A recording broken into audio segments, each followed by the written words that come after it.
Solemn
Hello gamers, how are we doing today? Ooh, sorry, my mic is fighting me. It's fine. Hello. I haven't been crying to this song or anything in the background. I would never. That would be foolish of me. Oh. Good job, Revolutions. You're beautiful. Thank you for existing. Hello, gamers. I hope we're well. Hello, hello. Ooh. Yeah. My position savage. I gotta fight it. It's just God. Hello. Hello to Goose, Batman, Dothalia, Bluebird, Danny, Movemeister, Downpour, Repulsor, Raj, Lex, Sota, Maisie, Abs, Eternal, Num Num Num blah blah blah. Ice Lord, hello. Creox, hello. How's it going? Drew, hello. Valeth, hello. Good job on not crying, so proud of you. Thank you. Hello, Luxury. Melody, hello. How's it going? Thank you. Thank you so very, very much, Death Owl, for the 4 months of support. Thank you. I appreciate it. Thank you, thank you, thank you. Welcome back. Thank you so much. Hello, AJ. Beautiful emote. Perhaps I should have been a cry counter. Did you add answers to your playlist after last stream? No. No. I think my hottest Final Fantasy XIV take is while I like the song answers in game, it's not one I would listen to often. That's it. That's my hot Final Fantasy XIV take. It's pretty controversial, I know. I like it very much in game, but it's not for me. It's okay if you want to leave the stream now. I get it. Like it's so valid. We've been considering a cry counter yesterday, but then decided the limit does not exist. Stream over. We only just begun, and I truly just, it was 8 minutes in, and I was like, let's freaking go. Let's just start. Hot takes out the door. I only listen to it in the gym. I kind of, you know, honestly, it makes sense as a gym song. I kind of, sure. Yeah, sure. It's hard to find occasion for it. It's not like Tomorrow and Tomorrow where like, if I want, I don't know. I just don't have that connection to it, but that's fine. Hello, Millie. Did I say hello? I don't know. Hello again. Hello, hello. I can't believe you have an opinion. I know. What is the vibe of the song? I think that's one of my issues with it. I always found the song quite creepy. But that's good. Like I liked that. Like, you know, in the beginning of Endwalker, in the scene it plays in, it's all like, ooh, things are ooh, and I don't know. And then but I think it probably has more vibes than that. But yeah.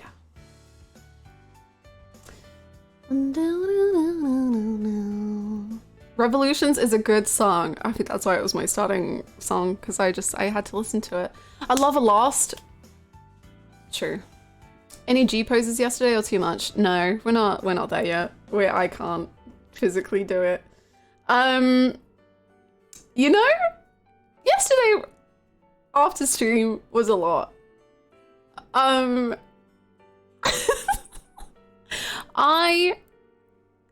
I was doing really, really well. And like, I was surprised at how well I was doing. I was just like, maybe I'm not gonna have like a void feeling with Endwalker. Like maybe it's gonna be fine. Like, I think I'm good. Like, I think I'm great. And then I did my dailies and I got Seed of Sacrifice on my trial daily. And then I was like, oh, ooh.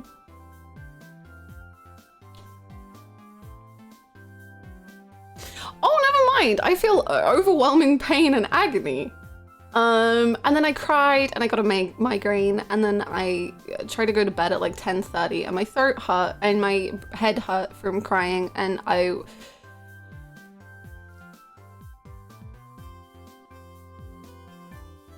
It was really good. The time bomb went off. Indeed, indeed. It broke the dam. Yes. I literally, Soda, like the fact that they gave me Seed of Sacrifice, which like, and when, at the end of Shadowbringers, when Emmett, bye-bye, that's when he remembers all of the days in Elfin. And then he comes back and then oh, I hate this game, man. Anyway, I've been doing really well over the last however many hours. I just want to die, but that's fine.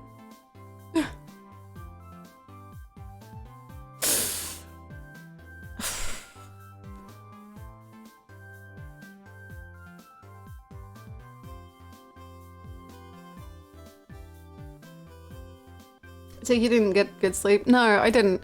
I went to bed at 10:30. Like I was in bed at 10:30 p.m. And then I didn't get to sleep that quickly, but welcome to being old. I don't think it's being old. I think it's just being sad. He came to save you because Emmett always answers Azim's call. I wanna die. Ha ha he ha he ha ha. I love how Endwalker makes Shadowbringers better retroactively. Isn't it insane? Hello Sarah, how's it going? My personal theory, he doesn't remember and that's even worse somehow. Really? Do you think that? I think he does. Well, I think there's enough. Like, even if he didn't remember, I think he like cares for you enough that he obviously is gonna help, partly for Elidibus and partly for you. But I do think he remembers. I also have to tell myself that because if I don't, I'll just wither away into a husk, and that seems worse. Hi Shona, hi Subaru. How's it going? I definitely feel he remembers. I do too. Otherwise, I don't think they would put like that whole stuff in there, I guess. Becomes husk. No, not today. Not today. A little boss. He's the littlest boss.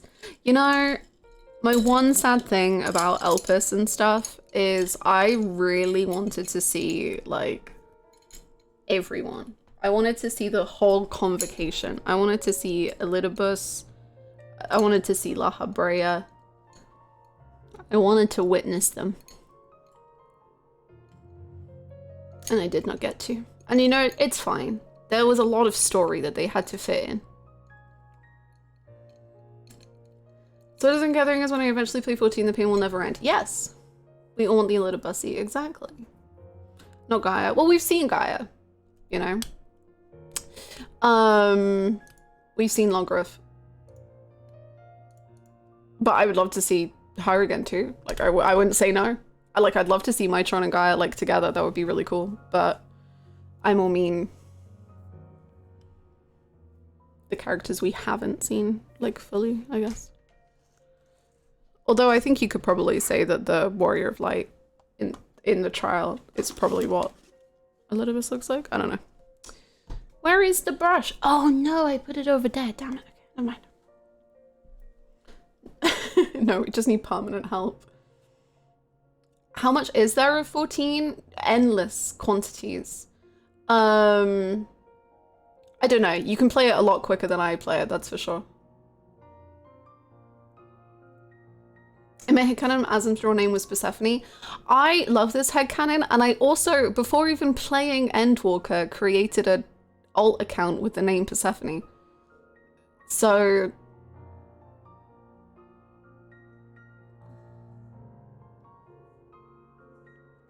hot take. I don't think we should ever see Azim like it better not knowing me. I don't think, is that a hot take? I completely agree. I want to see the Convocation excluding Azim. I don't want to ever see Azim. I think they work so well. I think they're incredible, like how they are. I don't know if that's a hot take. I don't know the general opinions on 14, I guess, but no, I don't want to see Azim.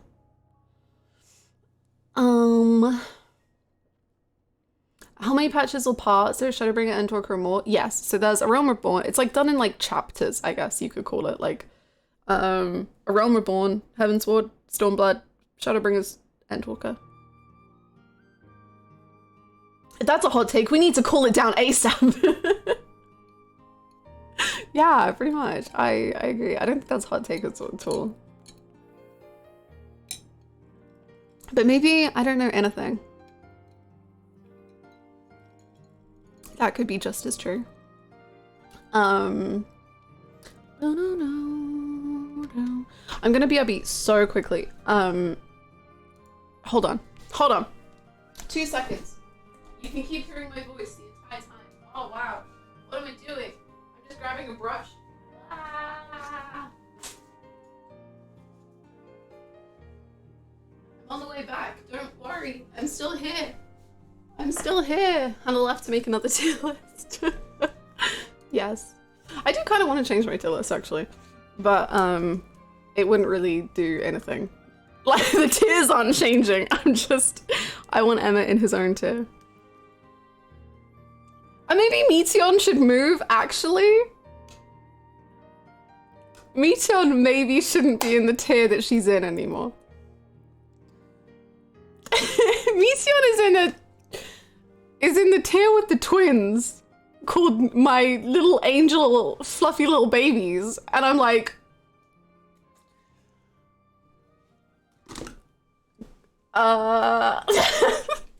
maybe not. I don't. No, I still like her. I didn't say anything about not liking her.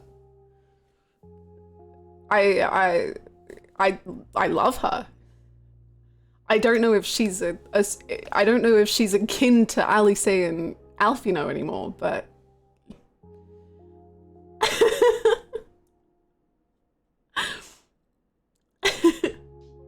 I totally forgot to watch your VODs. Literally, just imagine me crying so hard that I have to stop streaming for a little bit, and then I have to call AJ and ask him to tell me that everything will be okay, and then I cry a little bit more, and then I come back to stream.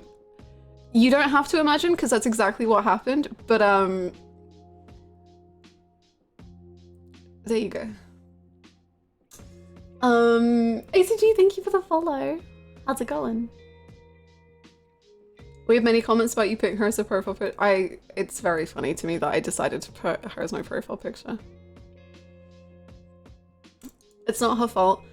What? Okay, several people said this. I never said it was her fault. I don't know if that's what is being replied to, but no. Don't worry. I adore Meteion, please. I love and treasure and think she's incredible, and I'm so excited for more of the story. I don't think she's akin to Alfie and Alice. She's literally trying to kill the universe via depression, folks. She isn't fluffy anymore. She's visually fluffy, but emotionally, not quite. Hi, Stara, welcome. How you doing? Hannah, oh my god, why are you blaming her? I'll stand for liking Ketchy, but I won't stand for blaming her. Valid. Is she Sephiroth? Well, Sephiroth has more like targeted depression. Whereas she's more like, I think everyone should have depression. You know? Sephiroth was like, is like Cloud should be fucked up. This one's like everyone. It's fine.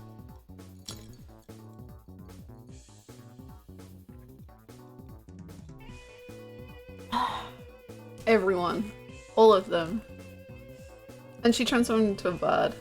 She did. She transformed into a bird. You know, I was, it's time for theories that aren't real. So, I don't know, I'm sure other people do this when they, play video games of like, suddenly like, you'll be watching a scene and suddenly you're like, oh my god, a theory, wow! And then immediately you're like, no, that doesn't work. That's stupid. Because that's exactly what I had. And it was just so stupid.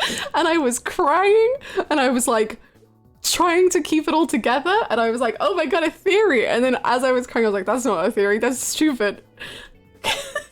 So she like turns into the bird and Venat puts like the sigil thing on her. And I was like, oh my god, like the sigil on me, I'm like, what if we were?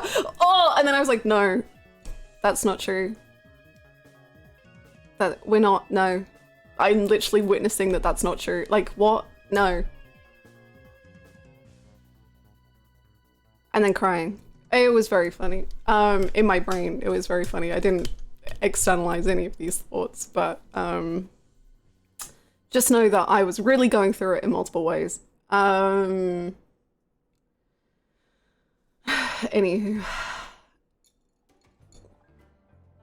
What if we were the good, you know, actually, okay. As much as that theory is not true at all, the idea of the Warrior of Light being an Entelechy would be so cool, no? Like, the Warrior of Light, who is a silent protagonist, who generally like only ever responds in the same vibe of like what the conversation is. Like imagine them being an Entelechy and like they could have trouble speaking in the same way that like Meteion does. I think that's such a cool idea. I think that's like, wow, I'm into that. I would read fanfics of that. You've seen the concept before? If there's like fanfics, I am so down. I love the idea of an Entelechy Warrior of Light. It's awesome. I think that's so, so cool. Yeah. Boom, boom, boom, boom. If I find them again, I'll send them through Discord. Thank you. I would love to see them if you can find them, but please, no stress too. Let me know if Hermes deciding to stay behind is such an incredible element to his character writing. Yes. Hermes is incredible. The greatest.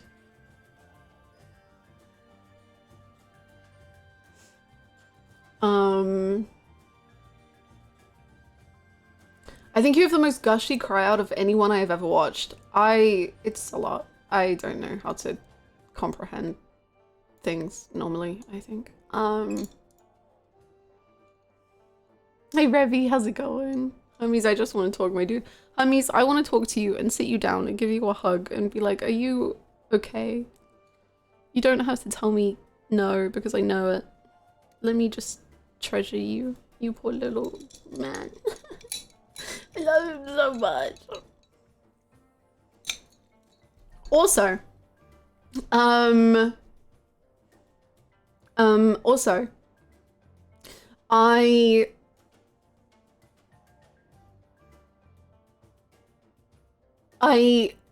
have come to an understanding of the Venat scene. This is gonna get into big spoilers, so if you don't want spoilers, there's probably time. What is this? Excellent.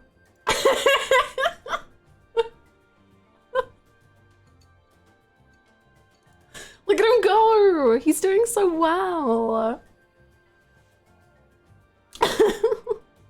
I've seen others cry more. That's okay. It's not a competition, crazily enough.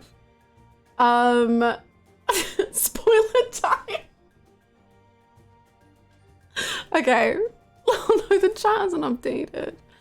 Anyway, we can grow her dance while I talk about the Venat scene. Okay, so basically, I definitely on first watch through did not like quite connect or like get it. I obviously found some bits very emotional, like Hith sacrificing himself for oh boy, for absolutely nothing, and the fact that Hith Oh god. Oh no. The fact that Hith... Jesus Christ. We'll get through it. We'll get through it. The fact that Hith wanted to return to the star with Emmett and Azem, and was only ever going to do that when they were ready to go, and he chose to be one of the people to sacrifice themselves, is beyond horrible. Is today's stream just Hannah's apology video titling? No. No. I am so tired. This is why I didn't want to talk about it yesterday. Was partly for that very reason. So to me, the scene as I like first took it in, and the reason I didn't I wasn't sure about it at first, was because I was like picking up on like visual elements, and like I didn't quite understand how they worked with the dialogue. To me, it was very... I was kind of confused as like to how Venat in Becoming Hydaelyn was talking about, like, you know the scene when she's walking past all the people who are like suffering because of what she's done, and she's like not looking at them, and she's just walking forward. To me, visually, that was very like she doesn't care about them, or like it was just like a very negative connotation. So I was watching it and like loving the dialogue and everything, but it was not like quite connecting to me as to how I was meant to be taking it. And I saw it very much as in like, it's like, not that it's good that you're suffering, but I saw it as more of like a, like, you should suffer, and like I'm not gonna like look at your suffering. Yeah, like it's necessary. Like, I don't know. It just gave me very like, I don't know if I like that. Like that's a direction that I'm... Yeah, very much as an uncaring god. Or like the idea in religion, like in the real world of like your faith is tested through suffering. Which I hate that concept so much. And like if they were going to do that concept, then that's fine. But like the presentation of it being like this beautiful thing, I was like, I don't like that. That's sorrowful.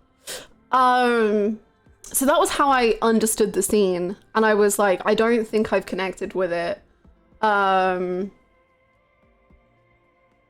correctly. Because people were like hyping it up. And I was like, this doesn't feel...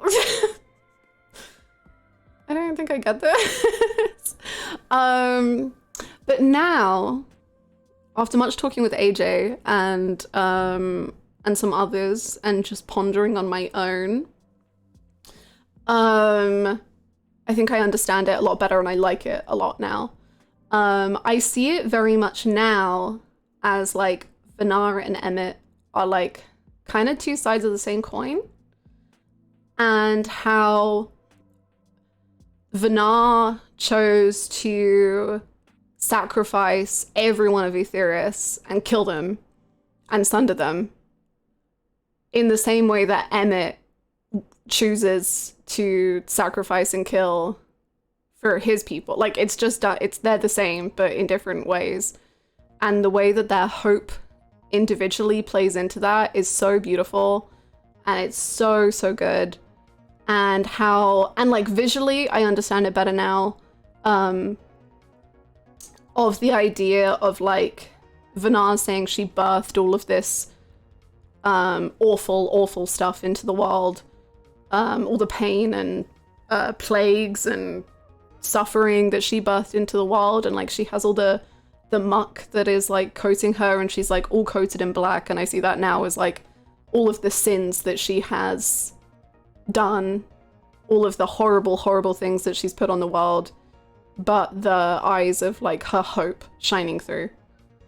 And that's like her want.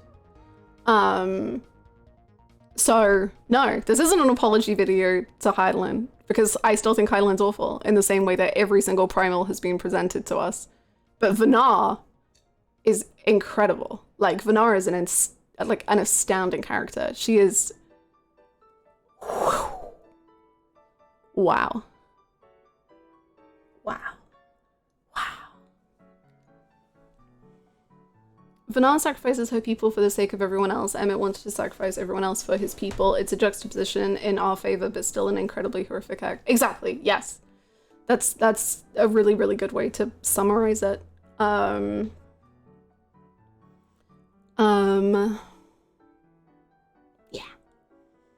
I also saw that as a helping us and her being the reason why we didn't turn into a Sin Eater. Really? I don't know if I see that. I think I see it in like the idea of like walking ahead, like keep on walking and keep on trying. And like obviously Hydaelyn is like of light, and we were full of light. But I don't know if I see that fully.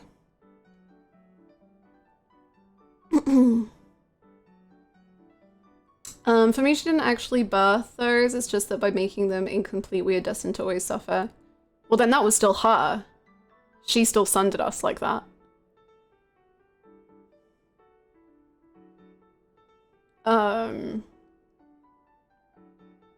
Yeah. It's also an abstract representation of her recollection of the sundering went down. Yes, it's definitely like a abstract telling of it.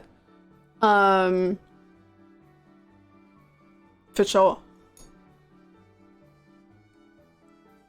I really like how you choose to dye your robe white by chance in the beginning of Alphys, exactly for that walk scene. Like, her robe was always dimmer, darker and grayed, and you were the bright little spark. Oh, soda. Yeah. Probably a bit of both, to be honest, because even Emmett is confused how we wielded the light against him, but if Hydaelyn and Arbit pushed us to not succumb at the last moment. Yeah, I always saw it more as like Arbit, but I can understand the Hydaelyn influence there for sure. Yeah.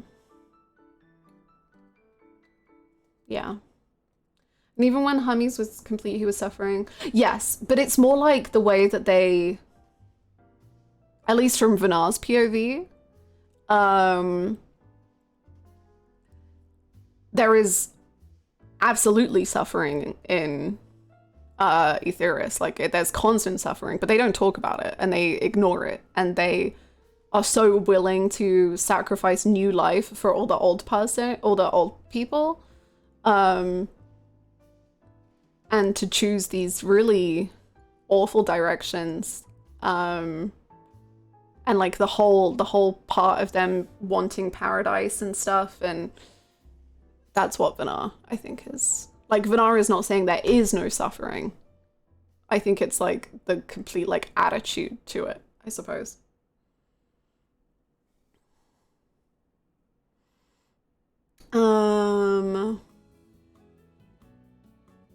Very cool interpretation. Thank you. I don't know which bit to, because I've changed the original bit. I don't believe anymore, but that's how I first saw it. One thing about the sundering is that there are multiple reasons behind it. It's partly the walk scene, but also Zodiac himself to keep his power in check. She has to sunder the world. Please enjoy 14. It's so good. It's so, so good. I don't think Hydaelyn really comes into that moment, in my opinion, since Venat believes so much in like everyone having to figure it out themselves. The parallel is us facing despair alone, much like she is alone in what she does. Yeah, I think that's more how I see it. Like, I can enjoy the idea of Hydaelyn being present in that scene, but I think for me it's more of it's so much more to do with the warrior themselves and therefore Arbit. I don't know. So I get that.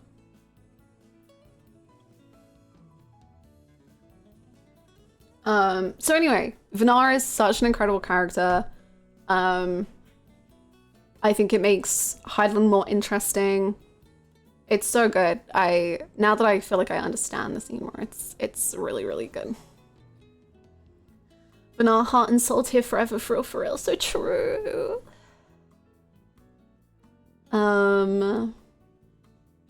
The Venat scene is like my foremost example of it. Nice, very good. I always took that Venat didn't say we must suffer, but the shallow perfection of Elpis was deeply flawed and that something had to change, which is strange because light is the embodiment of stasis, of permanence, so she actually acts against her primal being of light.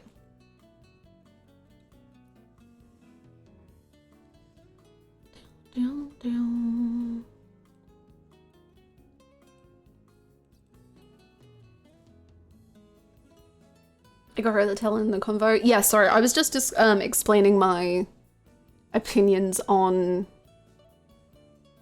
the Venat scene. Do you know this Berserk reference? Maybe. I don't remember the whole scene. It was very, very overwhelming.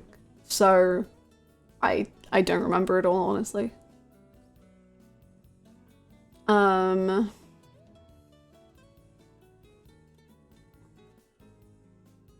That screenshot moment to me is more about illustrating that moment.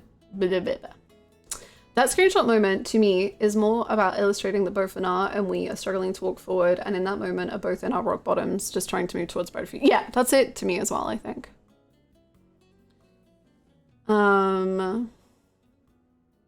I saw it like a parallel, yeah. The wall walking onward despite all the pain and suffering, walking in step with Venat, enduring calamity after calamity as Zodiac gains strength with every rejoining, and keeping his restraint, making her grow weaker and weaker.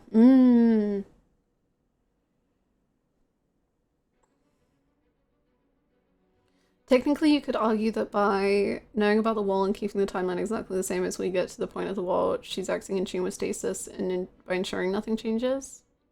That's cool. I like that too. As Hermes noticed everything else suffered except them, Venat just sended them down to that mortal level, no longer just playing around as uncaring gods birthing and killing life for a laugh. It's a very savage way to put it, but I like it. Yeah, I find it so fascinating. I think it's such an interesting and good choice for like the direction of Venat. Yeah. Every time Venat flinches is rejoining. I don't know if I see it like that. Again, I might have to rewatch the scenes. Because to me, Venat flinches and then like gets covered in more blackness, right? Which I guess to me, the blackness and the muck like really represented the sins that she's put into the world. So then I don't know if that confuses things with the rejoinings then also being why she's flinching.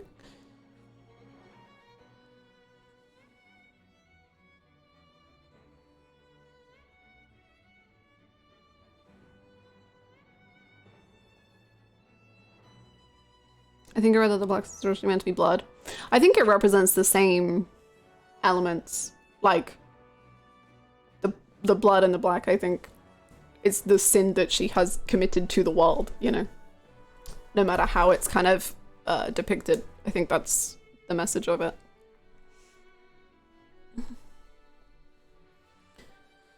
For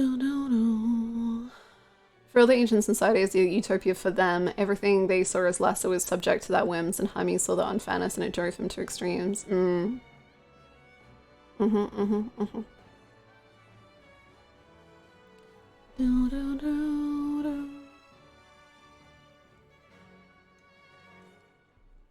Like with Arbit's conflict, he pleads to Hydaelyn why she wouldn't do anything right. And Venat's foremost ideal is that she wants to help people as much as she can while she's around. So it could be the pain from having to look away from her people that causes her the most pain. Yeah, maybe. Maybe.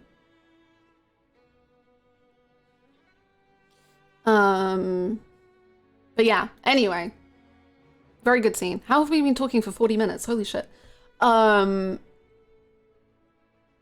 Yes. Something pretty cool to do now is to listen to answers during Song Revolutions, and they often are dealing with watching the suffering she caused, but also being hopeful. Ooh.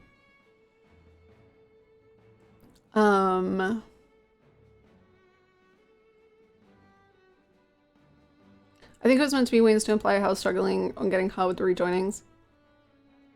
Ooh. I don't think I like that. I think I like that less than the idea of the other interpretation. I think it's not quite as cool. It's sad because Hermes' predicament is not something that you can argue your way out of, and the fact that he was the only one who felt that way alienated him even more. Meteion's report just pushed him over the edge. I think such an interesting idea with Hermes is that he's probably not the only one that felt that way, but because of the societal like belief within Aetherius that it is a utopia and that it is paradise and that it is perfect, no one like spoke up about these things. So how many people were so inwardly trapped thinking about all the problems that there were and not being able to talk about it. Like, I love that. I think that's so good. Hermes lived in a society. No, Meteion was his Joker moment. Oh god. But yeah, I think there were so many like Hermes, but no one could talk about it, which is so sad.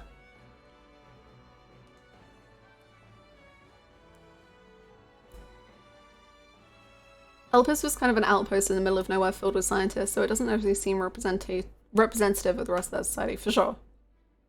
What do you think Azim was doing during all of this? Probably eating flowers, as far as my Azim is concerned. I don't know, just fucking jumping into volcanoes, I don't know.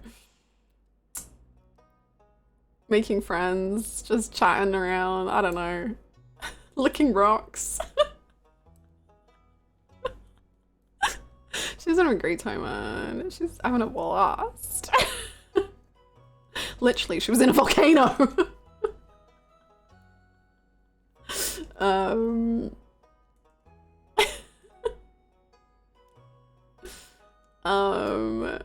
Anyway, let's play Final Fantasy XIV.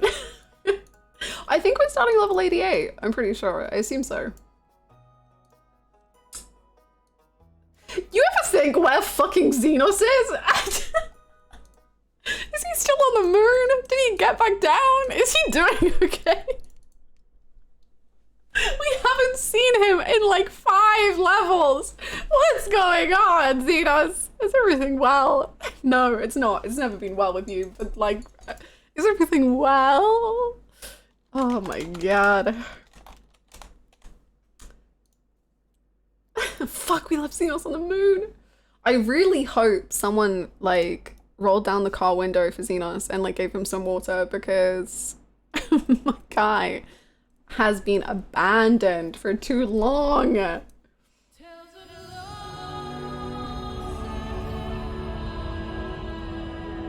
left Zenos in the car. Hello, Balthazar. How's it going? Is it time for a fight yet? Please. Please. I want to fight. I am so interested. Are we doing trailer today? I don't know if we are. Are we gonna just jump straight into it?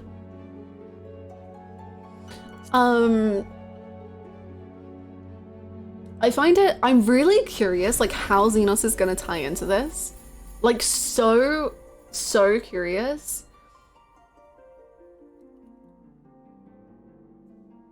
Because the only thing I can like really think of right now is I think he's very like Hermes. So like thematically, I get those ties.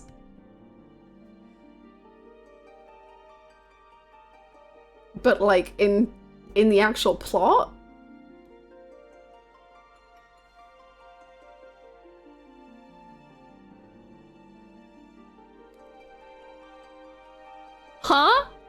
my man, what's going on? Is everything okay? No, I keep saying is everything okay. It's absolutely not. It's not okay even slightly. His favorite tunes aren't playing, he has no AC, and he cannot breathe. How's Cricket Crumbs doing? Literally perfection personified. She's having a blast. She's having the greatest time in Eorzea. She doesn't know the horrors that await.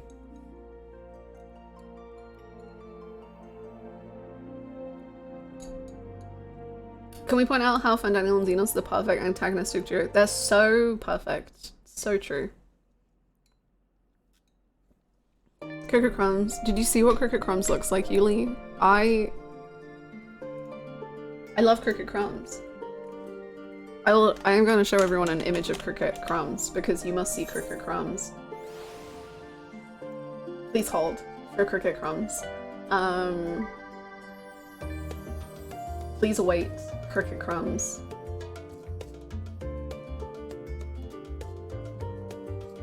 Where are my screenshots of Cricket Crumbs?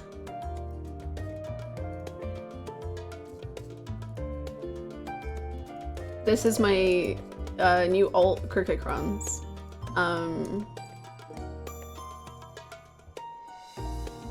I love Cricket Crumbs more than life itself, actually.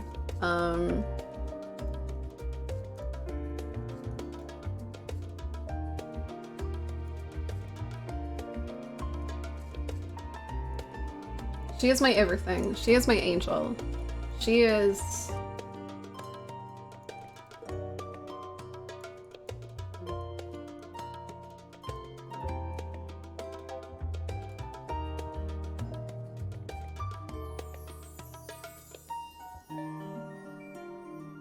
I pin it. Thank you so much.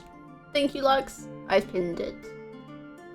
Anyway, this is Cricket. I'm gonna pinch her little cheeks. Cricket Crumbs stronger than Rogue did. Yes! Give her the life Lamet deserved. Oh, what the fuck, man? What the hell? Why would you say that? That's very beautiful. What the fuck? What the fuck? Yeah, she has little white freckles. She's the greatest of all time ever, maybe.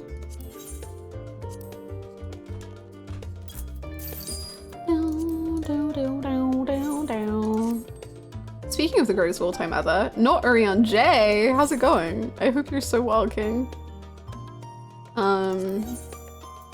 Well, disappointing, to be quite honest. Leave. The name for a true wall. This is somehow my first time seeing Hannah's retainers. You may recognize. Okay, well, there's not Orion J. This one is Tainari. From Genshin Impact.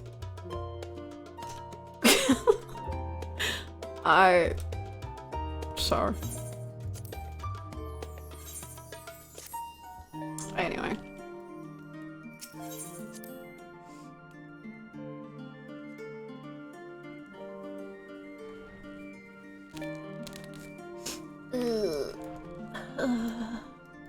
Frog. Well-known Genshin Impact player. I love Genshin Impact. It's my favorite game. Anyway.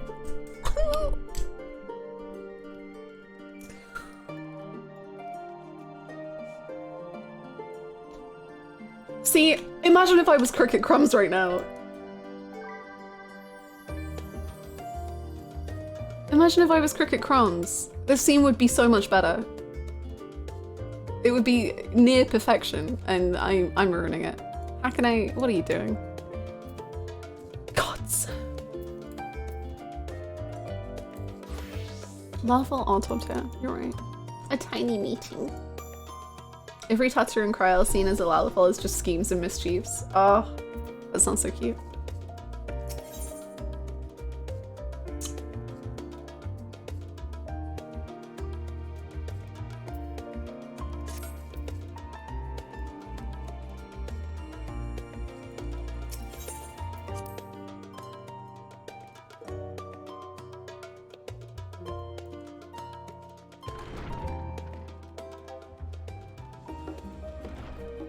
Any triple try players?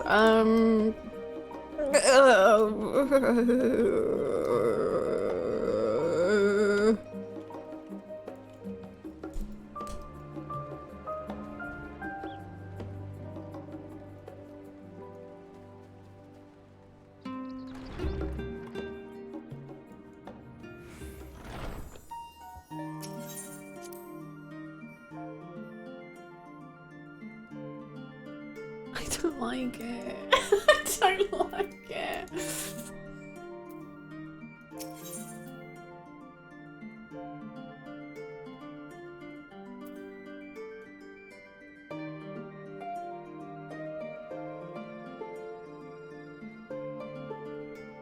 I imagine. I'm doing. Yeah. But you and Kyle both have news to share. Hers is perhaps the more urgent.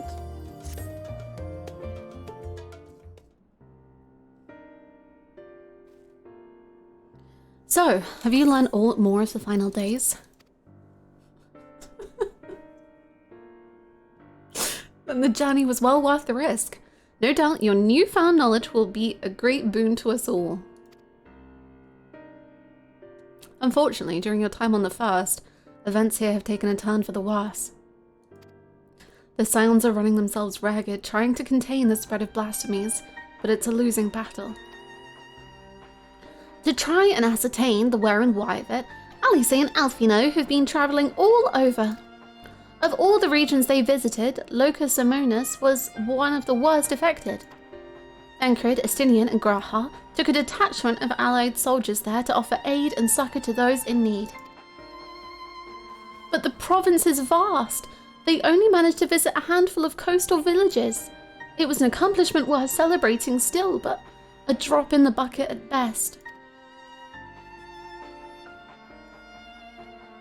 In the meantime, Ishtola and Master Meteion have been making a concerted effort to establish contact with Hydaelyn in the Ethereal Sea, but to no avail.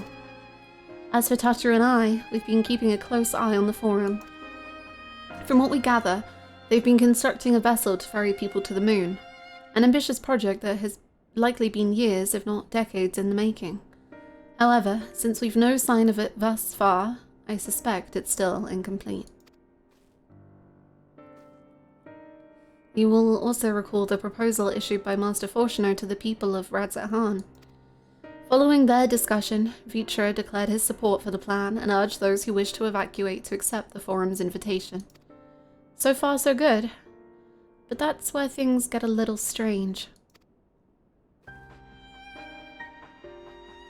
Apparently, the Forum caught wind of the lunar teleporter in the Tower of Babel, and decided to use it to deliver people to the moon instead of their mysterious ship. Was Zenos there to greet them? Zenos just like, you guys aren't the warrior of light. Anna, how much time have you spent thinking about how Sarkisian...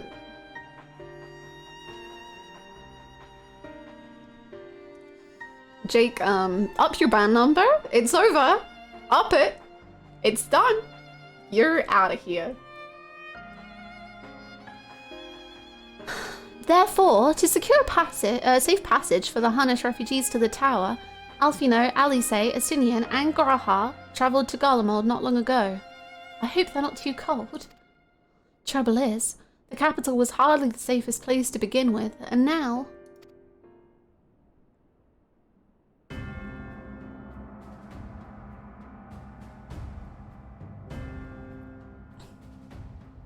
The final days have come to Garlemald. Fuck yeah. As if it wasn't miserable there enough already. Let's fucking go! Shortly after our friends arrived, they were sent to rendezvous with Master Fortuno. Then, panic broke out, and our communications were severed. From what fragments we were able to make out before the link shell went completely silent, we can only assume the phenomenon has spread to the capital.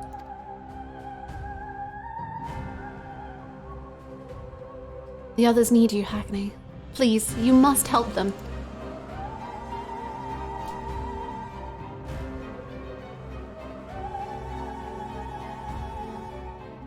Having you there will make all the difference. I'm sure of it. Camp Broken Glass was their first port of call, so you'd best start there. Hopefully Lucia will know where they are. There's no telling what you'll be walking into, so you had best take every possible precaution. The quest music really is just like... Oh my god, you're gonna witness unimaginable horrors. Do do do do do do! Yay! I'll be sure to let Thancred and Ashtola know you're back. At least they're still responding to their link files. Touch your little face!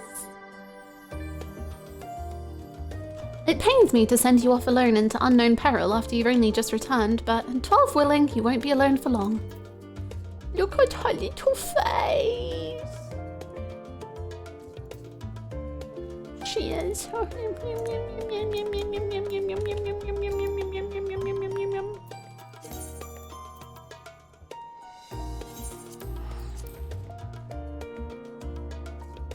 Lahi over again. Getting very, very sad, getting very, very emotional. Lahi? Lucia, why do you have that glowy stuff all over you?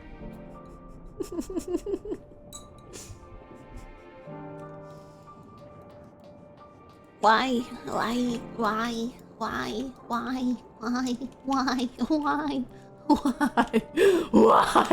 Anyway, oh my god, love what you've done with the place, you know.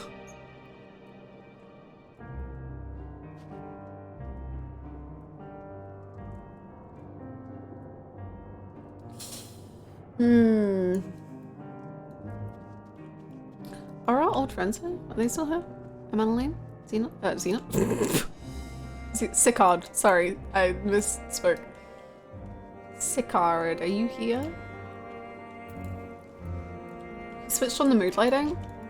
Zenos with the red RGBs! Oh my god.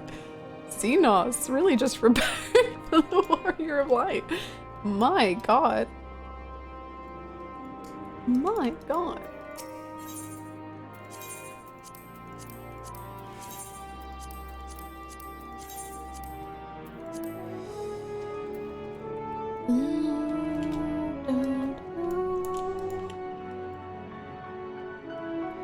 The horrors persist. The horrors are driving scooters and speeding towards us.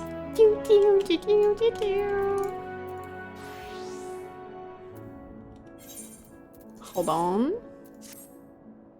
Hold on, we gotta... Will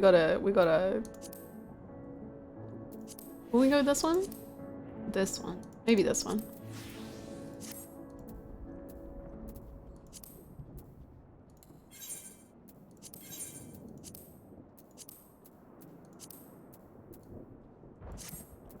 Oh wait, it is cold. I don't know what we're doing. What is the final days, but mood lighting, persevering. God, I can't see. There we go. It's cold. It's cold. Hackney, and not a moment too soon. The skies over Garlemald are ablaze, but it's events on the ground that concern me. As you will have heard, your fellow Scions arrived ahead of you. We cut the customary greetings short after we received word from our troops on the Magna Glacies that the Forum's airship had landed. It was then that the heavens began to burn. I dispatched your friends at once to ensure the refugees come to no harm. I would have you join them immediately. Additional support is en route, but we will discuss them later. I trust you are ready to depart? Upon departing, oh fuck. Okay. In addition, you will be required to participate in battle. Your progress will be saved at certain points. Okay. Please note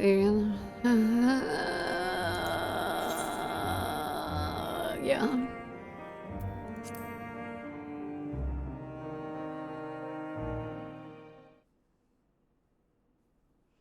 Earlier,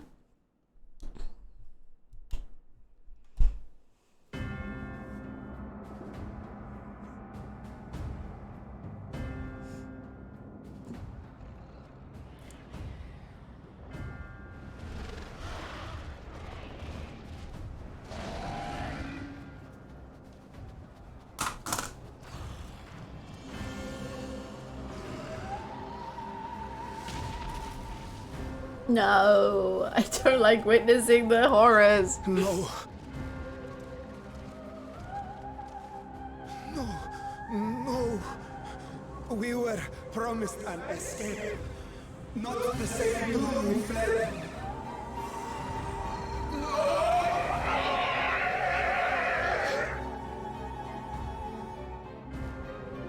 I shall not meet my final days here in this blasted waste. That's the attitude. Calm yourselves. Your panic is our greatest enemy. Come, we must build a line of defense.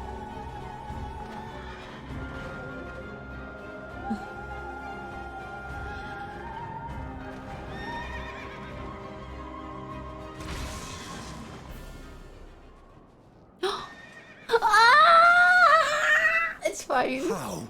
Yes. Leave the fighting to us, Father. You must lead the people to safety. And using his father's weapons. Oh, boy.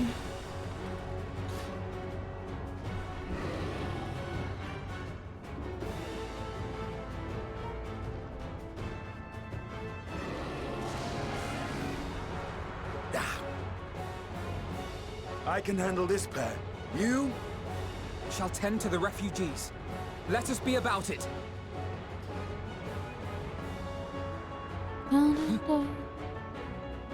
As you wish, my little lord. Dying, dead, gone, goodbye.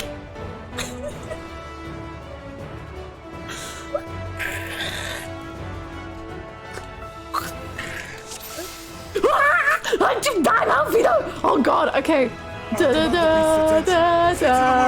Okay. Oh, they're not on my sage places. Oh god, hold on. I'm sorry. They're not on my. It's not my hot but they're not how they're meant to be. I'm sorry. Hold on. I'm underway. Thank you so much. Thank you so much, Twister, for the sub. Welcome. Thank you.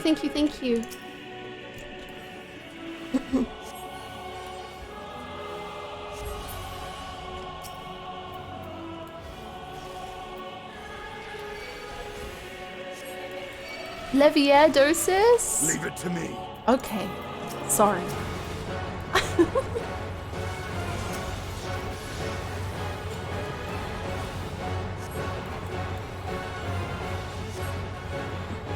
Can I heal Estinian? Yay! Oh, he won. Help the wounded. I will. You're okay. Don't. Why you? No, don't. No. No.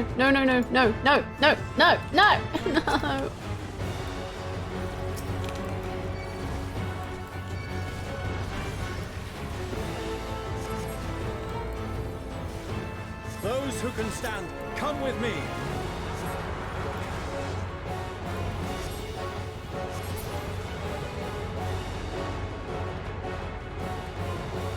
Tell them not to be depressed.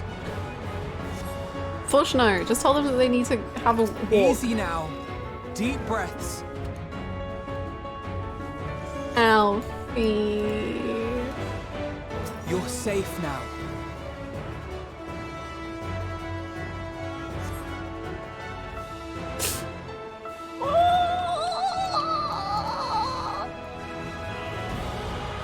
Worry not for the refugees, but for yourself. No. I simply shan't. Oh, off he goes.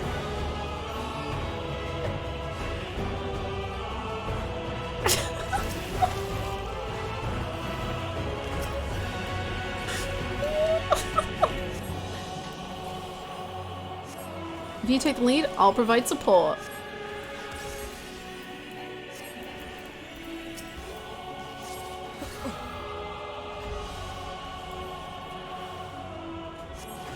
He is so little. He's the little lord.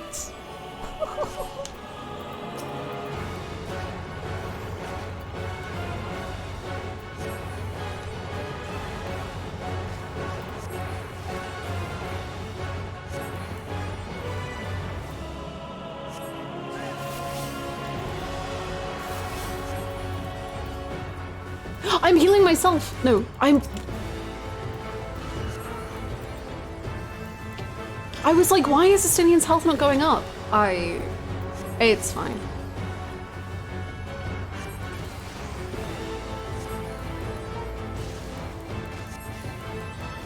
I'm a healer main, by the way. He's gonna fucking die. This is embarrassing.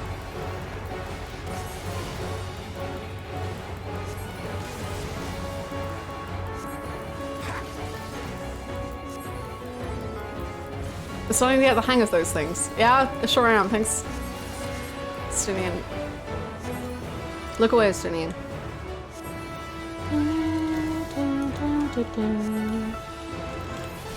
There we go. Right.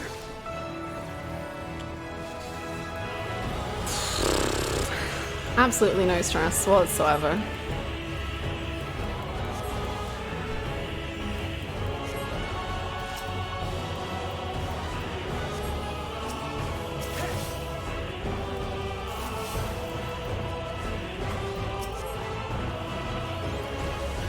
That was too close. I'm a healer main, so actually it was all perfectly under control. I knew what was going on.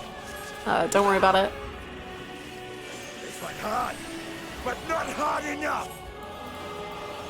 So true, King. You're amazing. I believe in you. You, honey, stop. Not this again. Stop.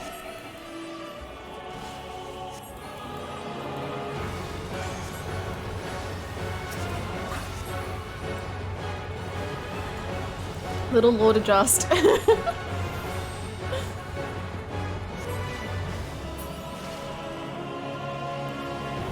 Well, easy.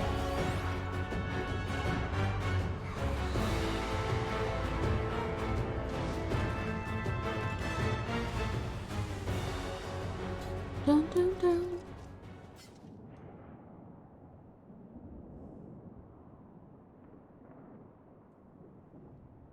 Help! Someone, please! What?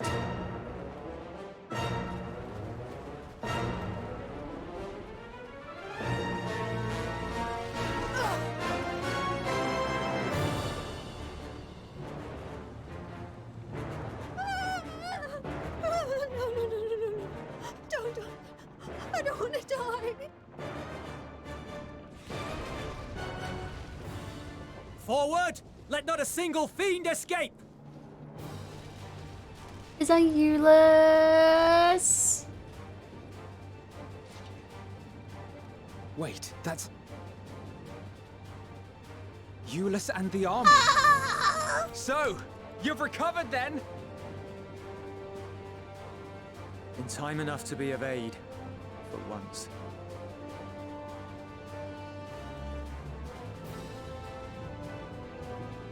We can speak of it more later.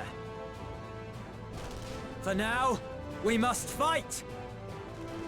To repay your salvation in kind, or with better! For Garlemald has her pride!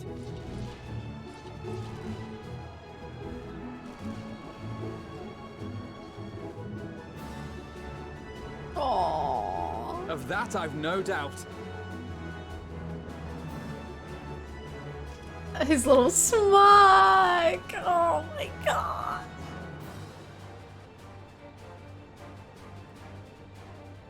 Good gods. Of all possible saviors, the Imperial Army. Oh! Oh.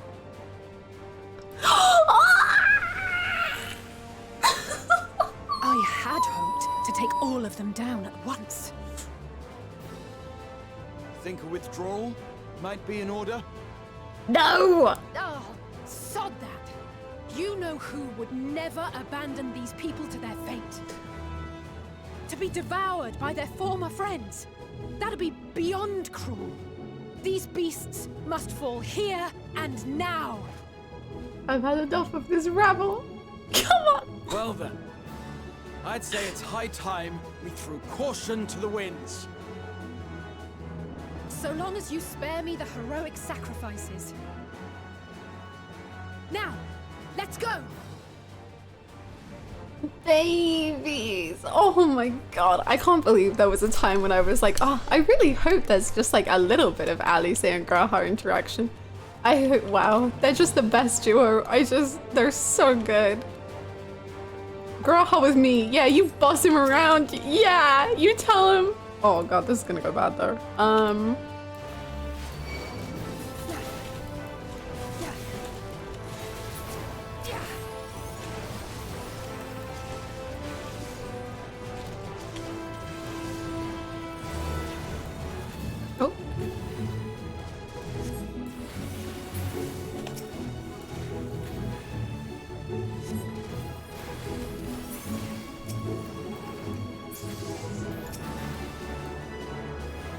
Is there no way to break the chain of transformation? The petals! She's so incredible. She's so wow.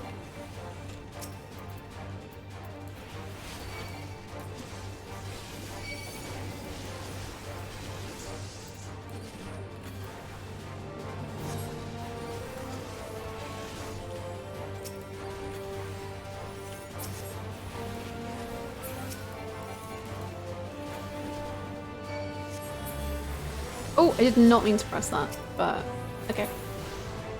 Nice.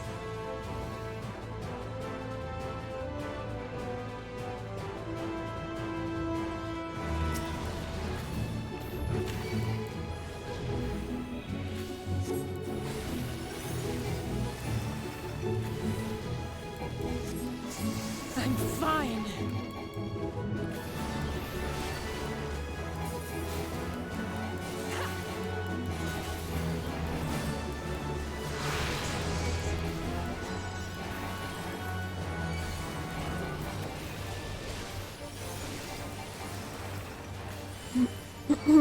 Graha just wants hamburgers. We'll give him all of the hamburgers in the world. So soon. Whoop.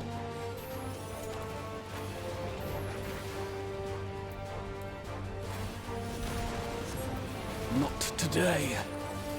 You're doing so good.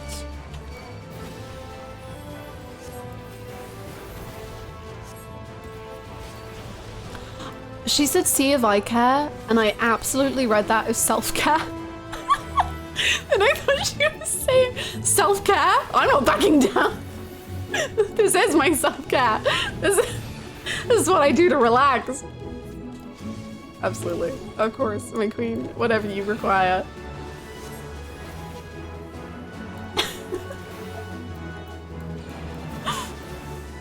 Oh.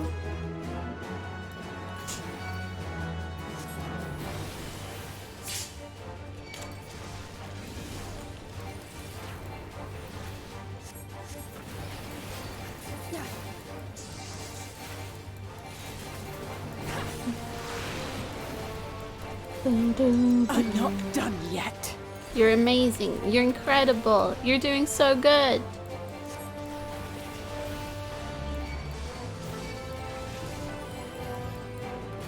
Makes the monster slip on moisturizer. None to worry about.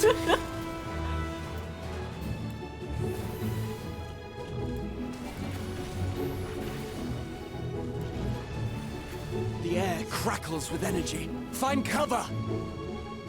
Thank you for saying it out loud. Because a lot of the times when it's not said out loud, I don't read it. So I do appreciate it.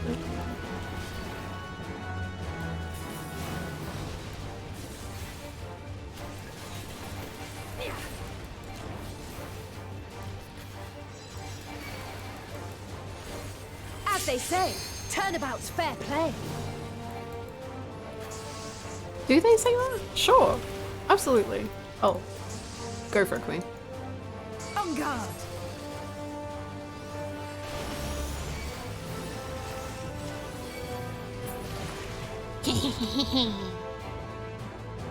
Yeah.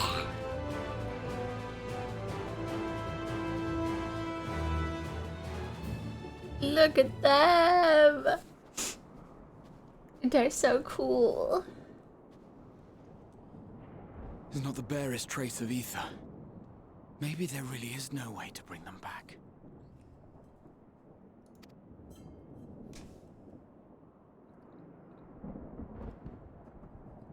Thank you for saving our lives once again. I remember you, from Purusha. You helped us there too, didn't you? Ah, you're from Palaka's stand. I'm glad you're still in one piece.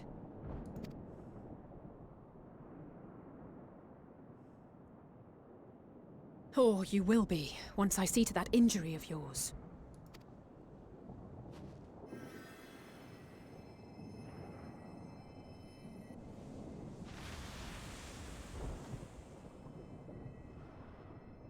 Look out!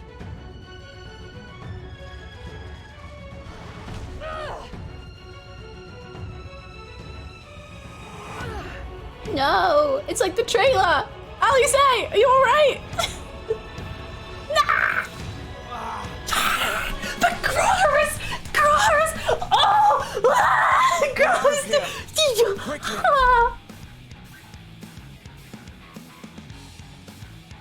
I won't lose them. Not a one. This will be a brighter future.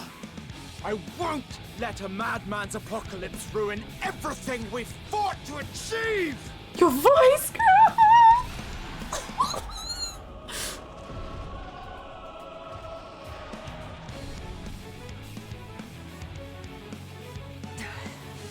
Get it together, Alize.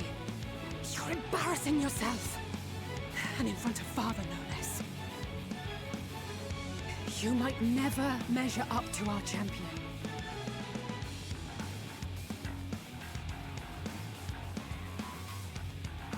But we ask too much of her as it is. You mustn't let our sword in the darkness fight alone.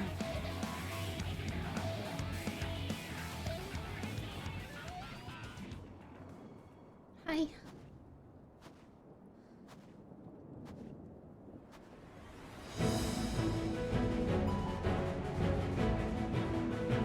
Oh. Face. Stop. I heard what you said, you know.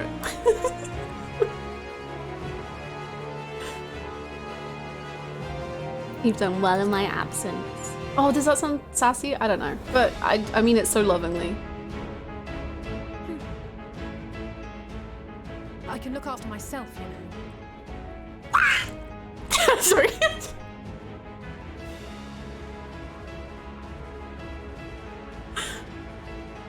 Everything's in order, I trust? Please hug her. She doesn't want it, but I want it.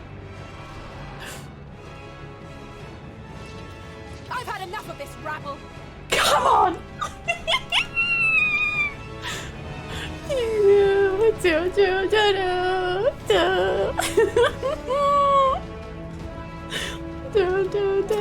Oh, a trio for the ages.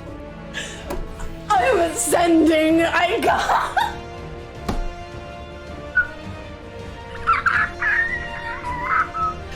Okay, I'm back. Right.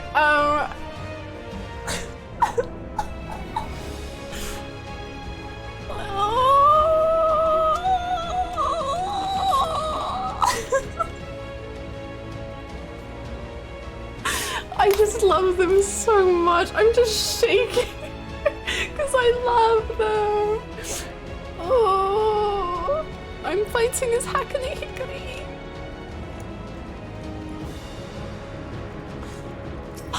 That was so cool.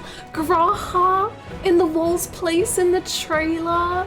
That's so cool. Like for him especially. That's so cool. Oh my god. Oh, that's so good. Holy moly. This trio is my everything. I adore them so much.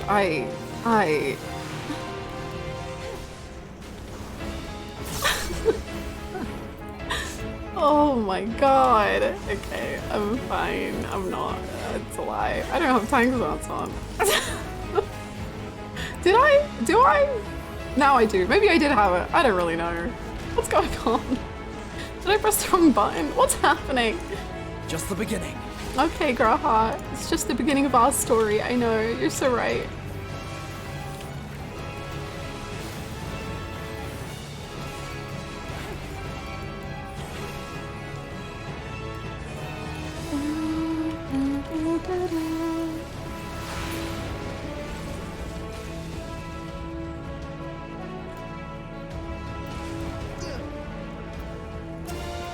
I had a feeling I'd find you here. This should be the last of the worst troublemakers. With me!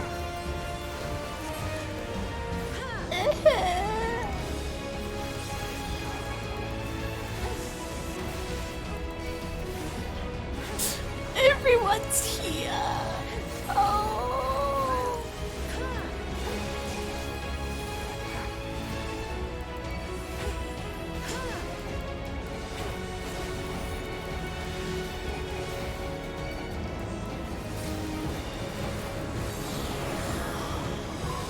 Keep calm and watch your step. Okay, what does that mean? Oh, whoa, that's cool. Okay, I see.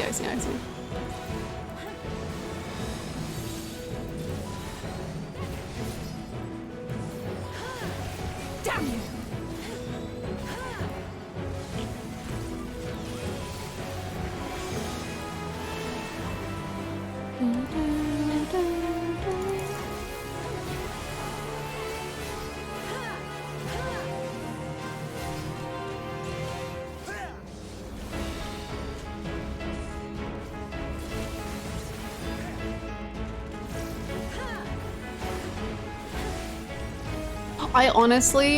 I think they're so good at like the pacing of the emotions. Because like yesterday was so intense and I was very like worried about today of like if it would be to the same, I'm sure it will get worse again. Like I have no, not disillusion to that, or I'm not illusion to that, but I will take whatever I can get, you know? We have hope through the suffering and through the struggle. We have hope. We've got to protect Alfino. We do. I'm not there though. Fuck. No, you're not.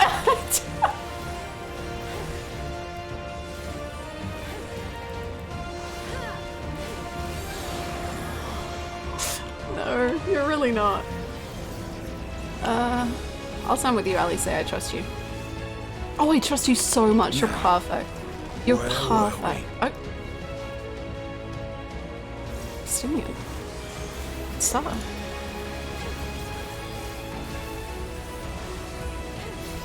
That was...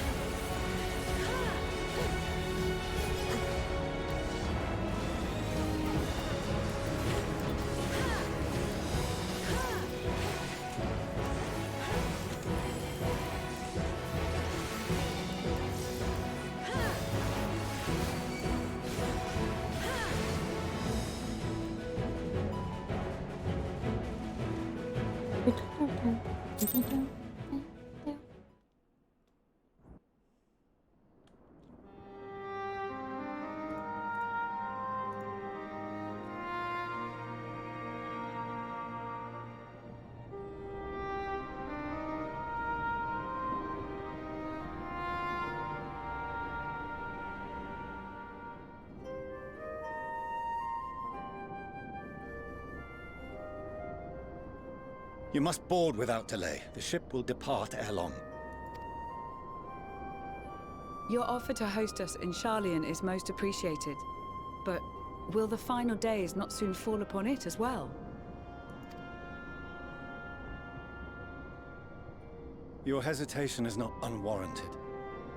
The satrap entrusted me with your lives, yet I have failed your comrades.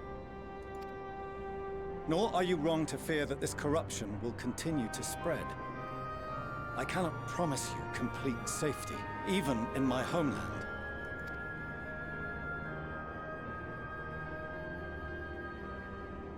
What I can promise is that I will do all in my power to protect you.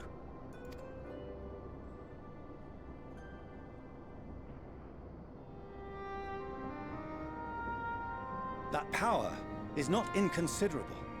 Even now, my countrymen are preparing the vessel that will deliver us to a sanctuary on the moon. Join us on our journey there, and beyond, to new horizons. Come to old Scion. Please. How much gravel does this man have in his voice? My goodness. It's incredible. We would be fools to refuse such a generous offer made in earnest.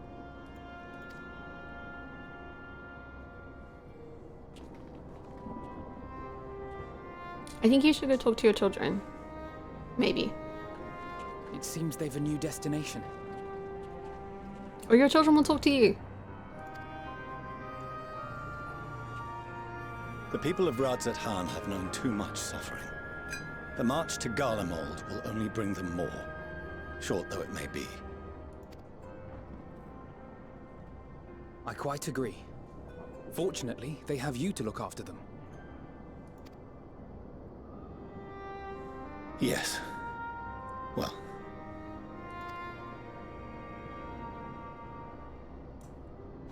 Behind you! Just there!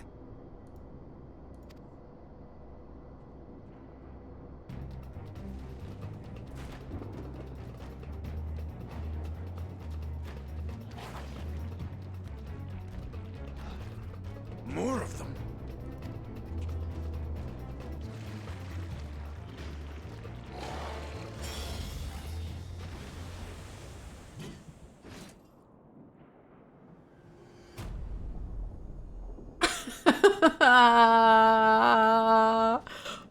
Zenos! Here!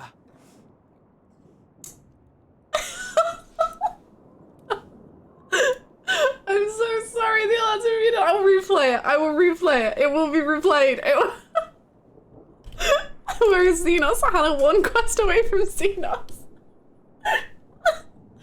He's on our side. Kinda.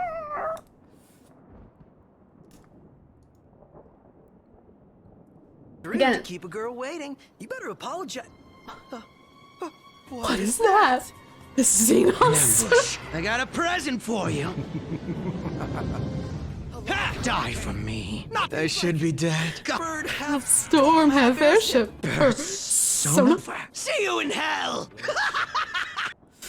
Thank you so freaking much, Sophronia. Your timing is so good. I will never get over it. Thank you so much for the 10 gifted subs. You are so kind. Thank you so freaking much. If you just got a sub, please feel free to say thank you to Sophronia, who is so kind and generous. I bet he's just gonna be like, we cannot have our fight if you are busy with the fucking apocalypse. I must help you, for then we can stew in the bog together. That's what he sounds like to me. This was the most loving impression I could have ever done.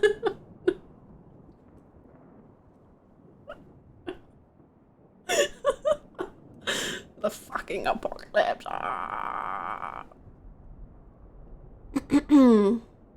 Perfect impression, thank you so much. Talk, speak, words. You'll be alright. Hurry to the airship. It's like Zenos is streaming.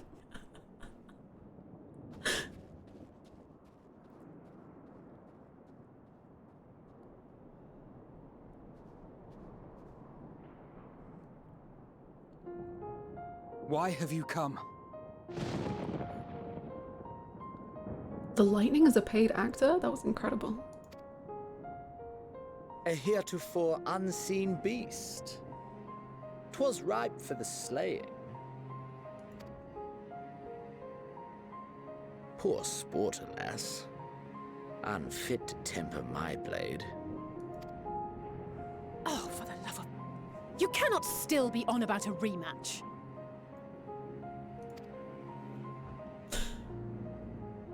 That is and has ever been my sole concern.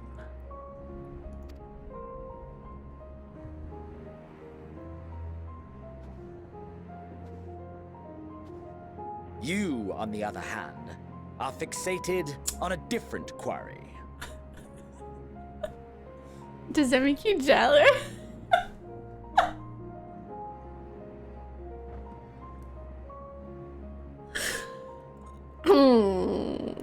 Sorry, my attention is on you now. Well, it's not, but it's like 30% on you.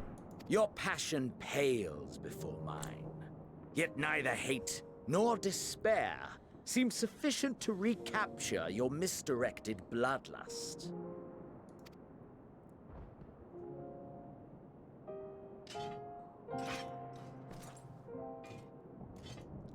So I hone my blade, and I wait.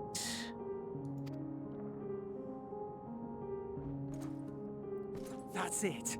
That's all you care about.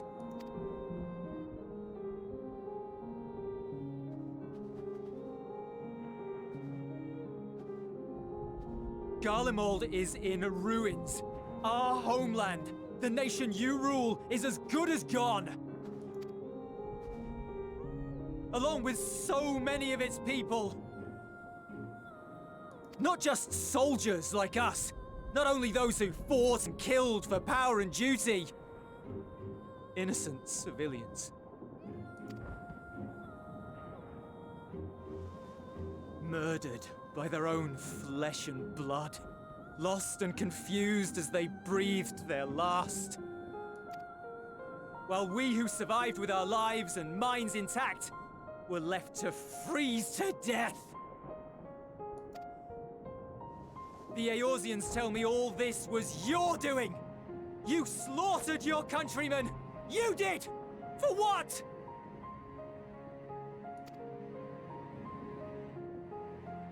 For nothing, in the end. So much wasted effort.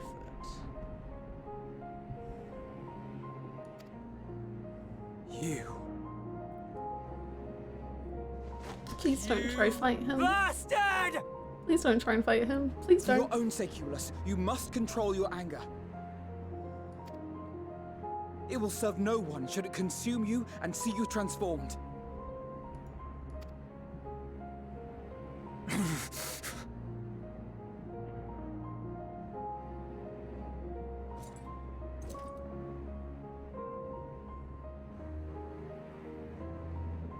Would you be happier had I a good reason?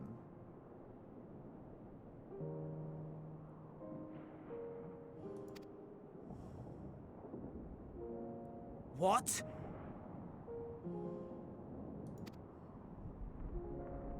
If my motives met with your approval, would you no longer resent the outcome? If so, then perhaps a beast's skin would suit you better. Duty, honor, morality.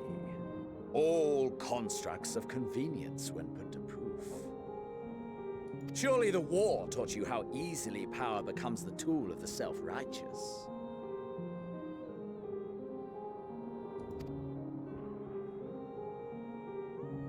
How the people's justice was merely a means to their ends?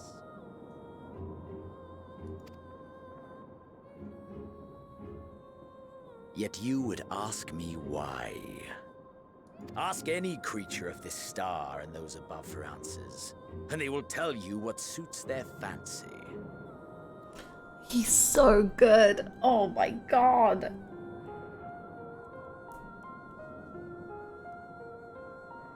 Zenos, you're so... I want to crush you beneath my hand.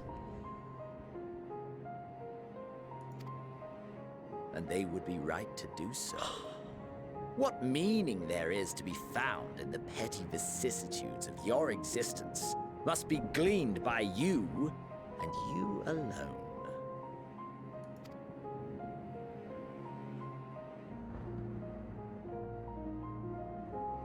Should you seek it in battle in the fruitless pursuit of my demise, then come. Assume your rightful place as a notch on my blade.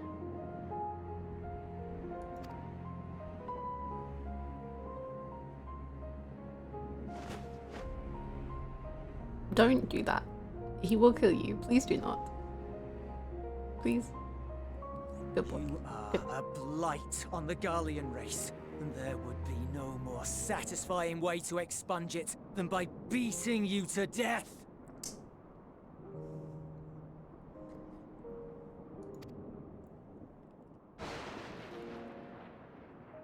But I will not be party to another tragedy. I refuse to lose anyone else because of you. So go. Go! And may we never suffer your madness again! Oh.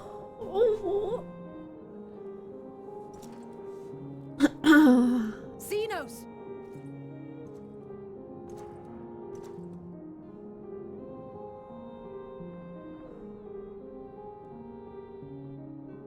Perhaps you found meaning in living this way. I cannot deny you found strength. Yet if you only pursue your hedonistic pleasures and pay no heed to the plight of others, then no one will give you the time of day. You will never get what you want, not even the battle you pine for so dearly. You'll be alone for an eternity, and you'll deserve every agonizing second of it.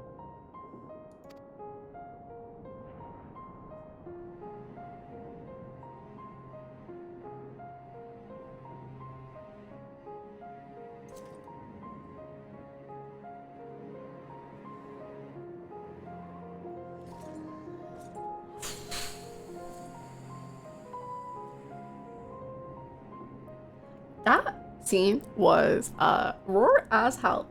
What the fuck? Oh, wow.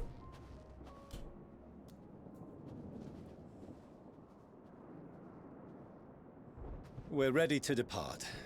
The refugee ships will be leaving shortly, but I've asked mine to remain for the time being. There's room enough for you to join me on it, if you wish.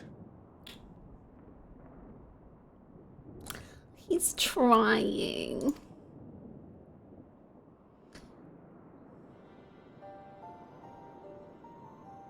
Do contain your surprise. I needn't agree with the Scion's methods or intentions to acknowledge that their deeds are deserving of gratitude. He's trying. We appreciate the offer. But might I ask why you are delaying your departure?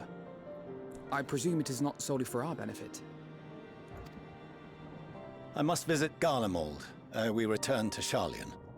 Having caused such an uproar, it is only meet that I explain myself to the Ilsabard contingent.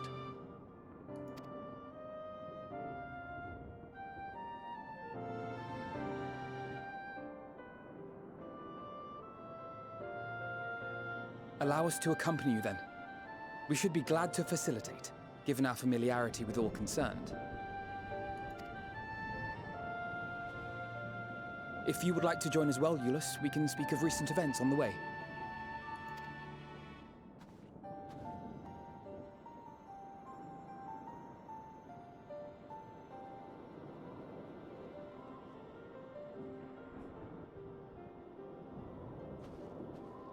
Go on.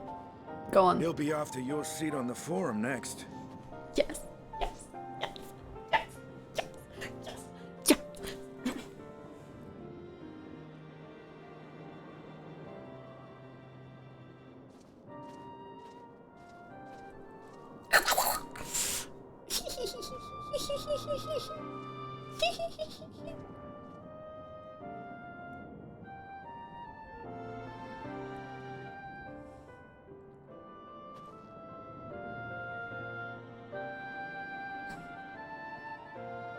That scene was so good. That was so good. That was so good. Oh my god, Zenos, you're so... Alice with the smack talk. Estinian with the smack talk, just the sass. Oh, ooh, Euless, my sweet boy.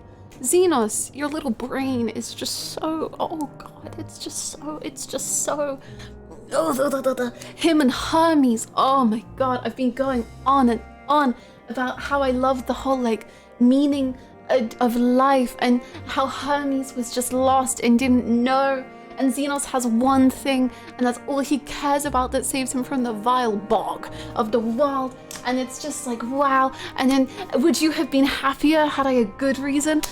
Oh boy, oh, oh, oh, oh, oh, it's so good. Anyway, I feel pretty cool about it. 6 out of 10.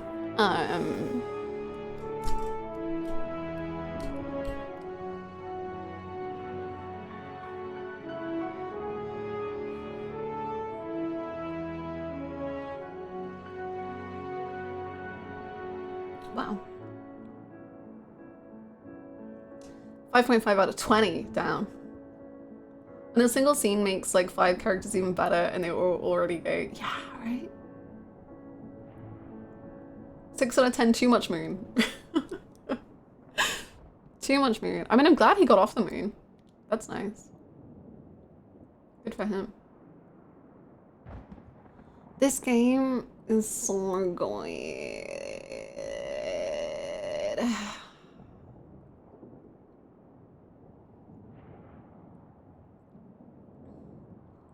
Loporrit though, I simply do not care. He can be a prick all he wants. I love him. What an asshole. I love him. I really loved Zenos from like from Stormblood and felt like Stormblood I wanted a lot more of a lot of things, but Zenos was one of the strengths of it. But the fact that they make him so good is amazing. You have very weird taste in men. Thank you. Thank you so much. That's really sweet. At least giving Zenos a piece of her mind was something I never knew I needed. Right. Hi McCool, how's it going? No piece of scenery unchewed by Zenos. Yes, him and Hermes is fascinating and so good, and it makes me think of that scene so much where Zenos looks at Van Daniel and is like, I think you're lying. I don't think you...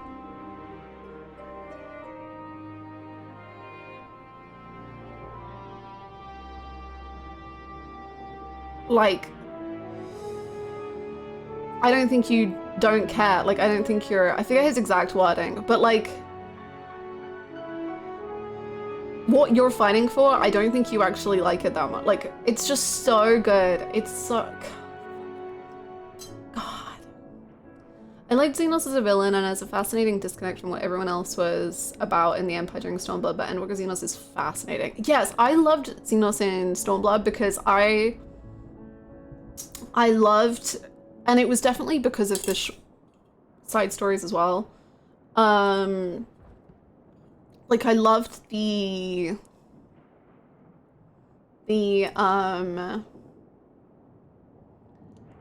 concept of a man who was just like so bored and like tired of the world and there was nothing interesting in it for him. And how, yeah, like he had that disconnect from the rest of Garlemald, and also just like how he was like he beat the wall, and that was like so cool and fascinating and new. And just how his story with like learning the sword is so good in like finding a meaning for him, and it's just wow.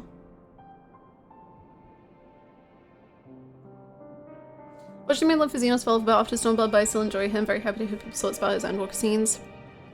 I think he's just so fascinating in Endwalker. Like, him and Hermes play such a close role with each other. And I think it's like very much the idea of... I don't even know how to phrase it for Zenos. Like, this man who is so... This man who could have anything he wants, and yet nothing clicks for him. And he's really like... That messes him up. Like, he really doesn't like that. I think. Like, he could have anything in the whole world, and nothing, like, gives him pleasure. Like, nothing gives him joy. There is no reason for him on this world. And then the Warrior of Light comes along and is like this beautiful, beautiful goal and reason, and like, I don't believe that Zenos is combat sexual. I know that that's like a thing that people like joke about with him being combat sexual. I don't think that's true at all. He fights and is bored by it, because he just wins.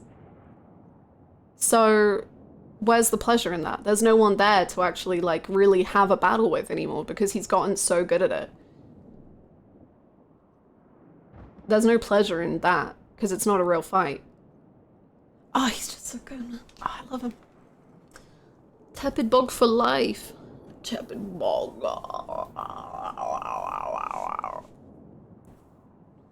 He is just him. True. When Alice pointed out that even the thing he does seem to want won't actually give him the fulfillment he thinks it will, for him it's so... Yes, that's so good! Like, I love that Alice is the one saying that as well. Like, I think it's just so good. Like, because Alice feels so deeply for the warrior as well. Like, I don't know, I just love that it's her that says it. You'll be alone for an eternity and you'll deserve every agonizing second of it. Raw. Raw. Raw.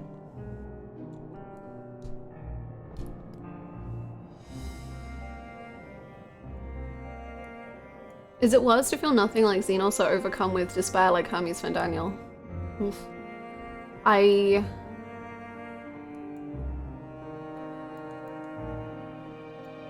don't know if I see them that way quite, but yes. I can't help but love him, he's so good. I love your takes, thank you. His dissatisfaction with life and the frustration of knowing it, and the one spark he gets with the wall that he seeks to recreate because otherwise life is not worth living, and he seems almost confused by it and just keeps trying to figure out, and everybody is against him trying to. Yes, right? I don't know, it's so... I find it so sad in a way. And like, it's sad is a weird feeling, like a weird word, because obviously he's like such an awful person who is doing awful things. I find it so sad that he doesn't know how to figure himself out. And he obviously does these heinous acts in order to figure himself out, but he just can't. Like, it really reminds me of a quote from Jujutsu Kaisen of like, there was no way I could ever wear an honest smile in this world. Like, this world is just so not built for him.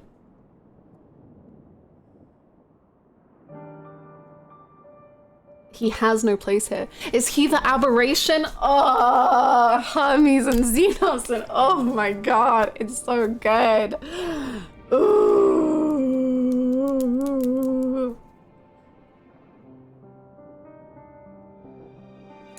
I love him.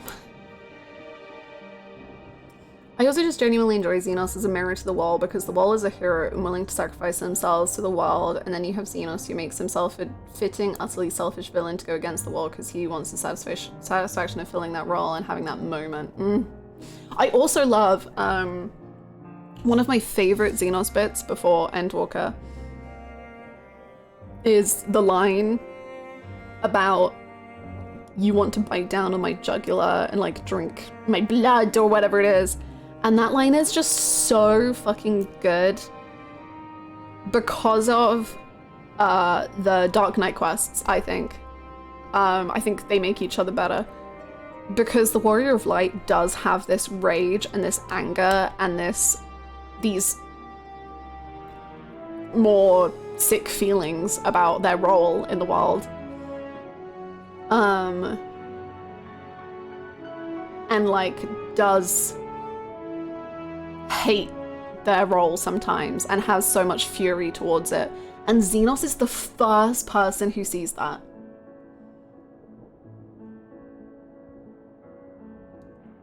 Like, Zenos is the first one who sees the Warrior of Light and sees that rage and fury and, like, hate in them. And is like, I know what you want to do. I know if you let yourself do it, you would. It's so good, man. It's so, wow. Oh, yum, yum, yum, yum, yum, yum, yum. He's a gamer.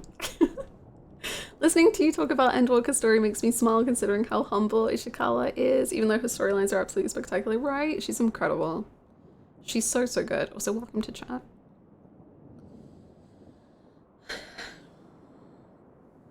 And then the layer of, even if they are aberrations, do they still deserve to live? Hermes is endlessly frustrated by knowing if yes or no, and Zenos almost juvenilely asserts yes, but doesn't know how to fulfill it. Shout out to Nidhogg too. Shout out to that guy. I love him.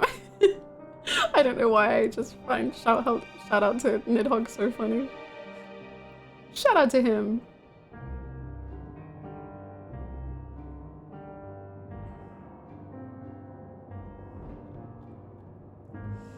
Chef's kiss.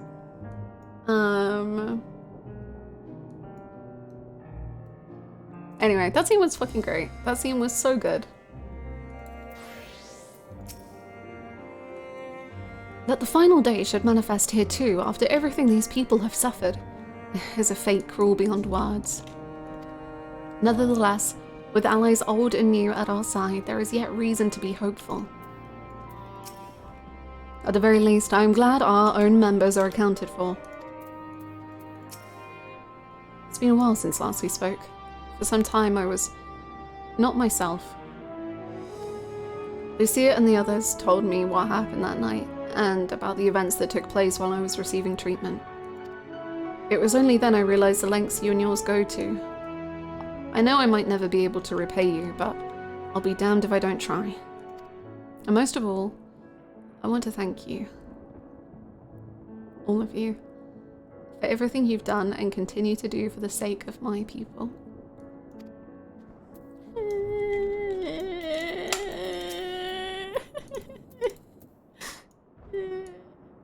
You're perfect, you know that.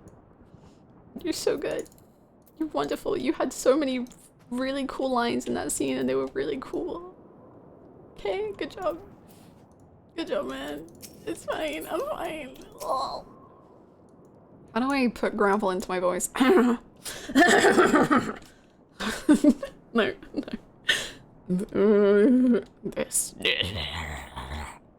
This is the contingent base of operations. I take it. I'm a father now. Oh, that's it. Okay.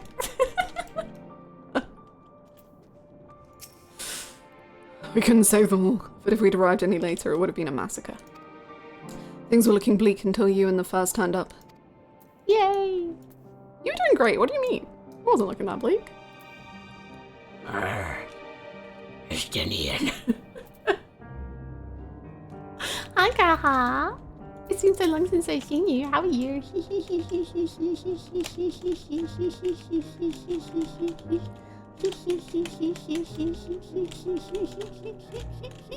Hi.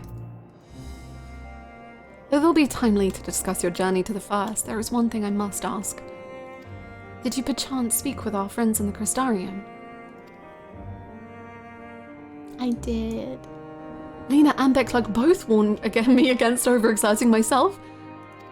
Strange that they would express such similar sentiments. Identical, in fact. But their advice is duly noted. Honey, you got to look after yourself. Self-care. You know what Alice was talking about? She kills people for self-care. You you need to like read books, but not like fiction, like fun. Wow. Power couple ready to take on the apocalypse. Beautiful.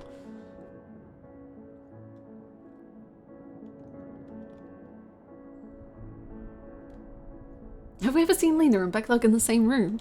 Now that I think about it, I don't think I have.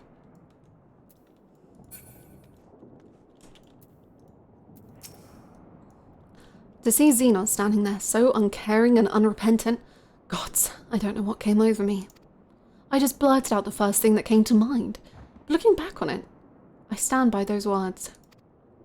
I would say I hope they won't incite him to further villainy, but to be honest, I doubt he even remembers what I said. Anyway, enough about all that. It's good to see you again. I love you. We still need to quiz you about your time on the First if we ever get more than a moment's respite. Of course. After that, she went, I can't believe I did that.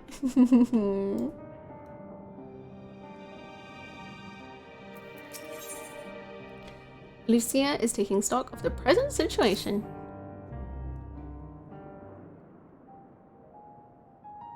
No major injuries then. Good. I briefed the recovered soldiers and sent them on their way as quickly as I could, but nevertheless feared they would not make it in time.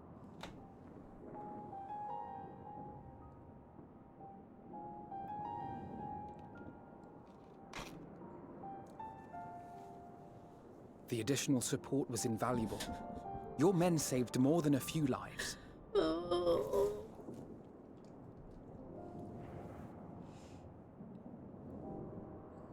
Though not all, I regret to say.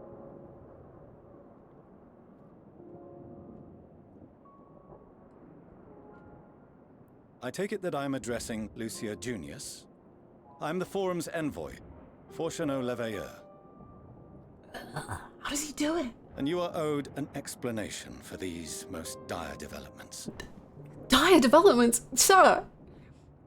His voice is insane! It's so good! How does he do it? Dire. God. Another trial wrought by the final days. I was beginning to suspect as much.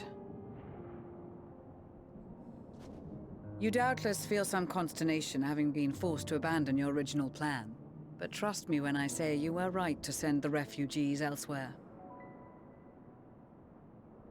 Beasts have been sighted within the capital. Perhaps it was a stroke of grim fortune that the population was decimated beforehand, as they've yet to appear in any great number, but in time. In any case, Maxima leads the remainder of the contingent in an effort to cull the creatures and evacuate the populace as we speak. Jesus. Once the airships have taken to the skies, I pray your men can be persuaded to join him. You'll permit us to retain our weapons? I wouldn't have sent you after the Scions were I expecting you to stab them in the back. No. And I, for one, would not consider past transgressions more relevant than future contributions. No. Regardless of the circumstances that saw us at odds before, we need men of courage now, more than ever.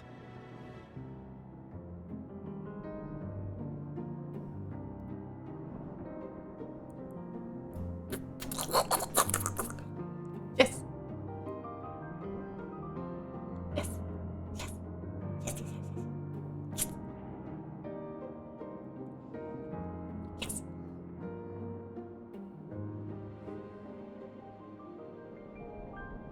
We swore to defend Garlemald, and so we shall.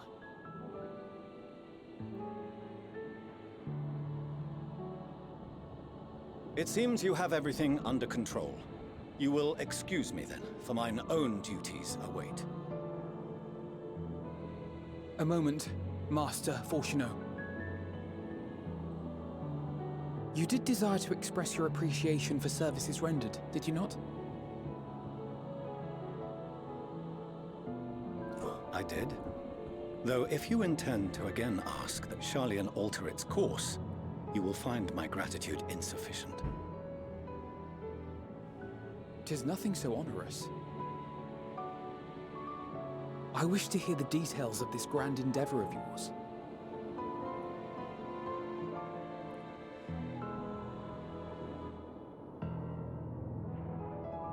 Do you swear to listen and to learn, and not to embark upon some scheme to impede us? I swear.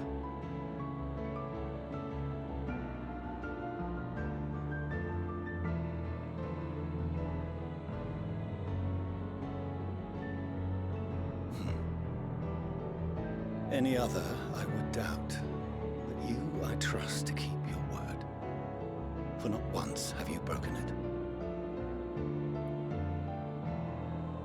Very well.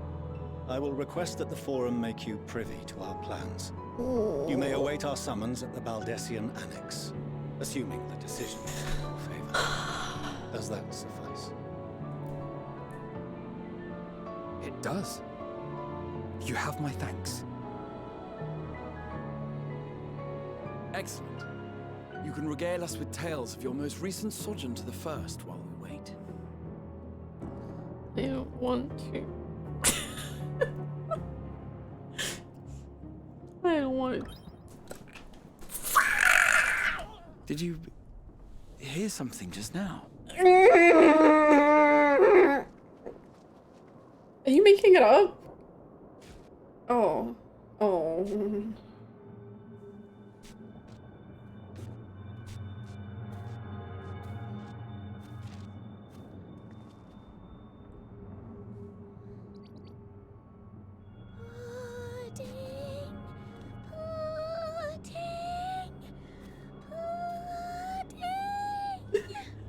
Pudding way.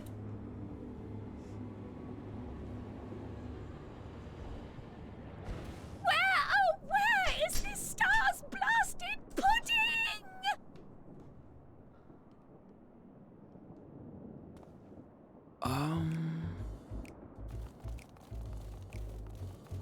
Orion J, they've escaped. Please. Orion J, help. Dawn, even the darkest night. And to this bitter clime bring warmth and comfort. Orion J, the lightning. He's evil. 'Tis heartening to see such an assembly upon my return. I thought often of you whilst I looked down upon our star's brilliance from the moon above.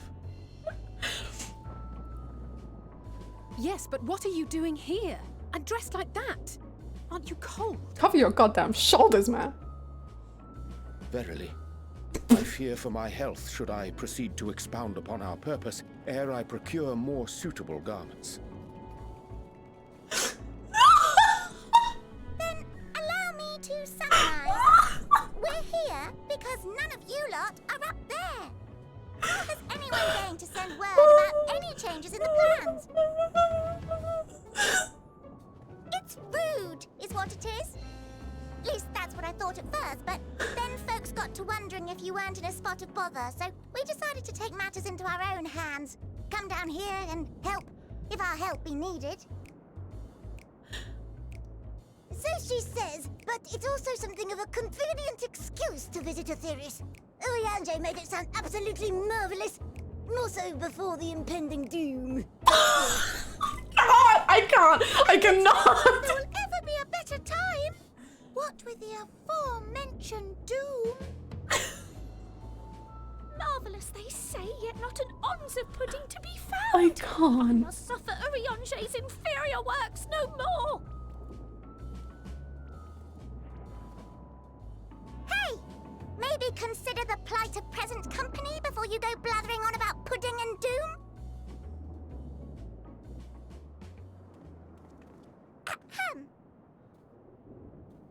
As I was saying, should you require any assistance with whatever, we are at your disposal. We were born from Hydaelyn's love for the lives of this star, so naturally we would much prefer to see them continue. Twiddling our thumbs up on the moon is hardly conducive to that, though, is it? Not when you've all got such precious thoughts and feelings and hopes for the future deserving of more active preservation. Speaking to Urianger made us realize that while we've carried out our duties to the letter, we've failed to fulfill them in spirit. From there, it was just a hop, skip, and a jump towards resolving to do better. So please, show us how. Help us help you. This scene is fucking insane. Yeah. Forgive me, but are they... Insane. Yes. What? Thy distant collaborators, indeed. Hail, fellow. Well met. You'd be a member of the Forum, would you? It's an honor and a pleasure to meet you at last. I'm Livingway, Hydaelyn's right paw. That last bit is very important. Oh my As am I, God. if I may humbly say so myself. Damn, Livingway. I bid you welcome to our star, Livingway. On behalf of the Forum, I thank you for traveling such a distance to meet us. As you have surmised, preparations for the Exodus have not proceeded as smoothly as we had hoped. I should be happy to personally escort you to our headquarters in Scion, where you may advise us as you deem fit.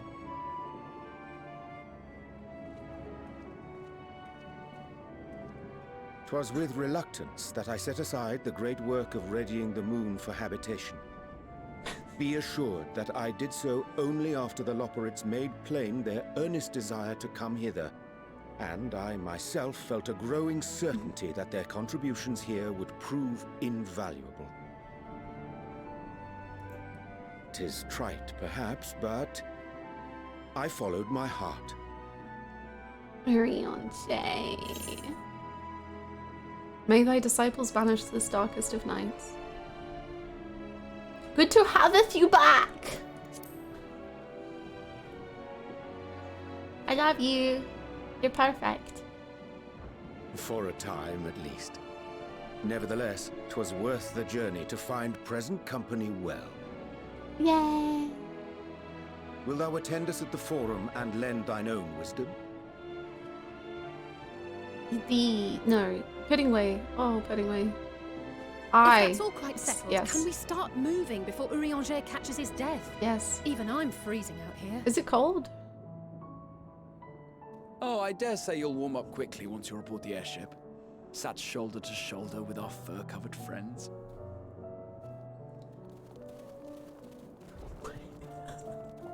Can someone pick up Puddingway? Graha, please. Hold Puddingway.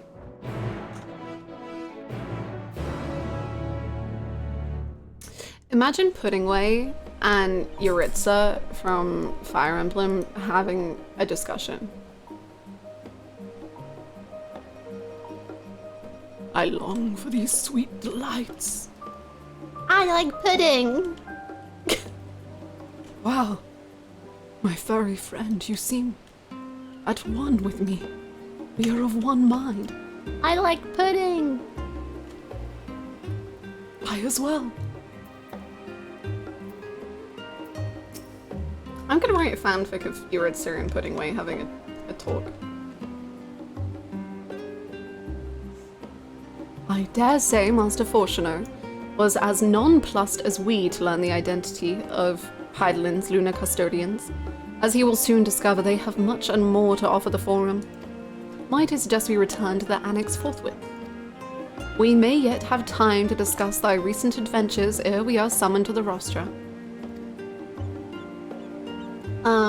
Please do, please do, please do. Do please. Imagine Hermes scouring the universe to learn of other beings' reasons for living and getting the answer. I like pudding. There's so many puddings I haven't tried yet.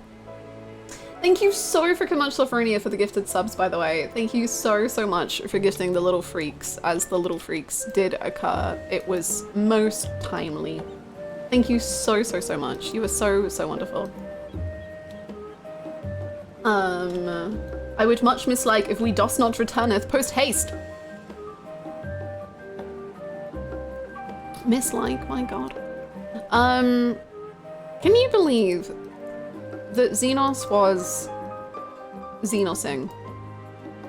And then 10 minutes later, putting away Meteion into the scene.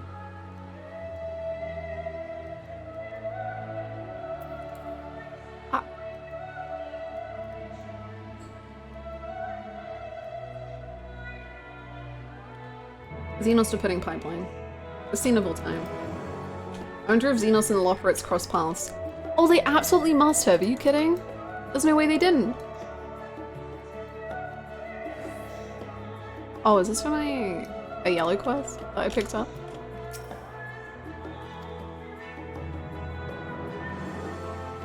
Don't worry about it. Puddingway versus Zenos. They both have one reason for living, and it's a reason.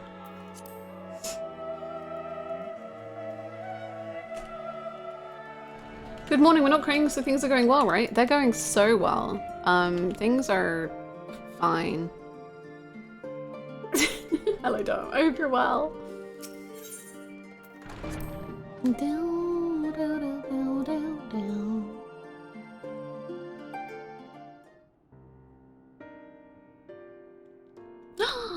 Hi, thank you, $1.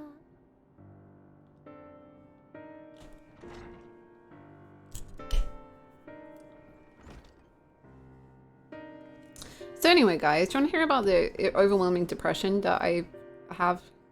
Oh, Thancred speaking, never mind. He's got depression as well. Oh. Not that I'm complaining, Ariange, but I wasn't expecting to see you quite so soon. Nor I thee. In extolling the virtues of Aetheris, I did inadvertently awaken in the Loporrits a desire to avert our beloved star's demise. Oh, just kiss. God. Kryal tells us you have obtained new knowledge that may aid us in our ongoing efforts. I've news to share regarding our study on the ethereal sea, but your findings are certain to be of greater interest, and so I would rather hear them first. To what revelations did Hydaelyn's Elpis flower lead? The worst time of my life.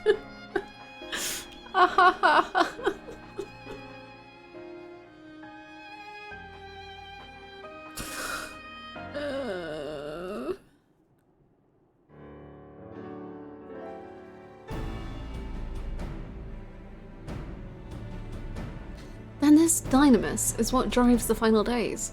I guess we skipped all the emotional parts and we gave the bare bones. Ivit and Akasa are one and the same. This all but proves Nitana's theory.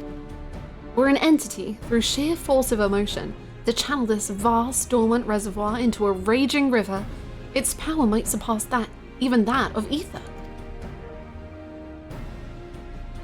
But if our star is so replete with ether, said entity would need to be outside its influence to effectively manipulate the dynamis of the great expanse. Meteion. Or rather, the sorrow and suffering of fallen civilizations that she has been hoarding for millennia. Untold anguish and fear and hatred drawn from every corner of the universe, all for a single purpose, the destruction of Aetheris. Then our foe is no longer some unknown calamity. We have but one aim, to defeat Meteion. You make it sound so simple, but you're not wrong. Vanquish Meteion, and we deliver the world from the final days. But to even attempt it, there are two conditions. First, we must determine her location. Before Meteion escaped, an enchantment was placed upon her by Venat, the woman who would become Hydaelyn. The implications of temporal magics are not entirely understood, and so we cannot assume that our Hydaelyn and the Venat you met in Elpis are one and the same. Nevertheless, due to her intrinsic qualities as an all-powerful being, I'd wager that Hydaelyn possesses the knowledge we seek. Whether she would share that knowledge with us, however, remains to be seen. After all, she intends for us to flee Etheirys, not to stay.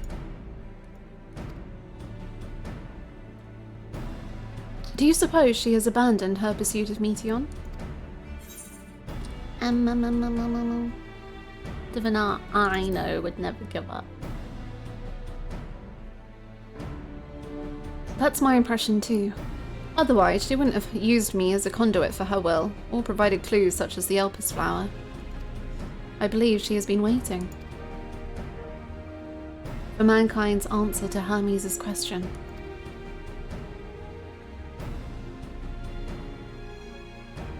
So, what's the second condition? We must find a means to reach Meteion.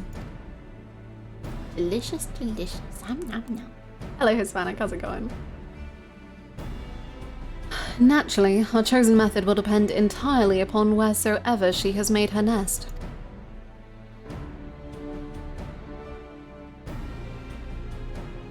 Then, communing with Hydaelyn must by necessity come first. Did you and Master Meteion have any luck with your investigation into the Ethereal Sea? Sadly not. Though we enlisted the help of Arenvold and other Echo-blessed allies, we couldn't detect so much as a whisper from Hydaelyn, even from within the Anti-Tower. Master Meteion is of the opinion that in the years since abandoning it, the Forum has found some other method of receiving instructions from Hydaelyn. If so, it would most likely be some form of apparatus for observing the Ethereal Sea built closer to home.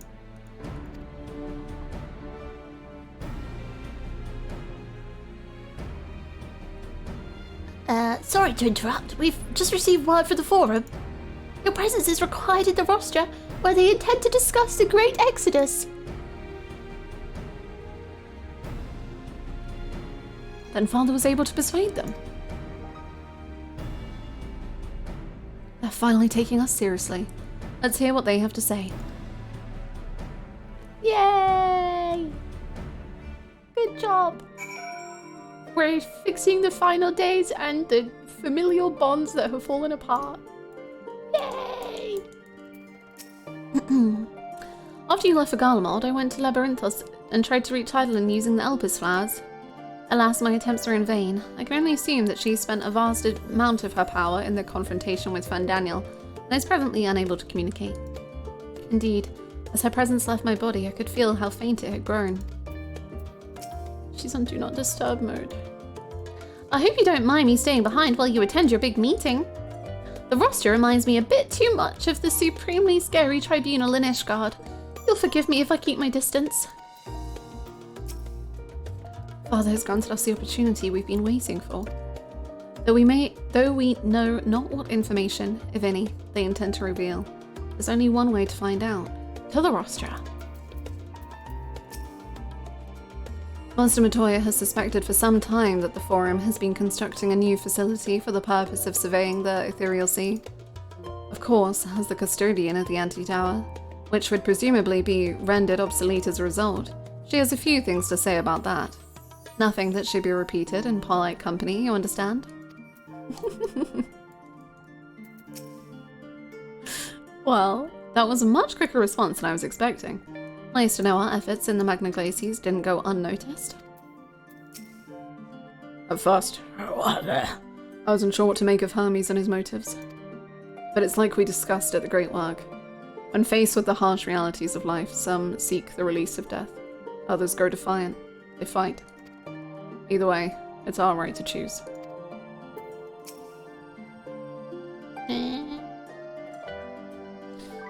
Twas Hydaelyn's commandment that in the event Zodiark should perish, the Loporrits were to deliver the people of Etheirys from harm. Though that be the limit of their duties, they possess knowledge unparalleled of the great expanse and the means of its traversal.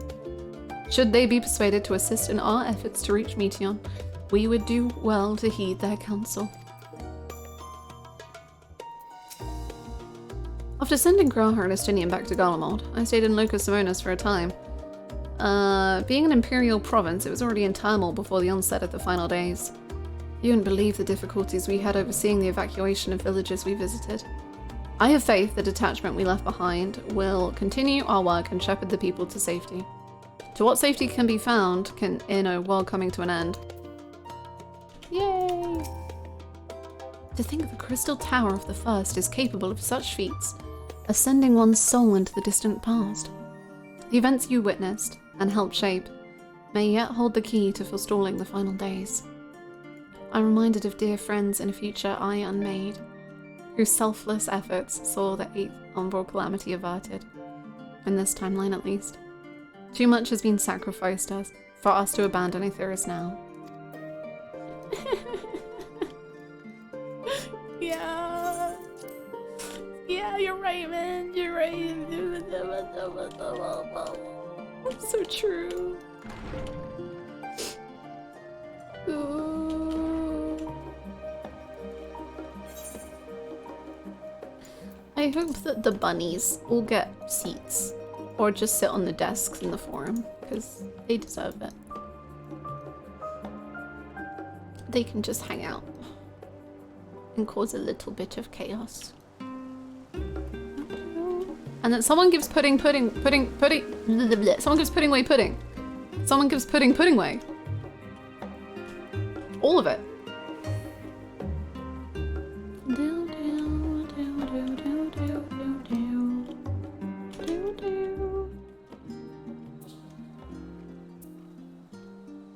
Hello.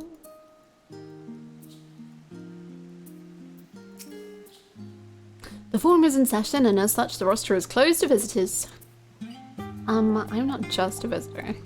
A sign of the 7th dawn! Oh, very well, you must wait in the corridor. Of course, entry will only be permitted on the condition you leave your armaments at the door. Lest you forget, this sacred institution holds rational discourse in the highest. The implements of war are expressly forbidden. Okay.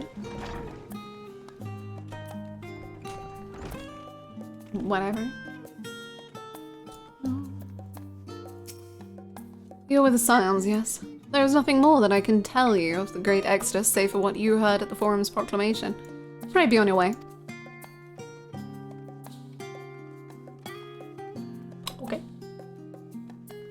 I shoved the rest just through the interlock. Poor little guy. He's trying his best.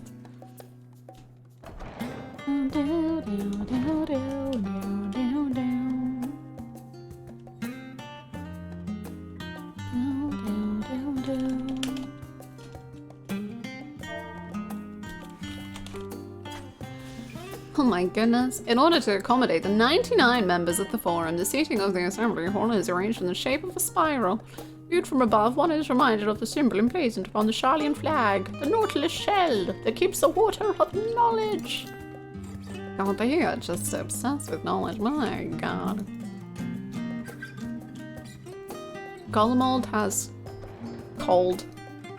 Scion has knowledge.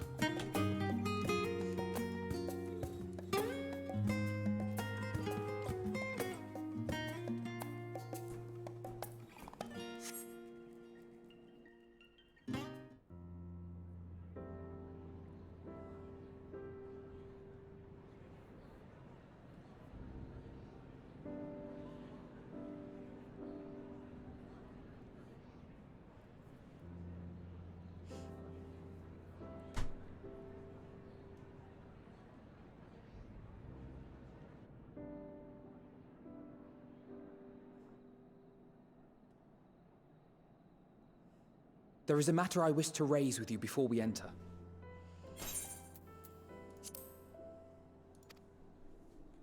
We are here to listen and to learn.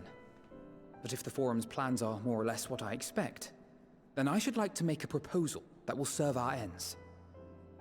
Okay. By your leave, of course.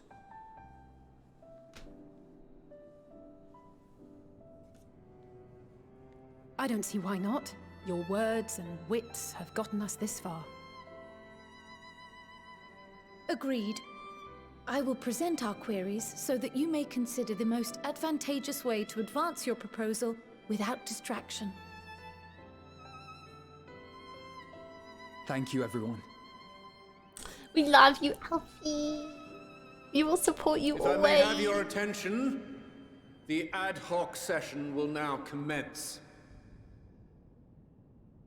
The purpose of today's assembly is to brief the Scions of the Seventh Dawn, at their request, on the Great Exodus. You may enter.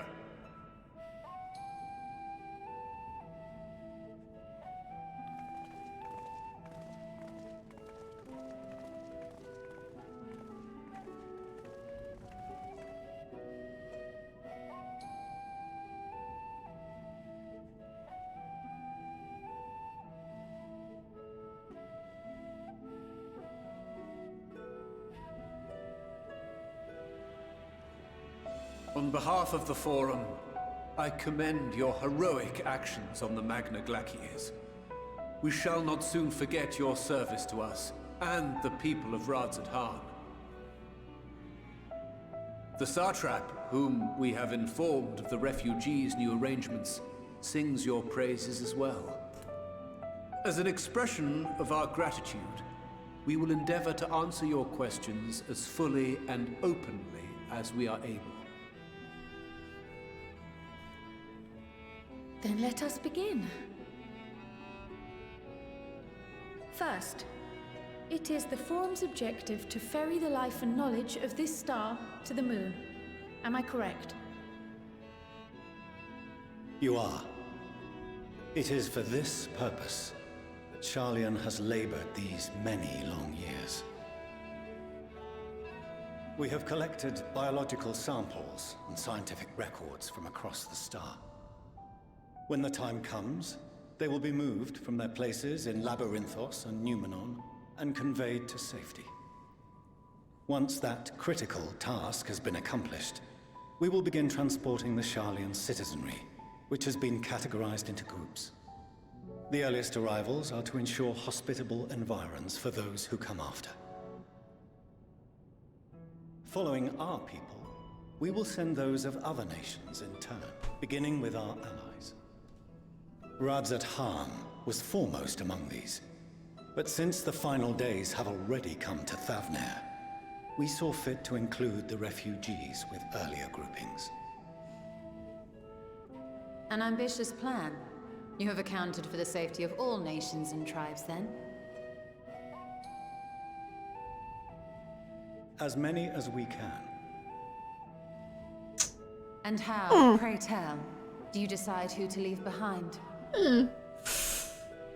To journey beyond the sky is an unprecedented and immeasurably difficult endeavor. Yeah?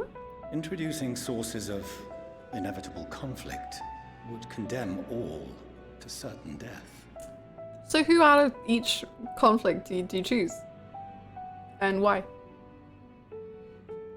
Questions as to the validity of that approach aside, are your plans proceeding apace? We're under the impression that your primary means of celestial transportation is incomplete. Fortunately, I'm sounding a little embarrassed. Oh.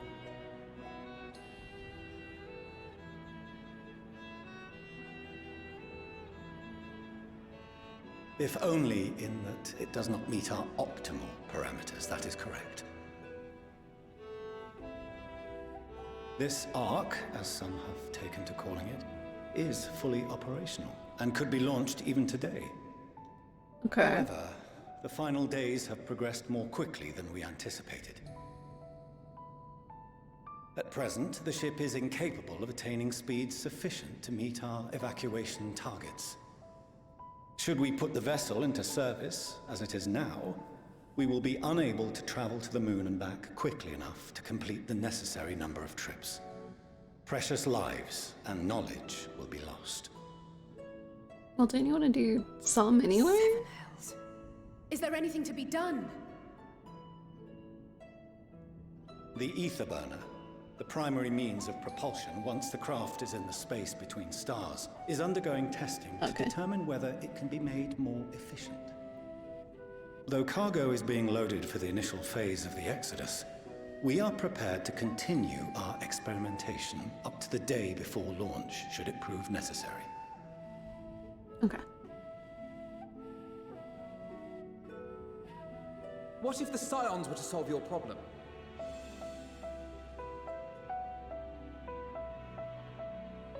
We shall help devise a means to improve the ether burner's efficiency, on 2 conditions. If we succeed, you must allow us to meet with Hydaelyn.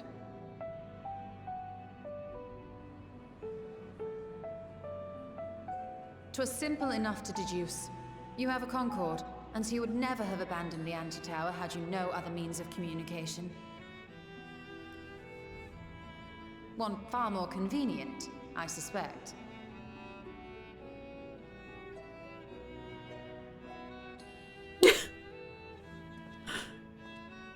The second condition, also to be met upon our success, is that we be permitted to propose another use for your Ark.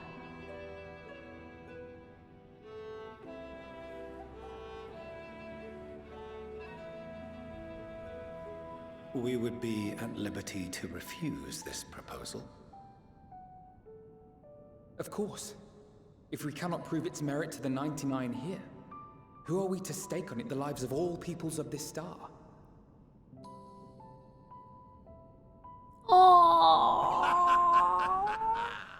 Delightful as always, Master Alfino.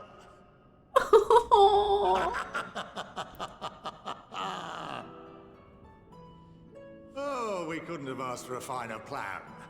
Allow us to solve this complex engineering problem of which we were entirely unaware until moments ago. What could possibly go wrong? The satire writes itself.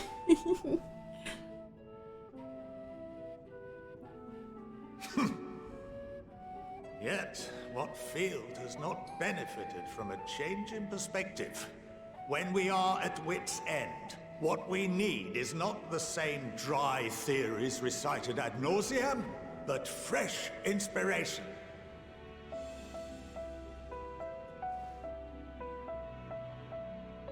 I, for one, have faith in my erstwhile students to provide it, and I find their terms to be perfectly acceptable.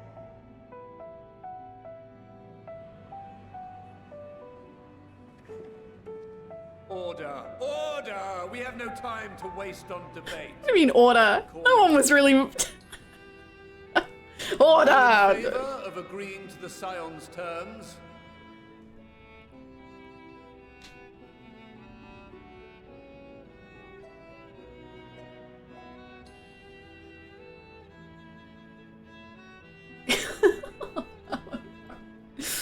Orders, orders. It's lunchtime.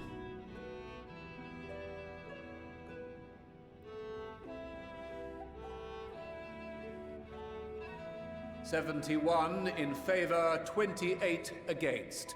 The ayes have it. Fortuneau, as the architect of this project, you are the best candidate to show them its current state. And bear in mind that regardless of your personal misgivings, this is the will of the Forum.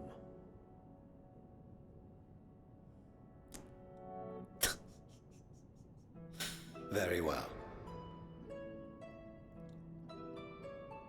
I call this session to a close. Return to your tasks with urgency. The final days wait for none. Good job, everyone. Politics. Hailing, thank you so much for 14 months. Thank you. Welcome back. What are the final days, other friends? We made it out. Thank you so much. Welcome back.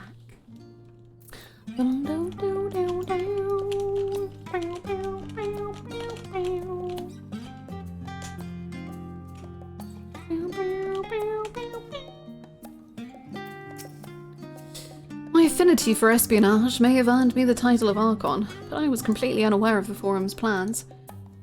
There may have been clues here and there, had I been of mind to look for them, but contemplating that possibility only serves to further wound my pride.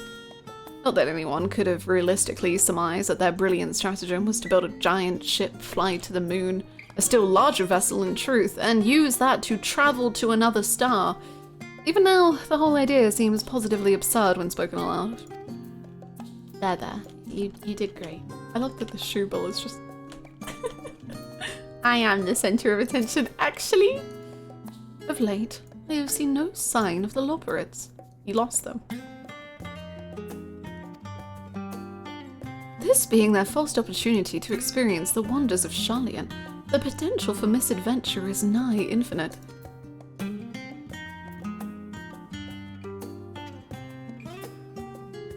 What if there are just Loporrits hidden around the room? And in Scion?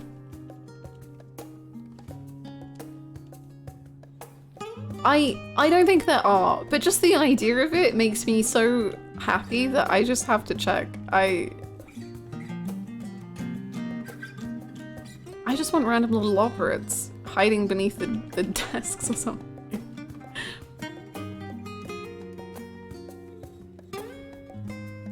Monster Chain is actually just 3 Loporrits in a trench coat. Hi Kit Kat, what's up? Perhaps if Midgard Summer was still alive. In the traditional sense, that is.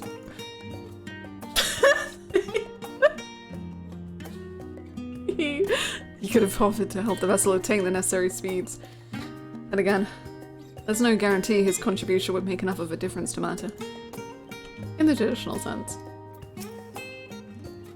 The further we pursue the mysteries of the universe, the more I struggle to comprehend the fortuitous nature of time itself. We measure and quantify it based on observations of celestial bodies, such as the sun and moon, but from your account it is unclear whether the ancients viewed time in a similar manner.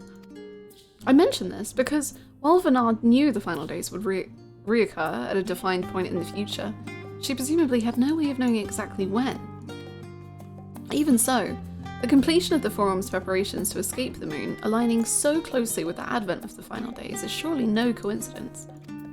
You've got big thoughts in that brain. You've got very big ones. I'm very proud of you. Wow.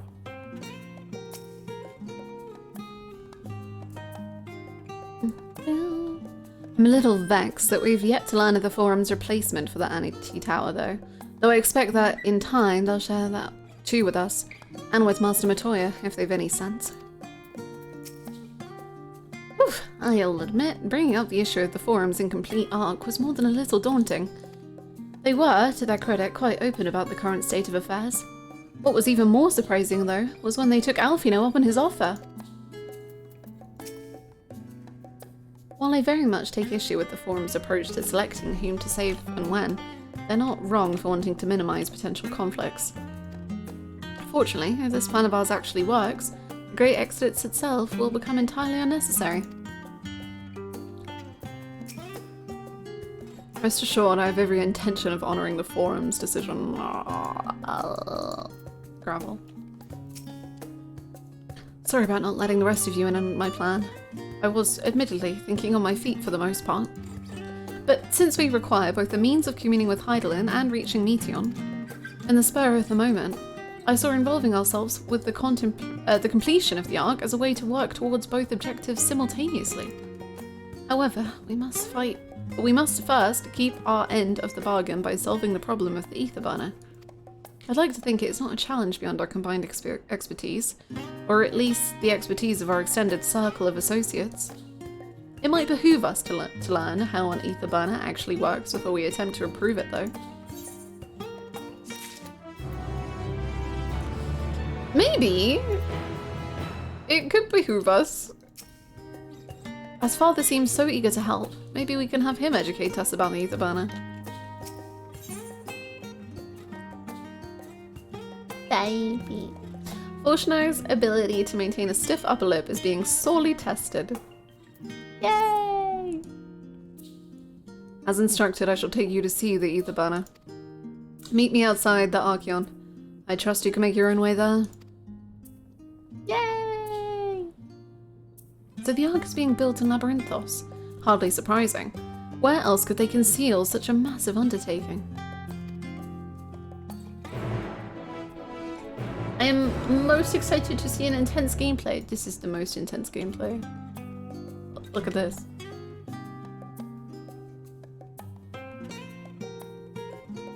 If that's not the most intense gameplay you've ever seen, I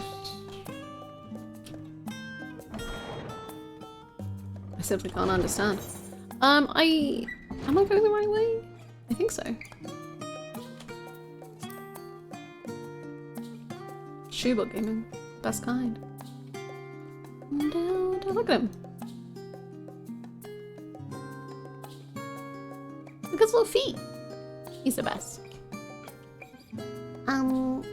Can I go down, please? Yes, thank you.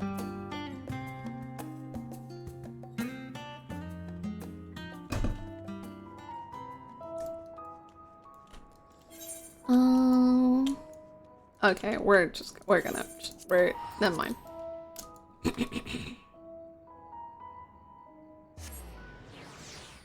I was gonna walk there, but that is simply too far away. Oh my god, hello everyone. I don't understand the appeal of reshaping it to look like the world above. Make your peace with what it is, or go outside if that's what you prefer.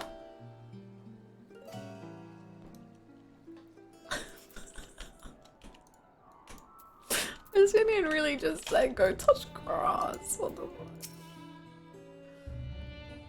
That we have been granted permission to enter the lower levels is proof of our increased standing. What? Would that they had been willing to confide in us sooner. Among the many and varied documents sent to the moon, I did chance upon several inventories made in the Archeon. Mayhap the Forum believed such records would provide insight into the intricacies of clerical duties. Regardless, the Loporrits did not consider them worthy of more than a cursory glance. Excellent. Did they intend to carry everything in the Archeon to the moon? They said they'd start loading scientific records and biological samples, but did they really need all of it? Some would surely object to the Forum's allowing foreign elements to have the run of their secret facilities. We should count ourselves lucky. It has been many moons since I last visited Labyrinthos. As vast as the archives were back then, they've only continued to grow in the days since. It seems so long ago we first set foot here. It does. Where once we refused entry, we are now welcomed as guests. Welcome is a strong word, but yeah. Our destination lies in the lower levels. The Forum, in its wisdom, has granted you access to Archeon's lift. Step inside and have Ophiline take you to the medial circuit. Okay. Imagine having flying unlocked. Kind of cringe, to be honest.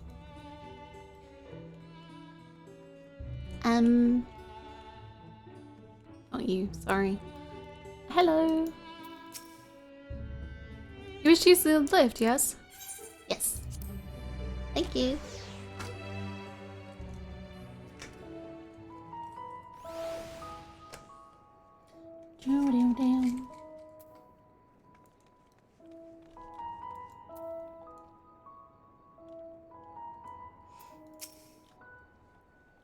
I have sent your associates ahead to Logisticon Alpha on the other side of Merial Agronomics.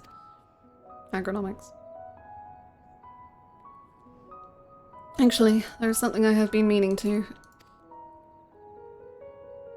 No, never mind. I can wait. Let us attend to the matter at hand. Do you want to talk to me? We can talk. We can talk. Don't worry. I'm ready whenever you're ready. Alpha? Not only alpha, but more words that I have no hope of pronouncing. It's very exciting. Okay. Yum yum yum yum. Alpha is the most important one, it's fine. Good. I want the alpha mount so bad.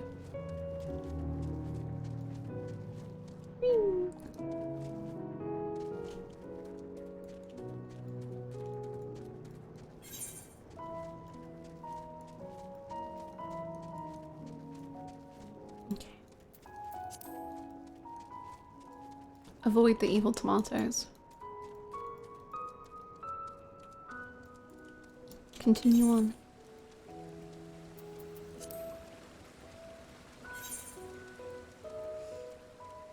Such nice music here. I like the nighttime music. This music. The daytime one is it's a lot on my brain.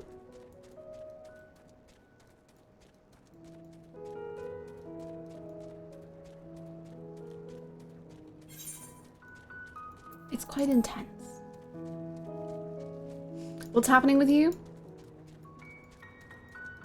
I don't know what that means. What's happening with me? Gaming. Hello. Things have certainly taken a turn for the chaotic, haven't they? Not that it affects my work, really. And for until Labyrinthos has seen its purpose fulfilled, we must keep it running. Oh, that's nice, I guess. Hello. Not to presume overmuch, but you've the air of an outsider about you. If you are indeed new to the area, then I would be more than happy to answer any burning questions. Oh, thank you. I thought you were being quite rude, but yeah, I think you're nice. I am a Sky Weaver. Now, I know what you were thinking. Surely you mean Sky Watcher, but rest assured I did not misspeak. As you may have guessed, I do not watch the sky, but weave it. We in Labyrinthos are not subject to the natural world's tempestuous vagaries. Instead, we are subject to mine. So should you like to keep things sunny, do not cross me. Oh. Damn, fair play, King. This bird. Hello, everyone. That's fortunate. I guess I'll show up in a minute. Well, there you are. Having words with Master Fortuno by any chance? Knowing the Forum, even the people working down here are probably kept in the dark about the true purpose of this place. On our journey here, I was filled with an inexplicable sense of elation to see vegetables other than carrots being cultivated. Why? It near brought a tear to mine eye. We must be close to the central circuit, which is where Shullion's greatest secrets are held, if the tomes I perused told the whole story. Fields we passed along the way brought back memories. The Ferndale. Unfortunately, we were never blessed with such abundant crops. Scion.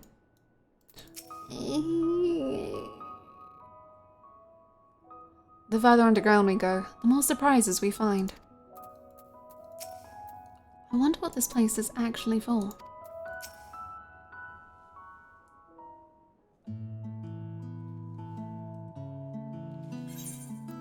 We are to wait here while our father arranges for us to use the next lift.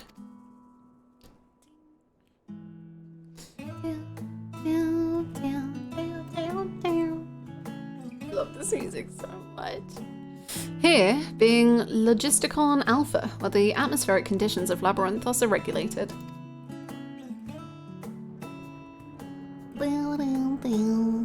Water is drawn from underground and dispersed as vapor, stimulating the formation of artificial clouds and rain. By manipulating the temperature and air circulation, they are able to create the ideal environment for the growth and preservation of the biological samples kept here.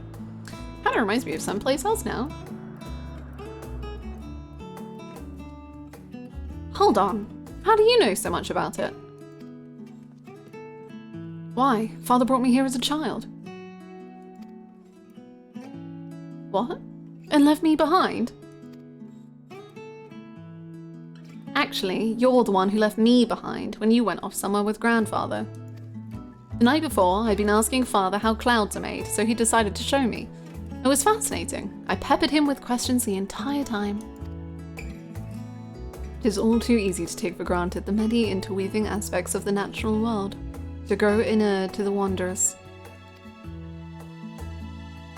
But having gained an understanding of the complex mechanism employed by the Loporrits in recreating a similar environment, I have come to view such processes in a new light. The subterranean gardens of Labyrinthos, the lunar prison forged to contain the ancient zodiac, the habitations built for all mankind beneath the moon's surface, each unique yet undeniably similar. 'Tis no mere coincidence. The vibes are over. Dad's here, and he's sick and tired.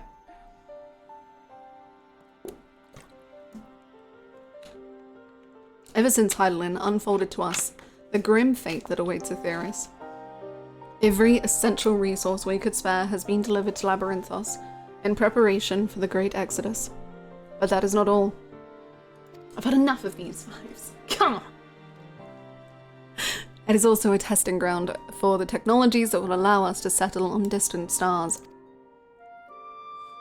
Though the Loporrits have endeavored to make the moon inhabitable, that is not our final destination.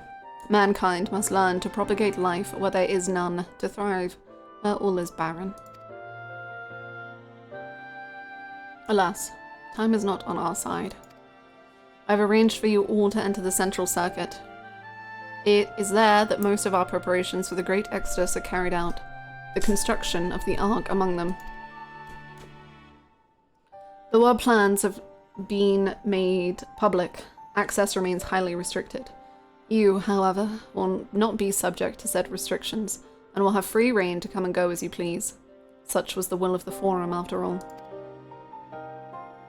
We will prove ourselves worthy of that trust. Your trust.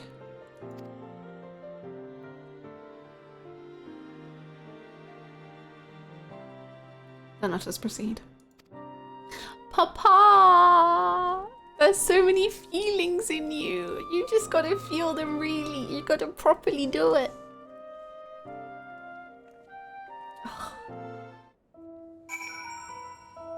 Ah.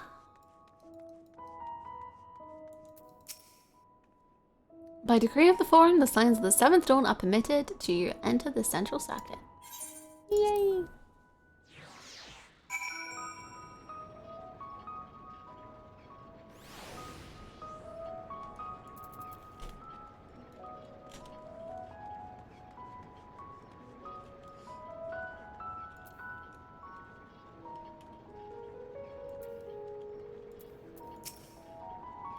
We might finally have the chance to commune directly with Hydaelyn, provided we somehow manage to succeed where Scien's finest engineers have failed.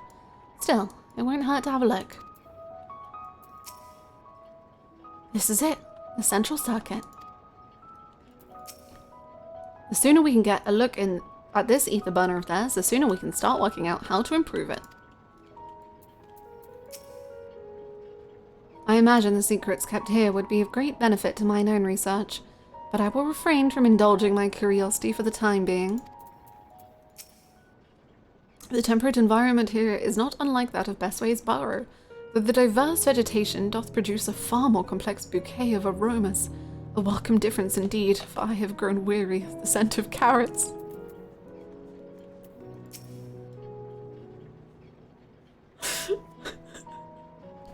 Man, Urianger has been traumatized by his time on the moon. Only in regards to carrots, but that's... oh, honey. I have no idea what makes Alphino so confident we can solve this problem with theirs. Relentless optimism, I presume.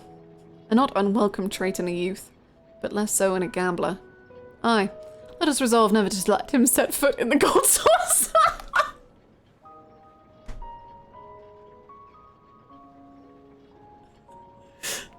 I just want to hear you say every thought that comes into your brain as it happens. Just keep going. Just keep talking. I just want to know everything.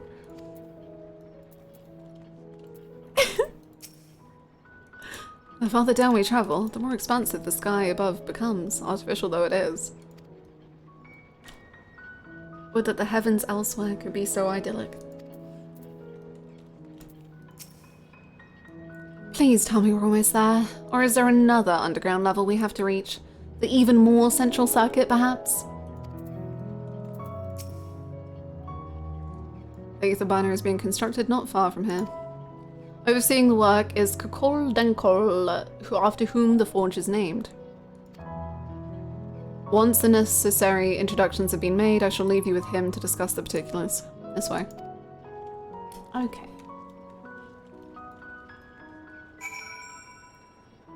Assuming we're never letting you in the Golden Saucer either. True. Actually. True. I didn't even... Hold on, Astinian. You're being awfully judgmental. Wow.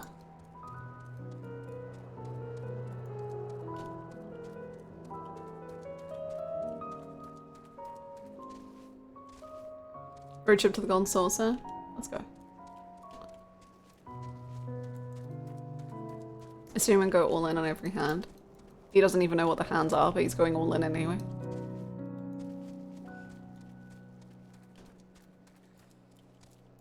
Because as soon as he puts the money down, he forgets it exists. He has no object permanence, I'm telling you. It's true and real. Hello.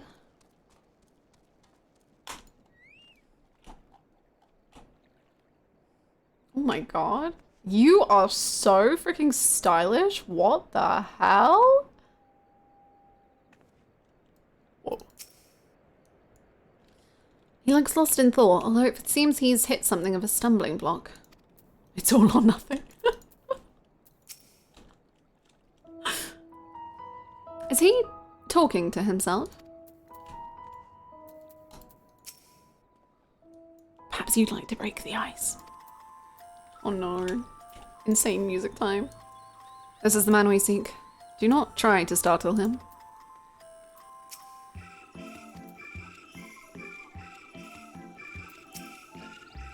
He hasn't even realised we're here. Or perhaps he has realised, but just doesn't care. While many of the facilities within the central circuit seem to be visible from the upper levels, the more secretive work must be carried out behind closed doors. I was expecting the Skyfall manufactory, but instead I find the village smithy. You've got so much sass in you, sir. Surely the Forum hath already petitioned the aid of the Loporrits, given their familiarity with such technologies. For a closely guarded secret, you can see practically everything from the outside, even with the magical barrier surrounding it.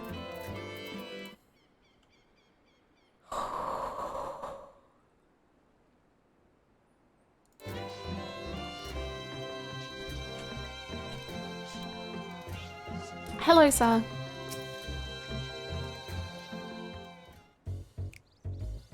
I could swap them out. No, been there, done that. Damn near lost my eyebrows. I love him. Think, Coco, think! We'd be well on our way to paradise. Visionaries patting themselves on the backs for their grand accomplishments if you'd only think! Yes, that does sound rather lovely. Yeah! I mean, Master Force, you know, what a pleasant surprise. We're not blasting off already, are we? The schedule remains unchanged, for better or worse. Which is why the Forum has elected to accept assistance in resolving the ether burner conundrum.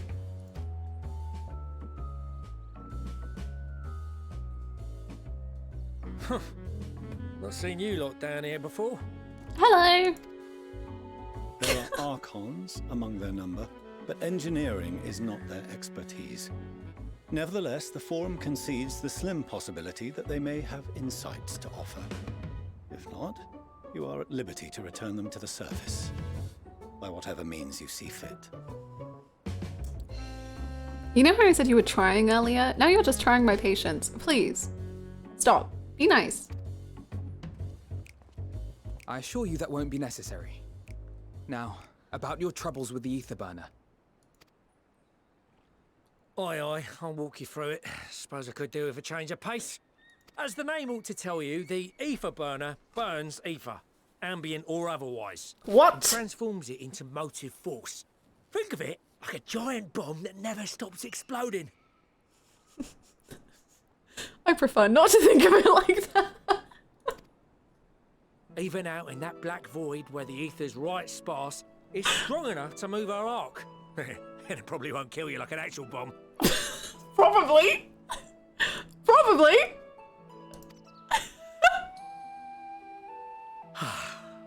But it ain't perfect. Oh, honey. According to my calculations, to travel to the moon and back fast enough for the forum's liking, the conversion rate needs to be 6% more efficient.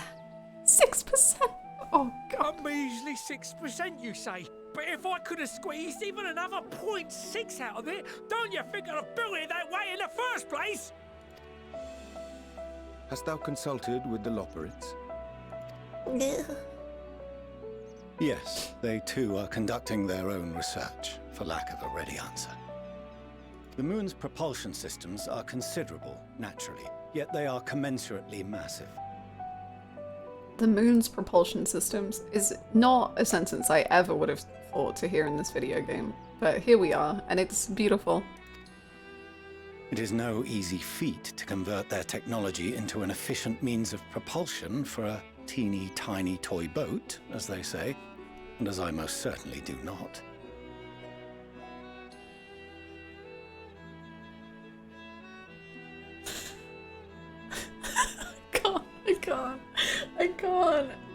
I can't.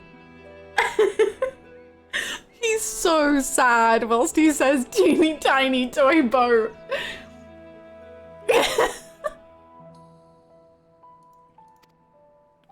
Yes, exactly! Damn it all, I asked for refined adamantite and they send me uppity rabbits with inscrutable, ancient, incompatible technology! They're trying to drive me mad! Yes, no. Do you speak of Allegan refined adamantite, perchance? You know of it?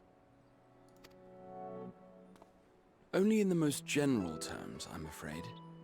'Twas an alloy of Allegan make, but the secrets of its production were closely guarded. Ah, your voice, girl.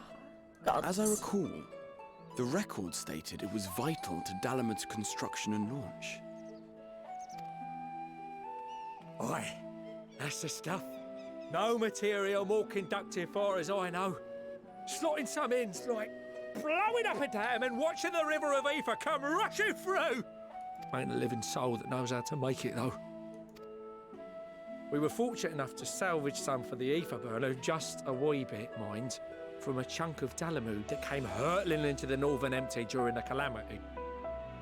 With more, well, that extra 6% efficiency would be child's play. It's a crying shame that we've no other sources. Surely the many shards of Dalamud scattered throughout Eorzea would suffice. Why not get the refined adamantite from them? Oh, we tried, believe you me. But only a few specialised pieces would have had any in them to begin with. Drive calls from Ragnarok-class internment hulks. Those are the prize bits we really need. According to the Gleaners, getting to them means delving deep into the shards. And the defences are still very operational and very eager to blow them up. This guy talks about blowing things up a lot. Not that I'm concerned, I'm noting it. Even for the cream. Not sure they'd make it out alive. Weren't we near that part of the Ragnarok when we went to destroy Bahamut?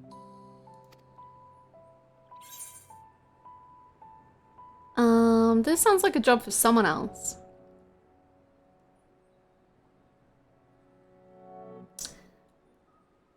Want me to go fetch the what's-its?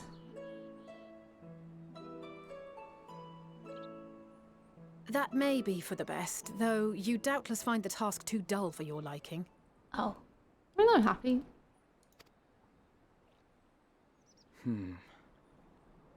There are multiple internment hulks in Eorzea alone, so handling this ourselves may not be the most efficient option. Rather, if we could salvage adamantite from the shards simultaneously... Thancred, is the link shell we established before you went to Garlemald still active? Of course. The floor is yours. Thancred. You're beautiful. You know that? My goodness. I would like to believe that Hannah would give this character the exact same voice. Honestly, What's all yes. this?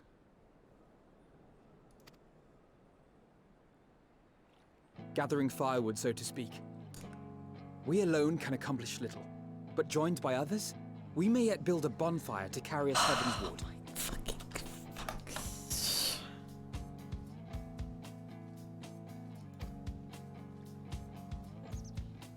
This is Alphino. The Scions have need of you.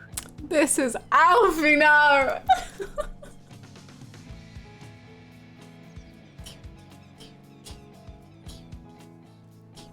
Understood. I will contact the Lord Commander and dispatch our finest at once. My sisters are somewhat preoccupied with the final days, so I will lead the 12-Wood expedition myself. Okay. You do whatever you want, man. I don't know. Are you aware of any other sources of refined adamantite? This is firewood!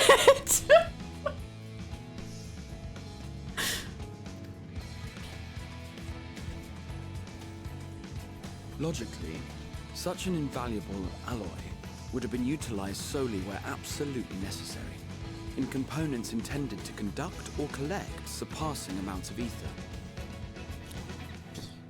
Any extant instrumentation or devices would have likely found their way into the hands of etherologists, or enthusiasts.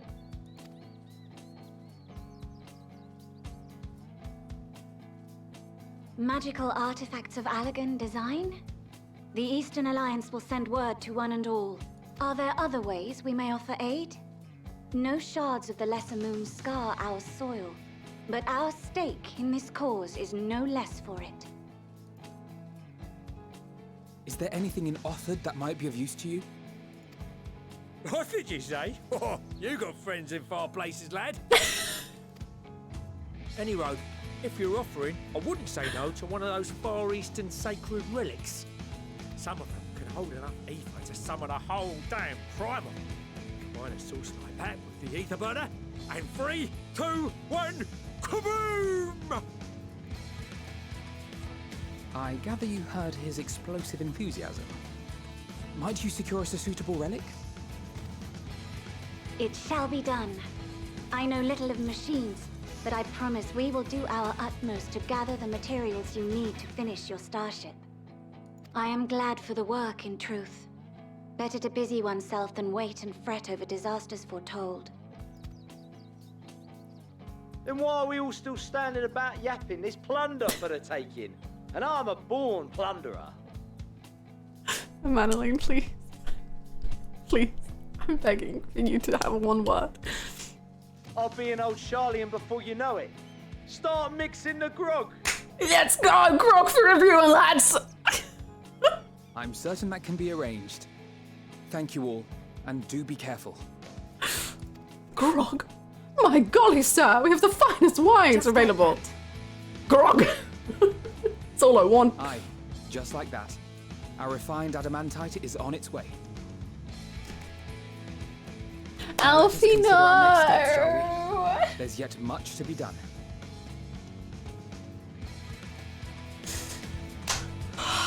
I'm so proud of him.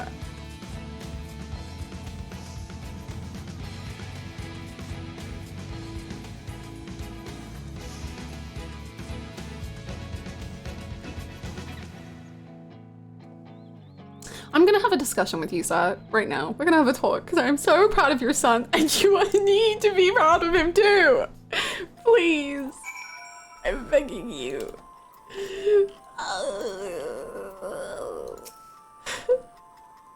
Appreciate you doing all this, but I ain't getting my hopes up just yet. Okay. There are no oaths or contracts binding the members of the Ilsabar contingent, and in many ways, it was even more loosely organized than the Crystal Braves. Nevertheless, I knew none would refuse this call to arms. Truly, we have been blessed with trustworthy and dependable allies. And you know why they're here? It's because of the work you do.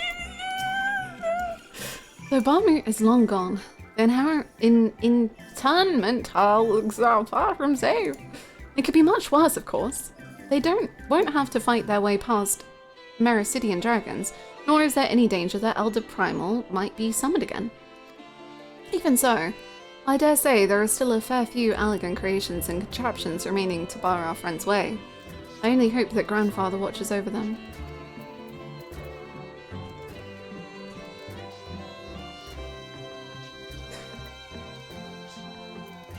Yeah. Time and time again, it seems that Allagan's something or other, either the cause or the solution to our problems. I think the self-same materials that once launched Alamud will now be used to help ferry mankind to the moon. There's a poetry in that. God, it's only 10:40 AM in Eosian time. This music, it's here. God. I'm confident that even the deadliest of Allagan defense mechanisms are no match for our allies. At this rate, some of them might soon have as many accomplishments to their names as a certain warrior of light. Considering how much of a fuss he made at the time, I don't see why he takes every opportunity to bring it up. It was just firewood.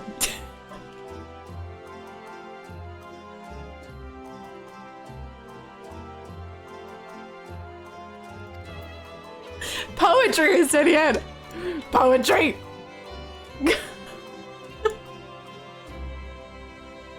First the Telephoroi, now the final days. No one can accuse the Elsabard contingent of backing down from a challenge. Of course, they weren't also committed to the cause when we first set out. But after seeing the example set by you, Alfino and the others, the change was palpable. They couldn't help but believe. Aww. What serendipitous irony that the remnants of the 7th Umbral Calamity would become the key to mankind's salvation. Never more certain have I been that Master Louisoix watcheth over us from the ethereal sea. Oh, stop, man.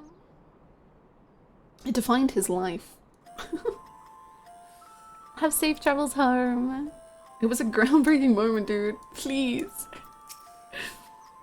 It seems like these, I can't read. I'm so sorry. Let's start that again. It's time like these are reminded of how famous, or infamous, Alfino has become. Who'd have thought he could achieve so much with a single link pearl conversation? As we're expecting rather a lot of visitors in the near future, I'd best return to the surface and inform the relevant parties. I also have a contact of my own that might be worth a try. Oh, and who might that be? That's for me to know and you to find out. And on that note, I leave matters here in your capable hands. Best of luck.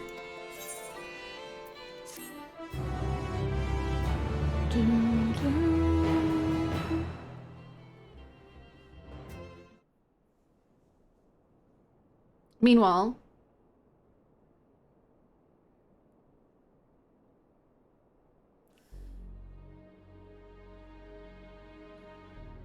ooh, the music.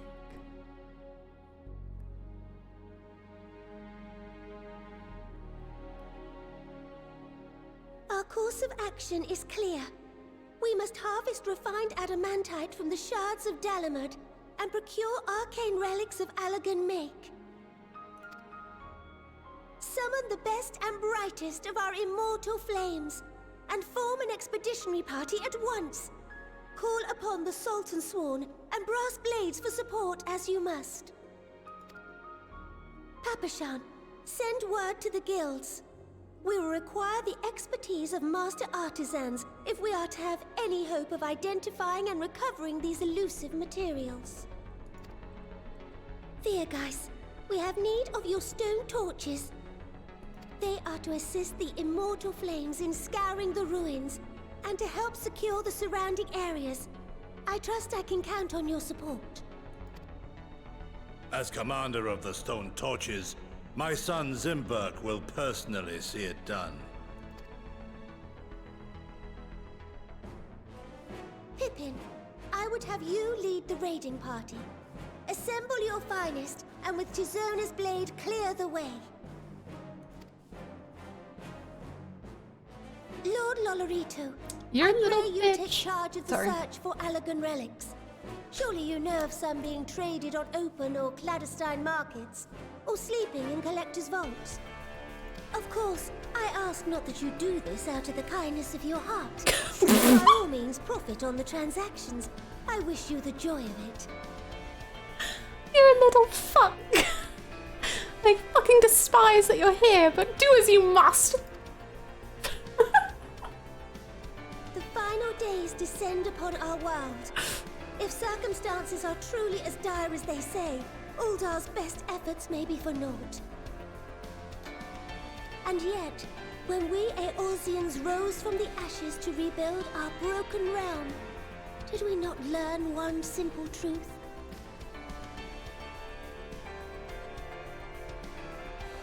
That which seems all but impossible to overcome alone may yet be possible if we stand together. It was the Scions who united us then, and it is the Scions who call upon us now. Uldar will answer that call. We will summon our courage and join the fight for our world's future. You know your duties. I, Nanamo Ulnamo, 17th in the line of Ul, bid you good luck and Godspeed.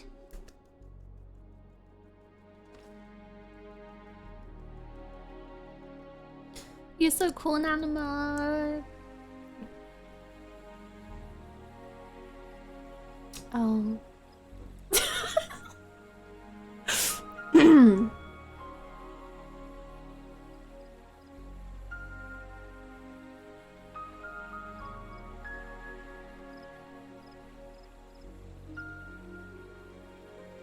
Where is she?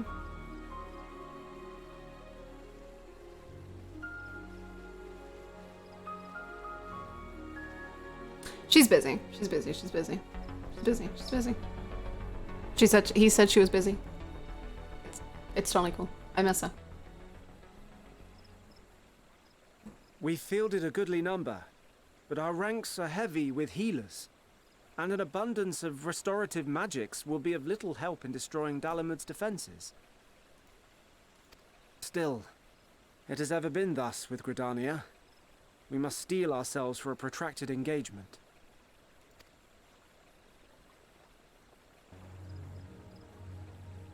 In that case, might I suggest taking us along? Yeah! Oh, that's so cute! Commander Hext! Oh. What are you doing here? None of the shards in Girabania are big enough to hold an internment hulk. Wow. Because the starting it's good actually. Oh, it's very good. Oh. So we said to ourselves, why not lend our neighbors a hand? We thought you might be short on people with a talent for breaking things. While it pains me to admit it, you are right. Our deficiency so plain to see. Yes. It might have been a lifetime ago, but I was once one of the Scions assigned to the Shroud. I know this forest well. I know your people. And I know we will be stronger if we fight this fight together.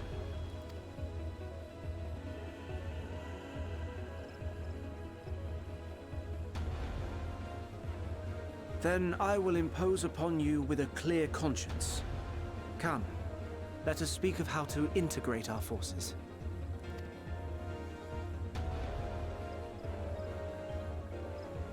This music is going all over the place.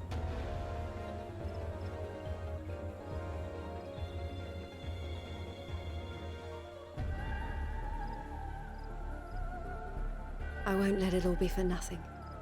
I promise you, Papalimo.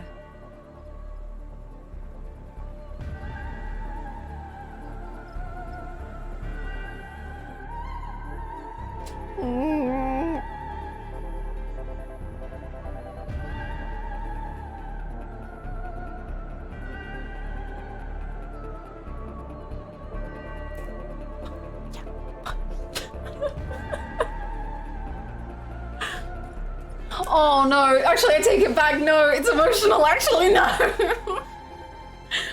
We've no time to waste, brother. Everyone has already...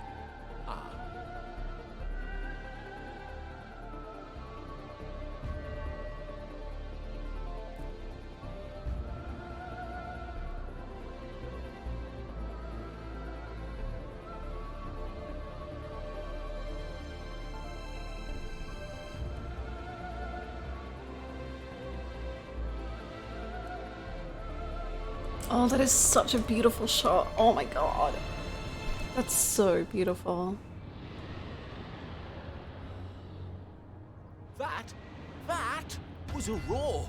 A dragon's roar.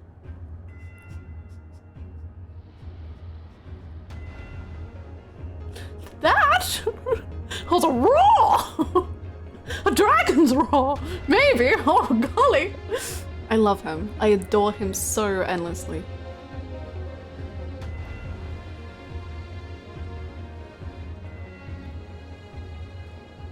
We got King. He's working hard. So, in summation, the Eastern Alliance, as well as the Honorable Lord Loporrit himself, reached out to me for assistance in procuring these treasures of the divine, and I, in turn, do beseech the Confederacy for aid.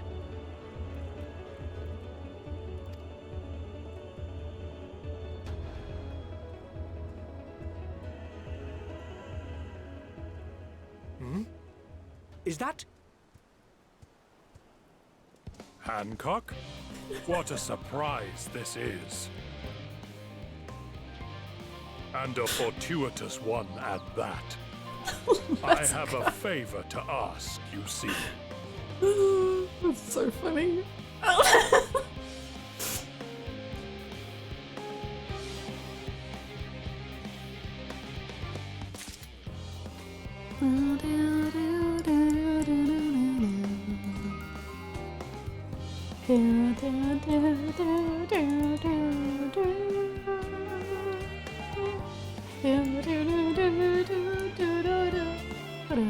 My cheeks hurt from smiling.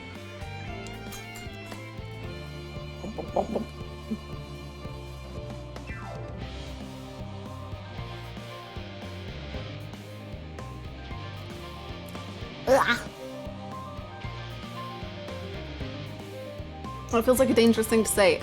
No, there can be pain and there can be goodness. That's the whole point. There can be sadness and suffering, but there's hope and joy that pushes us through and makes us carry on the walk. My cheeks really do hurt though, Venat.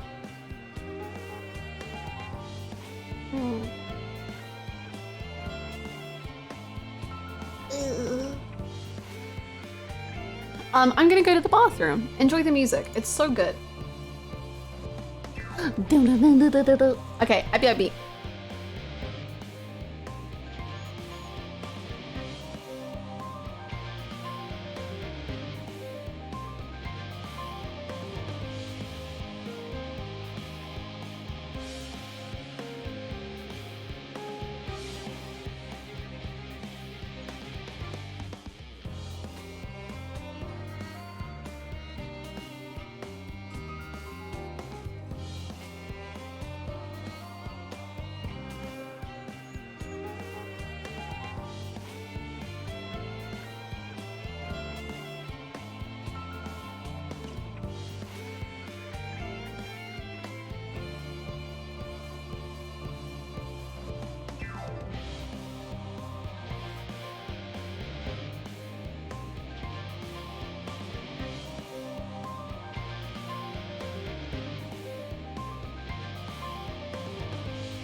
Hello, I return. Oh my gosh. Enjoy your burger soda.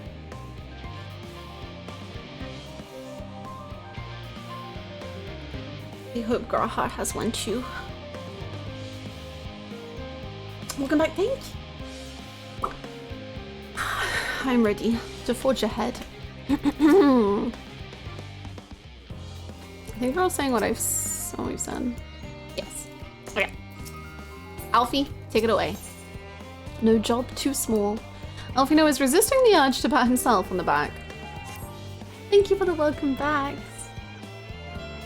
Though our friends are searching for refined adamantine and sacred relics, we will only know if they meet your requirements once they have arrived. In the meantime, is there all else we might do to be of service?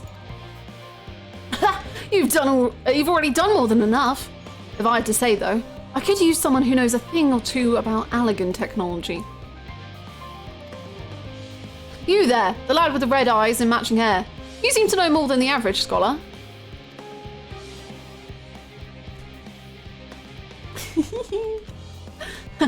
If only Master Kakul knew how great he was. While he and Grahar established a rapport, why don't we help with preparations for the Great Exodus? Indeed, this would mean going above and beyond the terms of our arrangement, but I propose this not to curry favour. As confident as I am that we will succeed, we must be ready for every eventuality. This would also be an opportunity to familiarise ourselves with the logistics of traversing the Great Expanse. And if nothing else, it beats twiddling our thumbs while we wait for the adamantine. Yeah. Well, ain't you a bunch of helpful buggers? If you mind to lend a hand, I know where you ought to go. Scion Hamlet is lousy with researchers and scholarly types, busy in themselves, preparing for the Exodus. Huh, that lot need all the help they can get. Sure. Well then, off we go.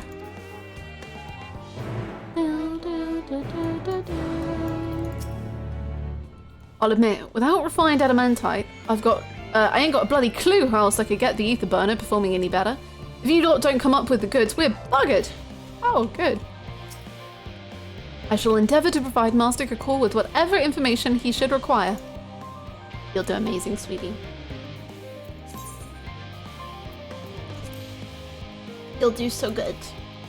Elfie deserves to pat himself on the back. He's doing amazing.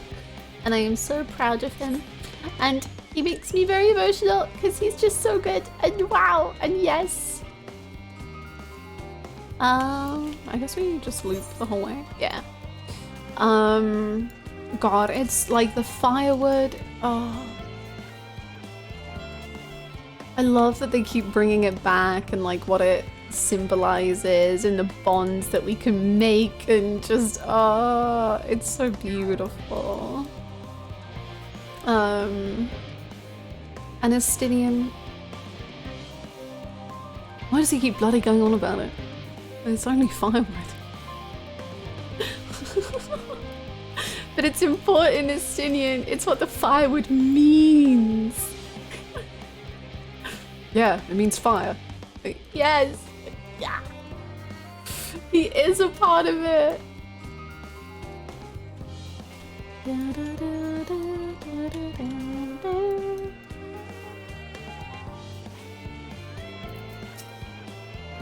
In order to protect the secrets of the Central Circuit, the researchers must navigate a bewildering maze of paperwork before they are permitted to return to the surface.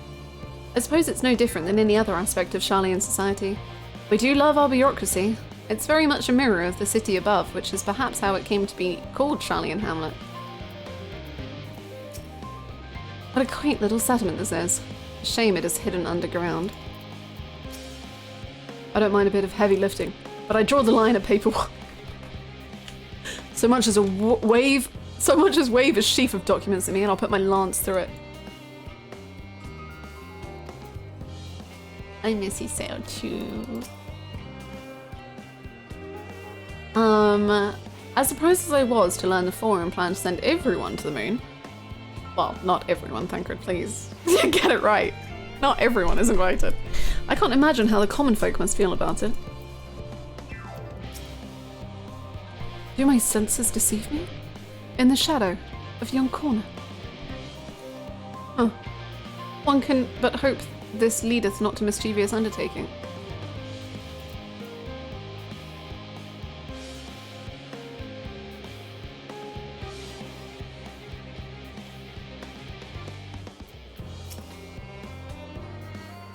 From what I can tell, a lot of the people actually live down here. I don't know how much help we can offer, but I dare say they'll benefit from some of that fresh inspiration Scholark Montechain mentioned. Let's start by asking around, ideally without getting in anyone's way. Let's meet by the Aetheryte once our work is done. Shall we? Let's not let Urianger go off alone. I think he's a little afraid. I think he's starting to see Loporrits everywhere. Or carrots. Maybe he just thinks he sees a carrot.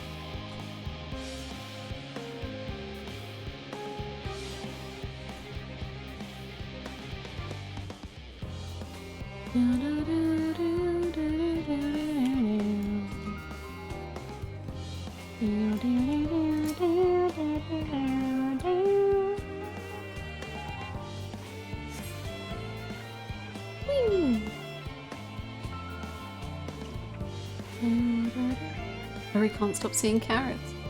Carrots everywhere. Can I go in these? No. I'm watching on the PS5 right now, and having the jam not move on the screen is very does it not move? So it just looks like Adachi's just sitting. He's just sat. Oh, hello. Are you one of the new helpers? Wow, you're beautiful. Working on the Aether Banner. Oh dear. I hear things have come to a standstill on that front. Even so, I choose that over my current duties. Checking and loading samples day in, day out. It's tiring, thankless work. Still, no one will be cross if I misplace a few legumes or whatever, or what have you. The Forum's got enough on their plate as is, what with deciding who gets on board the Ark and when. Lots of powerful people have opinions about that. My heart goes out to Master Fortuno and the others. Hardly get a moment's rest, I expect. Do they even have time to sleep?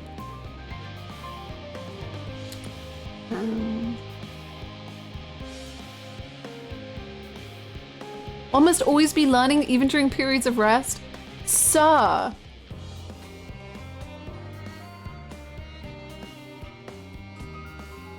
Go to sleep. Just have a nap. You can't even chat on the PS5? Have to use mobile or something?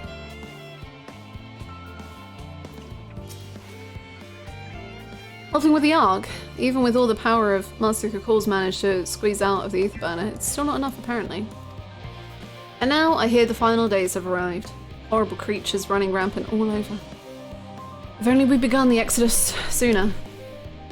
People are dying, and there'll be no end to it if we don't fulfill our duties. But we will. We've spent years preparing for this moment. Believe in the plan, and all will be well. Loading books would be useful. Like if you're ever reading in bed, and you're like lying on your back, that would be great.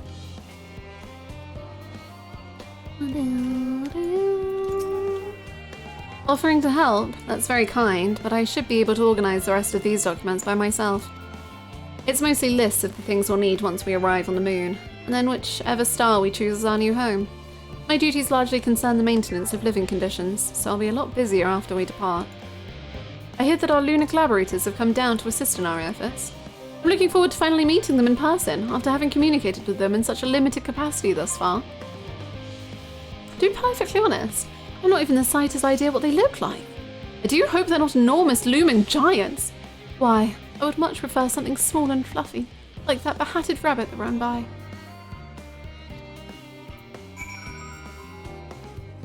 Wow, have I got news for you.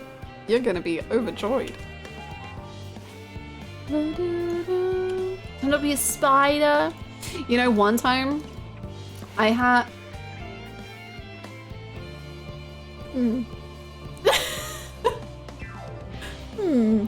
I had a hamster, and the hamster escaped its home.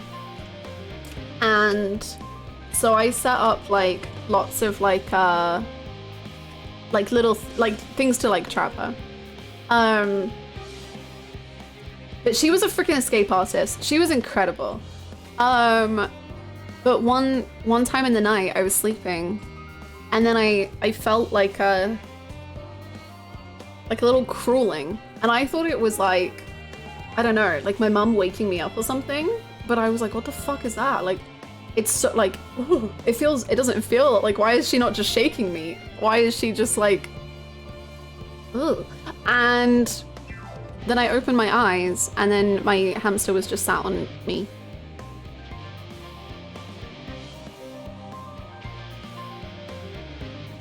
Then I put her back in her cage.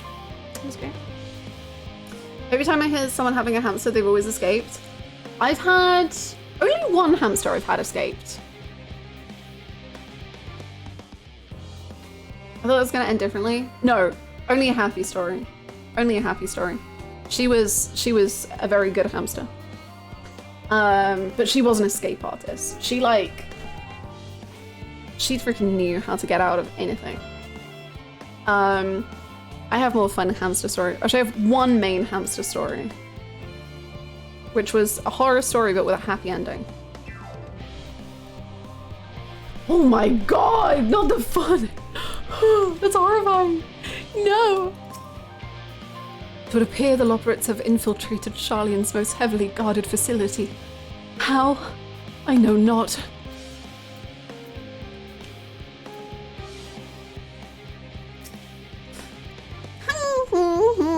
What joy to sample the delights of a theorist! How marvelous it is to see you again. You'll be pleased to hear I've learned much since our fascinating discussion at the Caratorium. It's all thanks to Urion J, you see. He's taught me the finer points of cooking, which, despite my name, I knew very little about. So many dishes, so many hard-to-pronounce words. Actually, I was rather hoping he'd show me how to bake an Archon loaf. They're quite popular, I hear, though it doesn't sound like it contains any flavour to speak of. Still, if that's the sort of thing your kind enjoys, I shall make enough to last the whole journey. No. No. Crikey, I wasn't expecting to see you here, Hackney. I'm sorry I didn't have a chance to say goodbye. And for having those other Loporrits attack you. Terrible misunderstanding that. Not to worry though, as all have since recovered from the perhaps savage beating you administered.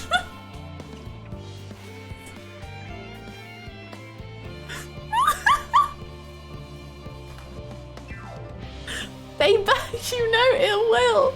Well, perhaps a little ill will on account of the savagery. But time heals all wounds. Most, anyway. Holy shit. That's incredible. Your Loporrit voice acting is actually on point. You even got the cadence down too. Oh, thank you so much. Thank you, thank you. Fancy meeting you here, Hackney. Our friends in the forum brought us to see their teeny tiny toy boat. Which was quite impressive considering they didn't use any creation magics. What we're really interested in is Etheirys itself, though we now find ourselves in a sort of funny, underground, miniaturized version of it. Yay! We were hoping the forum would give us a guided tour, but it appears they're rather preoccupied. Honestly, all that time to prepare and they're still not ready. I suppose we'll just have to show ourselves around. Or at least that's what we were planning to do until we chanced upon Urion J and your good self. Since you're both dawdling about, engaging in idle chit-chat, perhaps you could show us a few points of interest. Won't that be fun? Oh boy. It'll be something. If you're too busy to show us the sights. No, don't keep yourselves amused. I will, no, I'm here, don't worry. Are you okay, Urion J? Try as he might, Urion J could not free himself of the Loporrits. The tour of Labyrinthos. An unexpected yet prudent suggestion. Given the similarities betwixt this artificial environment and Bestway's burrow, 'twould be in our best interest to have the Loporrits acquaint themselves with those conditions deemed optimal by their Scion collaborators. I fear, however, that continued reliance upon my limited knowledge would risk narrowing rather than broadening their perspectives. Mayhap thou art better suited to lead this venture. What a marvelous idea! Mind we begin with our great big what's-it over yonder? Ah yes, the what's-it. I shall leave its explanation to Hackney. Have I been abandoned? Excuse me?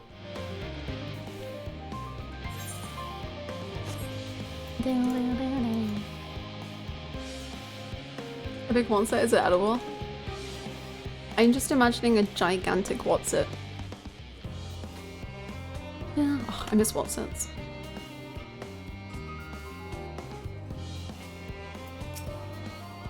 This is all very intriguing, I'm sure. But where are the fruit preparation stations? The, what was your word for it? Kitchens? That reminds me, Puddingway, our newly appointed Chief of Pudding Research, a discipline he himself founded after sampling Oriange's delights, has gone in search of Etheris's ultimate sweet treat. Well, provided it's a pudding, as that's all he ever talks about these days. Have you seen him? My word, what magnificent architecture! Such immaculate curvature! I'll have to make several adjustments to my work if I'm to match this degree of craftsmanship. I shall leave no corner unrounded. Considering Singing Way and Growing Way's specialities, I expect them to pay full attention to your explanations, which I am sure will be most informative. The Loporrits' technical expertise doth far outstrip our own. We would be wise to allow them to form their own conclusions as to the function of the various apparatus rather than offer uninformed suppositions of our own. Unless that is, unbeknownst to me, thou art possessed of surpassing knowledge concerning the construction and operation of advanced Scion... what's it?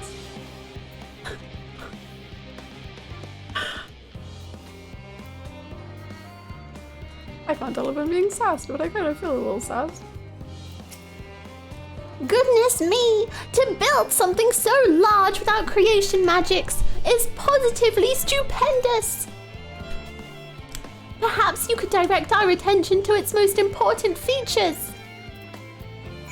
Am I about to FPS? Yep.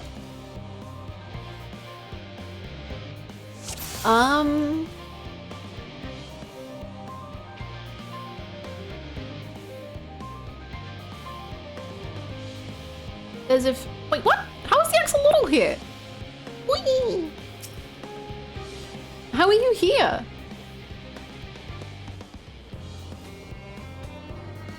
You spot an ambistoma, an especially lively one at that.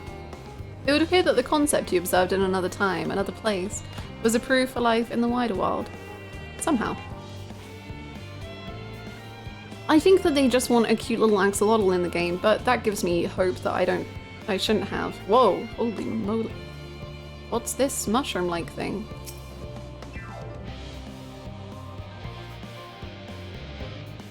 That looks like the trees in Greatest Endsvale. Hold on, that's a bit of a strange shape. It's thin at the bottom, but big and round at the top. Quite tall for something so unbalanced too. Now it makes sense. That's where they store the water. Water? Yeah. And when you look at these tanks, they're very tank-like actually. It's a little hard to see from here, but is that a golden pipe connected to the top of those tanks? And I can see through that window another pipe at the bottom. Ah, this must be for purifying water drawn up from below. I would have said the exact same thing, crazily enough. Oui.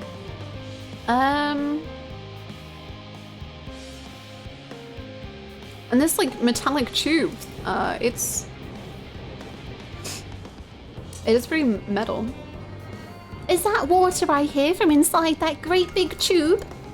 It must be because of those cogs and that gigantic wheel at the top. Oh, I see. That's how they draw up the water. There's probably some sort of spiral-shaped mechanism inside it too. Tube. It's a metallic tube. Yeah, I didn't even have to explain everything I know about all of these things, because you guys got it.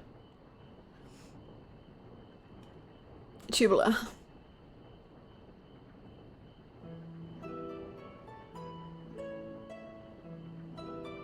Well, if I were to hazard a guess, water drawn from the underground, presumably with some other mechanism, is purified here and stored in that tower before being distributed elsewhere.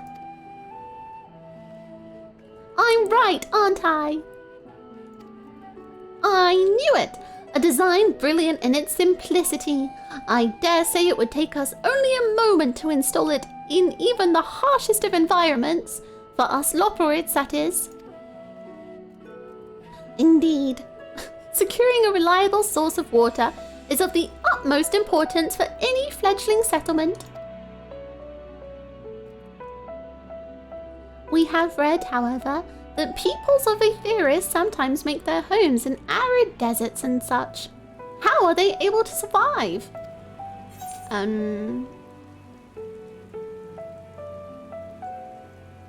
It's raining. Many settlements in Thanalan are built near an oasis. Areas near waterfalls are common sites for villages in Garabania.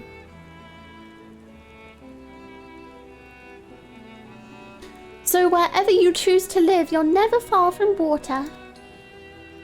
Oh dear, I worry we won't be able to procure the necessary amount. We can provide enough water to keep them from drying out completely, but it would appear they rely on it far more than we'd anticipated. Has Orion J had a glass of water in the last week? 2 weeks? He's very dehydrated. A few adjustments may be in order once we've calculated the average rate of consumption per individual. Or even shout. That's a good question. That's a great question. That man functions on poetry alone. He drinks poetry. He showers in poetry. It may also be worth learning more about how exactly they obtained the water in the first place.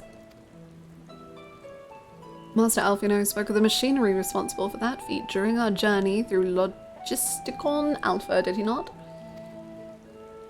Mayhap the Loporrits will share his appreciation for their engineering marvel. Oh yes, that sounds absolutely splendid. We must journey beyond the sanctuary of Sharlayan Hamlet. I shall lead the way. You mean we'll have to brave the untamed wilderness?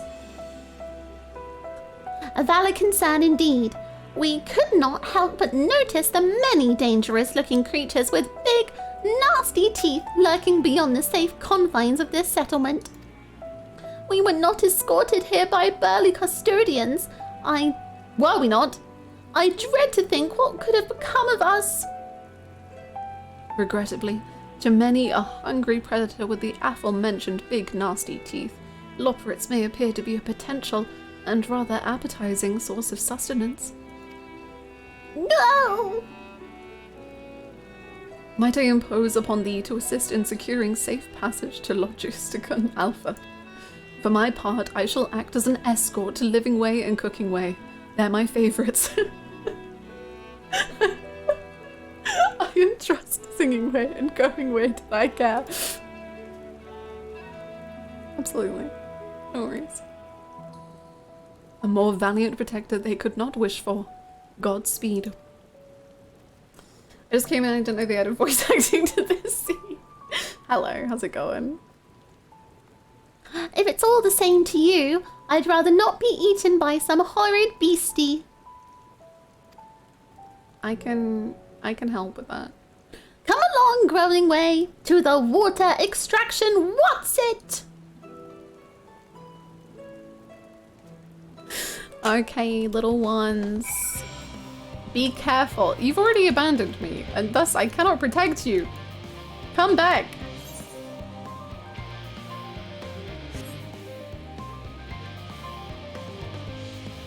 My little Loporrits, please. You're going to die. And then what would we do? The moon needs you. Urianger needs you. I need you. What are you two doing? Be careful. What are we looking at? I have a feeling the way forward is not as clear as we'd like. Could you go and take a look? Perhaps you should call... Perhaps you could tell the local beasties we're not nearly as delicious as we might appear. I can try.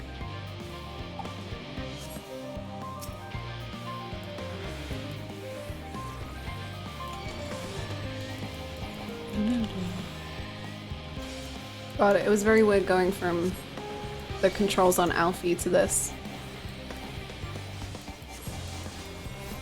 Making sure everything was actually in the right place. Come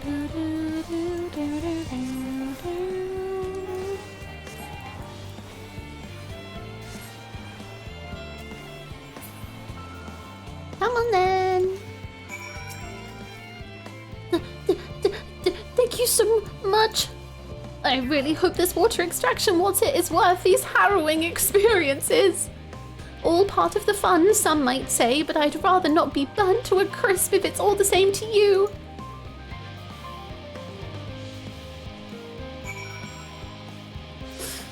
Getting tired of the song yet? No, I prefer it to the normal overworld music, so I'm quite content, honestly.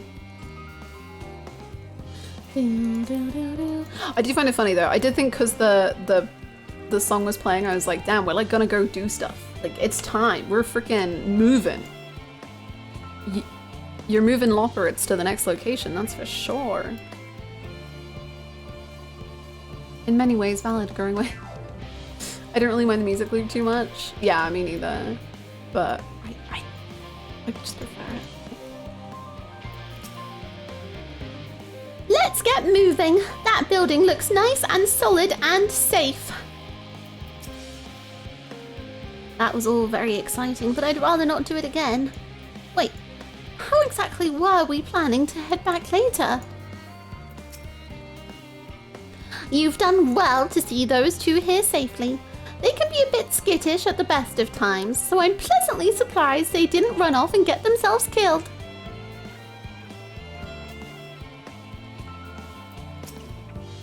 I couldn't help noticing a distinct lack of carrots along the way. Or many of the other vegetables I was expecting to see, though I did catch a glimpse of some sort of bipedal tomato charging about. Must be my imagination. We'll leave it at that. My friends, I bid you welcome to Logisticon Alpha. Our destination doth lie at the lift's top. Pray, follow me.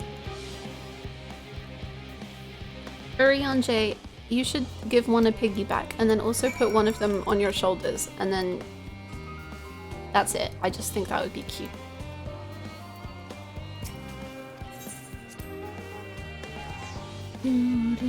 At Endwalker release, most of us were wondering if the music loop here was a bug. I like this one more than the Shadowbringers.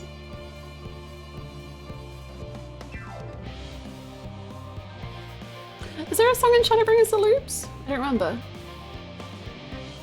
All has urgent business to attend to. The bunnies need a caretaker, and I am that caretaker. Forgive me for asking, but are we any closer to the kitchens? Come to think of it, why am I even here? Atmospheric manipulators are hardly my area of expertise. On this occasion, it would behoove us to seek the counsel of those qualified to describe the workings of the apparatus. They may also be in possession of schematics or other useful documentation should the Loporrits request them. At the forum's esteemed guest, 'tis unlikely they would be refused, yet thou knowest as well as I the changeable dispositions of Scion bureaucrats.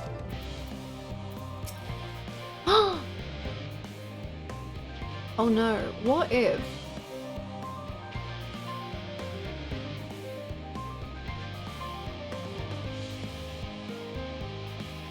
I know that they said... Thank you, AJ. I know that they said that Mo and Brida's parents had returned to help. Or something. But now I'm like, why are we here with Urian J and the bunnies, really? Is my fun time ending swiftly? Oh dear. That was terrifying, but at least the scenery was more pleasant than what's name Garlemald. It was cold there. As a first impression of Aetheris, it was far from favourable. Anyway, onwards and upwards, quite literally, as is the case here. As I understand, places like Labyrinthos are the exception rather than the rule. You don't all build enormous underground living spaces like this, surely? Marvellous! Simply marvellous! So this is where the magic, or science rather, takes place. The perfect environment to sustain life, artificially created. The knowledge we'll gain here will be essential when we start looking for new stars for your kind to inhabit. Apparently, most of them don't even have air for you to breathe.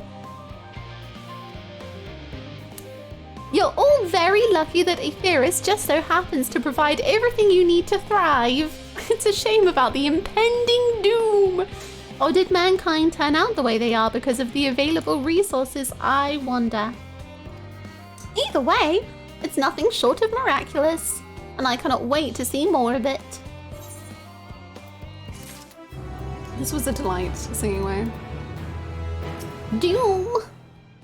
I should like to study this primitive yet nevertheless intriguing contraption a while longer, if I may. That the Sharlians were able to build something of this complexity with their limited knowledge and resources is most impressive. Agricultural shop. Cooking Way is eager for a chance of a change of venue, or at the very least, a change of what's it. This is all very wonderful, I'm sure, but I was rather hoping to learn more about your nourishment provision facilities. In other words, where is the food? I believe both the knowledge and consumables you seek may be found at Merial Agronomics. As I imagine Singing Way and the others intend to study every conceivable facet of this apparatus, wouldst thou be so kind as to escort our visiting culinarian? Yes, that sounds much more interesting. Hopefully, I'll be able to see firsthand some of the delicacies Urian J was telling me about.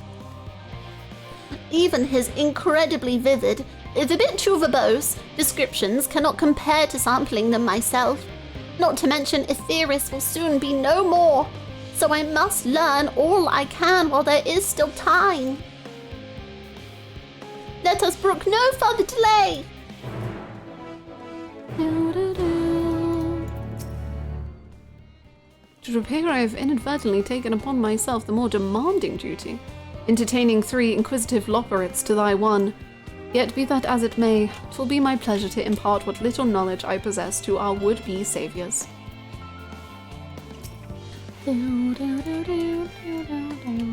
Where have you gone, little guy? Oh my god! Okay, I'm running.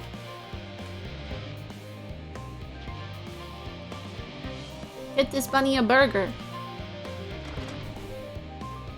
Oh my god, did the bunny go out in the rain all alone? Are they okay? Bunny! I'm here to help. You didn't have to run. Why are you not accompanying me? I will keep you so safe. He sped off. Cooking Way, please, return to me. I will care for you so. Wonder if they found out what humans consume here.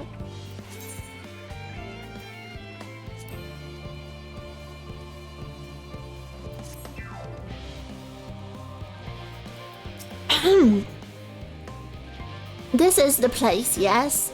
The heady aroma was enough to guide me here, and I've spotted several of the fruit and vegetables featured in our compendium. I'd dearly love to try some, but I read that those who help themselves to a farmer's crops without permission are often caught and put into pies.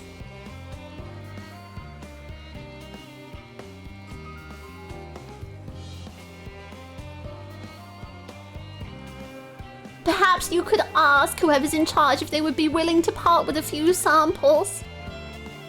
Cookie Way, you're now accompanying me. Yay! Oh my god! I just got exactly what I wanted straight away.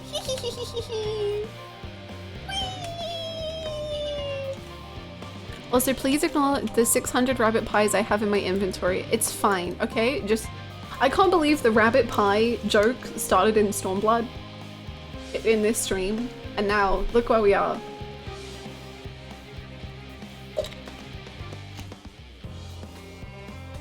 Wow. Wow. Look at all the goods. Aren't they so wow? I suppose if they did put me in a pie, I could just eat my way out. Wait. They get quite hot inside, don't they? On second thought, let's stick to the plan for now.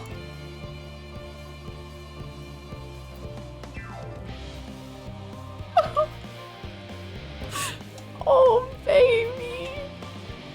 Let's get out of the rain, little baby. Hold on. I know how to do this. Do I? Come here. Come here, Cooking Way.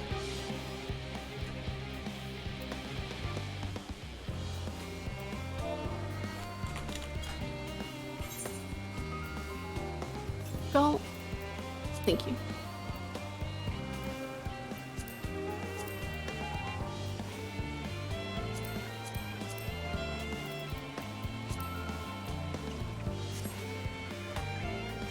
Yay!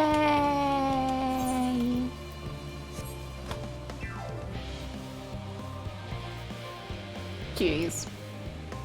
It is very cute. I need to...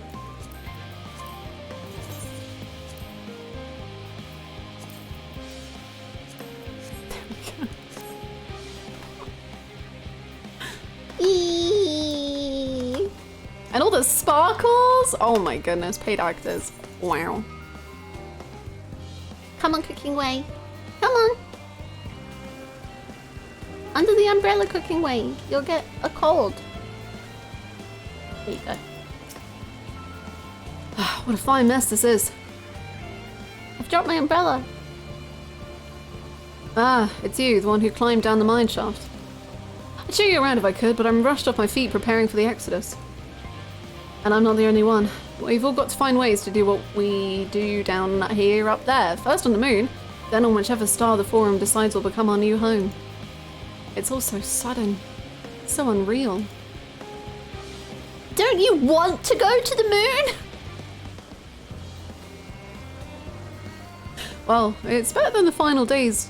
It's better than the final days. It's also better than the waiting for the final days to claim us. But no matter how carefully it's all planned, we'll never be able to take every variety of flora and fauna with us. Even the ones we can take may not survive in their new environment. So many species, doomed to extinction. Oh, honeys. Sorry, that's not what you came to talk about, is it? Nothing quite so dire, I assure you. We merely wish to sample a little of your produce if we may. By all means, help yourselves. Much appreciated, my good fellow. So where to begin? Where do you want to go first? It's up to you. Come on, little one. Shall we go over here? Let's try this one. Mmm, yum, yum, yum, yum, yum. Oh, grapes. Uh-oh. So don't worry about what they look like. It's the taste that matters, okay? Oh, I know what these are. Grapes, yes? Let's see if they are as delicious as they look.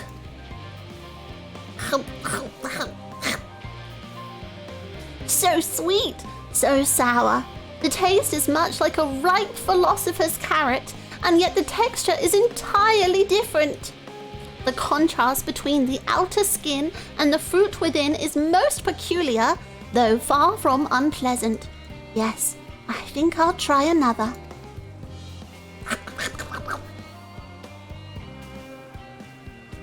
Well, that's certainly given me food for thought, though in a far less visceral manner than any philosopher's carrot. But tell me, what is your opinion of grapes?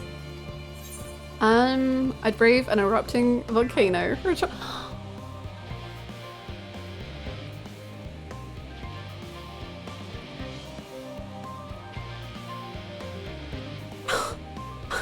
What the fuck? Did they have to?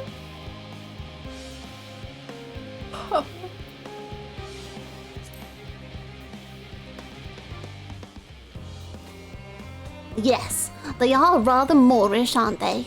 And from what I've read, quite versatile too. Something about people stepping on them to make intoxicating beverages, as I recall. Anyway, that's enough about grapes for the time being.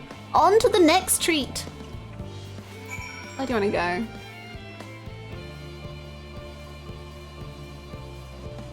Orange Grove. Where's the Orange Grove? Literally behind me. Come on, little one. Under the umbrella. Please, look after yourself and your health. What was the first option referencing? Asm. I'm pretty sure.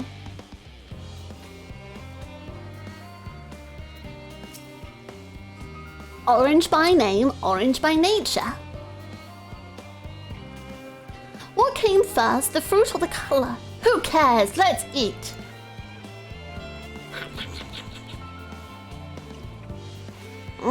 Yes, that's equal parts sweet and sour, as with the grapes, yet nothing alike.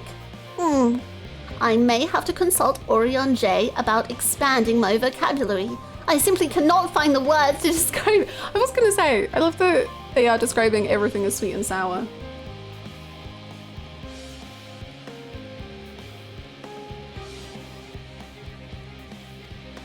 Perhaps what I'm looking for is bitter. That is, this is all very complicated, you know. So many flavors, so many choices, and each individual with their own personal preferences. Now I see why you all turned your noses up at the idea of eating nothing but carrots. Marvelous though they still are in my estimation. Let no one say I said otherwise. But speaking of carrots, I've yet to sample any of the vegetables. Let's see what's in that field over there. My voice is we're gonna fall apart. Me and my voice. My throat is goodbye. Do you know which one? I think you've already read the one. I think it was in the one that I sent you.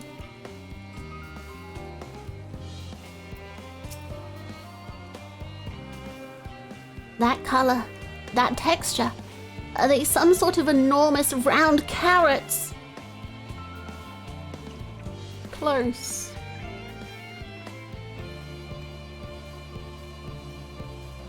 No?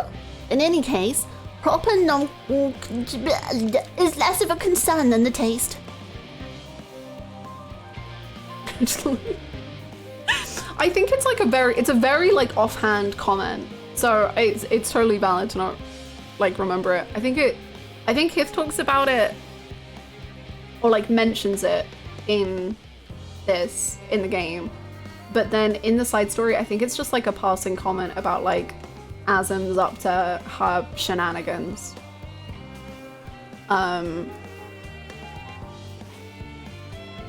Yeah.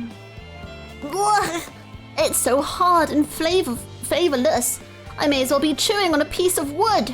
That all but confirms it. These are nothing more than misbegotten failures masquerading as goodly and godly carrots.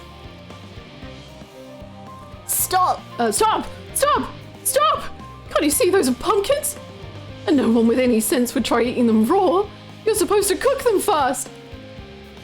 Do you not find it an awful bother? Your name is Cooking Way.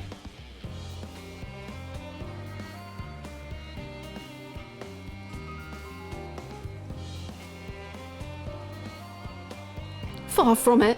Cooking is a joy unto itself. And what's more, it broadens the range of ingredients that we may safely eat. But above all else, cooking allows us to draw out the full potential of our produce. Pumpkin stew has been one of my favourite dishes for as long as I can remember. Pumpkin soup is very good. Then perhaps even these hard blocks of plant matter can become as delicious as the orange I sampled. I wonder though, if there is anything even more delicious. How about that yellow fruit over yonder? Are we gonna feed you a lemon? Are we gonna feed you a lemon? You're gonna explode. No, little baby. Oh no, no. Oh god. You know, like the memes about a Victorian child, like having Mountain Dew and just like crumbling to dust? I'm very scared. I'm very scared for Cooking Way safety. What a wondrous fragrance! With luck, it'll have a flavor to match. As I've no idea how these are eaten, I'll just bite into it.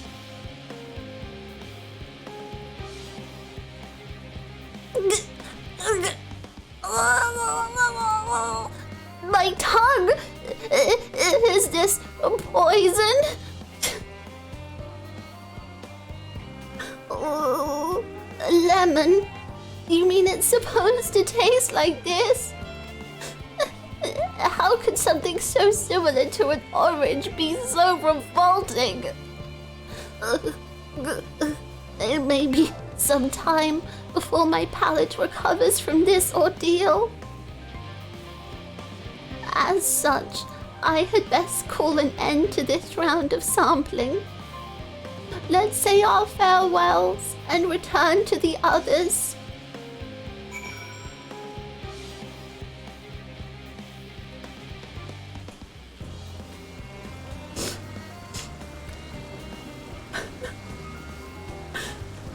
Cooking Way. Simply become Baking Way and make a lemon cake. Trust me. Finished, have you? I trust you found something to your liking.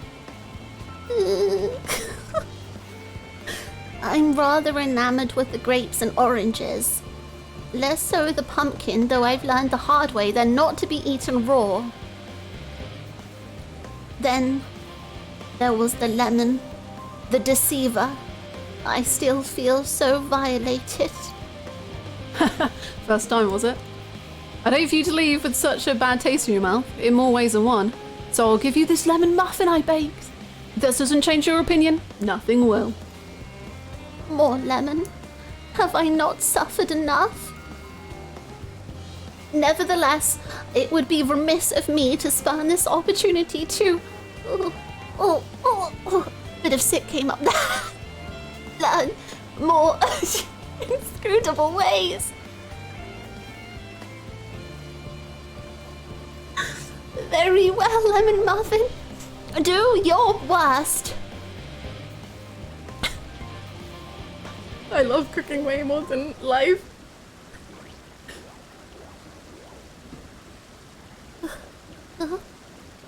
This is delicious!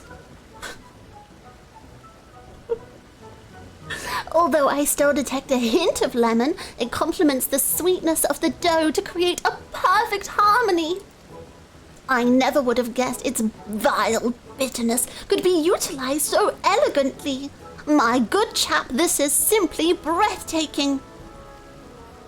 See? We rarely use lemon in its natural state, but it has a starring role in all sorts of recipes, and the same is true for many other ingredients. It comes down to making the most of the resources at our disposal, and sometimes that can even be the difference between life and death. Oh. Okay, the vibes are over. It's, I know we won't be able to take every species with us. No doubt the Forum agonized over what was worth preserving, and what will be consigned to history. Hard choices, but make them we must if we're to survive. Such strength of will. Now I know what Hydaelyn sees in your kind.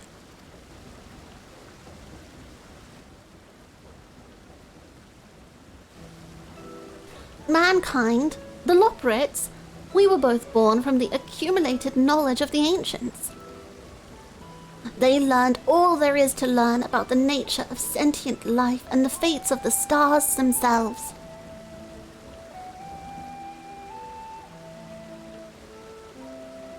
Once a civilization has fulfilled the basic requirements for survival, it will inevitably seek to eliminate all forms of negativity and achieve perfection. And therein lies its folly and its downfall. For perfection is an unattainable ideal. 'Tis the paradox of the immaculate carrot. Yet civilizations since time immemorial have deemed the pursuit of perfection as progress. They pay no heed to the costs incurred in their futile quest, and all too often become the architects of their own demise, their dreams forever unfulfilled. What, then, is the alternative? The answer lies in knowing that our existence can never be perfect, to be content with what we have and make the most of it.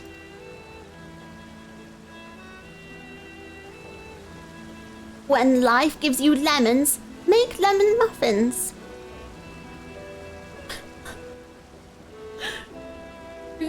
I'm so proud of you, man. Pardon my Eorzean, but what in the heaven cells? What in the 7 L's are you on about? And who are you, anyway? Cooking Way at your service. I'm here to help prepare for the trip to the moon. And once you get there, you'll be able to try my carrots. I've been growing all different kinds. Man, why is that making me so emotional? But don't worry, there'll be room for your crops too. We'll work together to preserve as many of Aetheris' species as possible, if you're up to the challenge. Yes, of course. I look forward to it. Well, this has all been highly productive. Probably.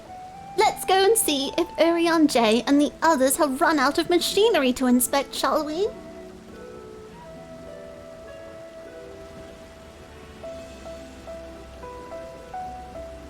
I love Cooking Way so much.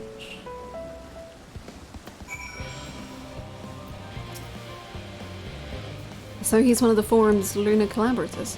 Not quite what I was expecting, but he seems a decent sort. I'm glad he enjoyed the lemon muffin too. Hopefully the next time he has one, he won't be compelled to wax poetic about the meaning of life and the immaculate carrot again. But it's the immaculate carrot you don't understand! It's immaculate!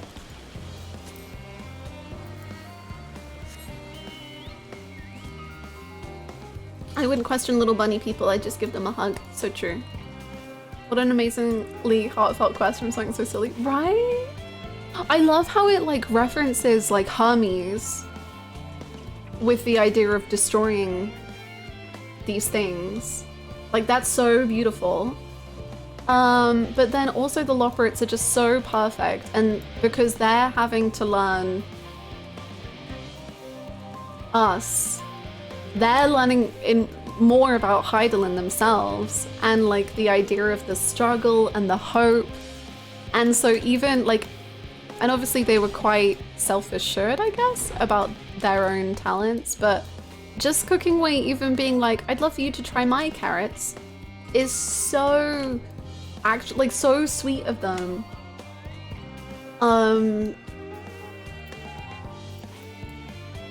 Because it's just like sharing that hope. And then that in turn reminds me of Euless having the warm cup of soup and just, it's the little things.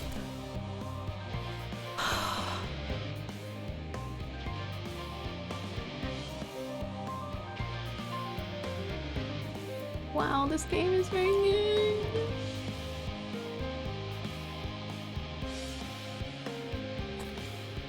It's such a smart way to use a lesser stakes bunch of quests to balance things out while also integrating it directly. Yeah. The journey, the detours. Oh, not the detours.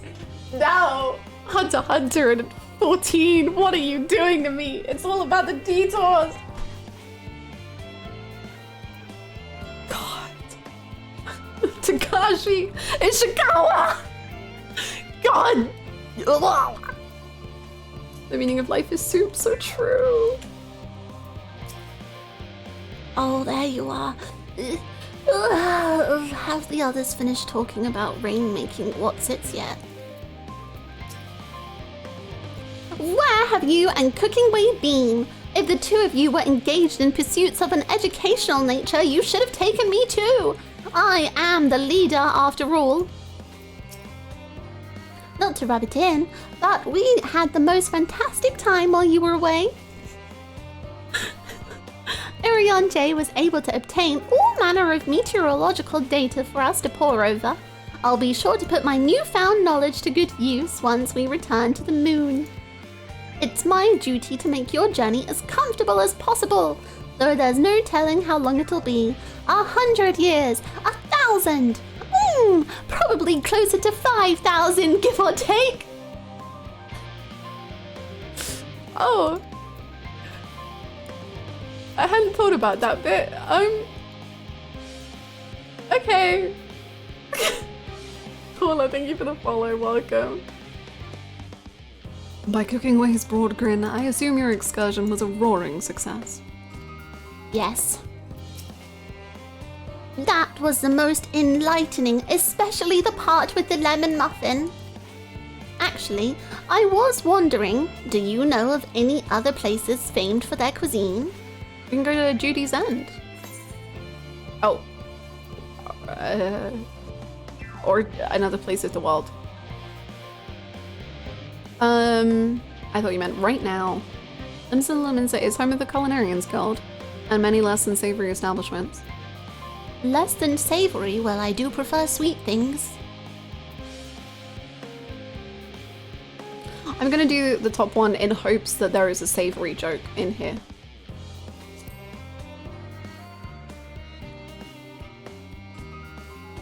Would that I had time to visit. Ugh, the more I learn of Aetheris, the more I wish we could spare it from the final days. Oh, well. We could have had a joke about savory, but... Or we could just have the pain of the world ending. It's fine.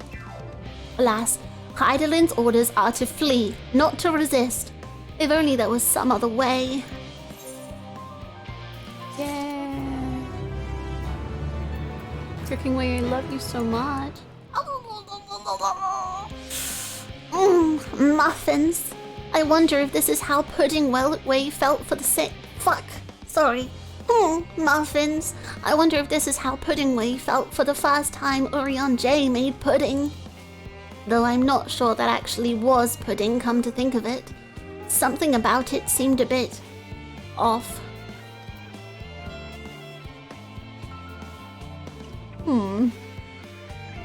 Hannah, give me your food puns, Cooking Way. The world is ending.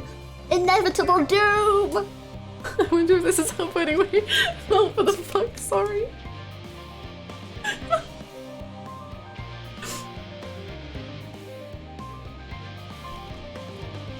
There is something quite funny about the idea of the Loporrits learning swear words. Let the Loporrits say fuck. Will you fucking get to the moon?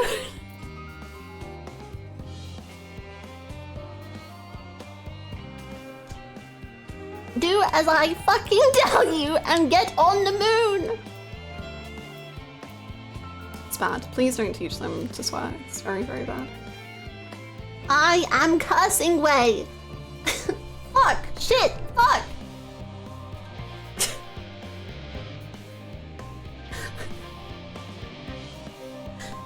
knows how long it will fucking take. 5,000 fucking years.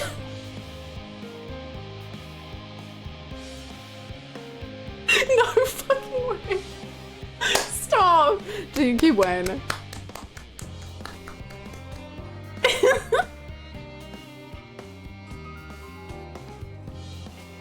Loporrit says a swear and we just hear a record scratch and the music stops and we all just turn wide-eyed at him.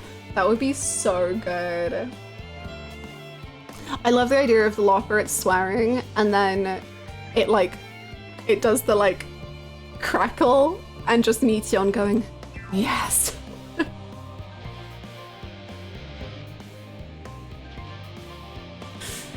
Okay, hear me out. Kermit-based speech and Living Way's voice. Hold on.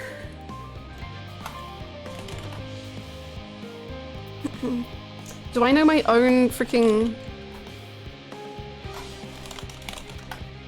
Don't you dare, I'm doing a Karma count. Base? Are you fucking kidding me? I spent a decent portion of my life writing all of that, and your response to me is based? Well, I'll have you know what I wrote was not meaningless. In fact, I even had my written work proofread by several professors of literature. Don't believe me? I doubt you would. And your response to this would probably be based once again. Do I give a fuck? No. Does it look like I give even the slightest fuck about 5 fucking letters?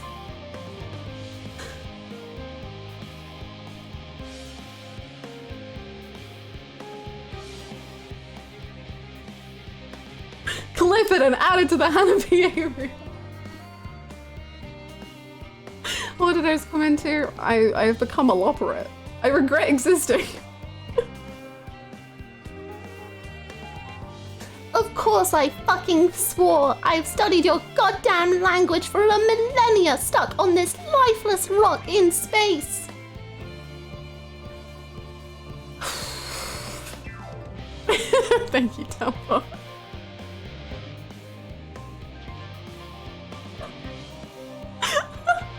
Hermes, this fucking meal claps hard for real, my good chap.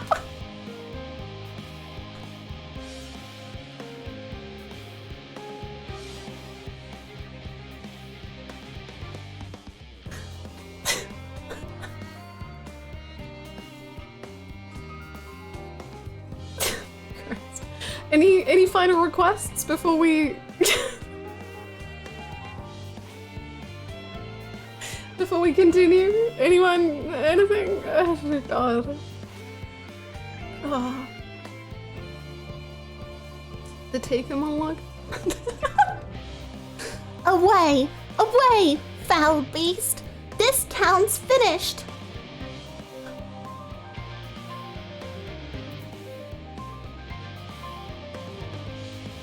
Oh. Zenos' jugular speech.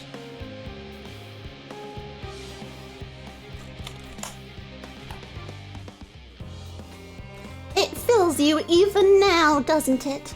The hunger to bite down on my jugular, to feel the warmth fill your mouth and run over even as you drink deep. Good. Good. Thank you for the hydrate. Oh no, I came through. I came through. I don't know who you are. I don't know what you want. If you are looking for ransom, I can tell you I don't have money. But what I do have are a very particular set of skills. Skills I have acquired over a very long career. Skills that make me a nightmare for people like you. If you let my daughter go now, that'll be the end of it. I will not look for you. I will not pursue you. But if you don't, I will look for you. I will find you. And I will kill you. Taken away.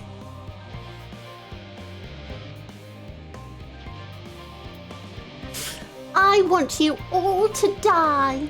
You, and you, and you, and you, and I want to die too. I miss him too. No! You would not! Both of you!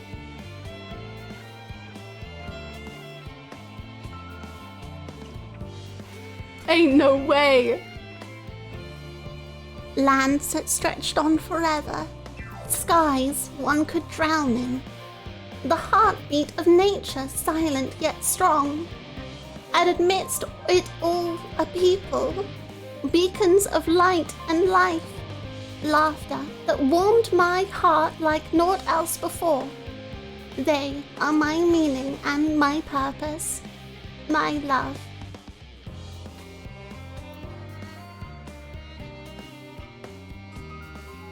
That one was mean. Oh no. Oh, how very glib. Sorry, from the top. Sorry, from the top. How very glib. And do you believe in Eorzea? Eorzean's unity is forged of falsehoods. Its city-states are built on deceit. And its faith is an instrument of deception. It is naught but a cobweb of lies. To believe in Eorzea is to believe in nothing. In Eorzea, the beast tribes often summon gods to fight in their stead. Though your comrades only rarely respond in kind. Which is strange, is it not? Such devastation. This was not my intention.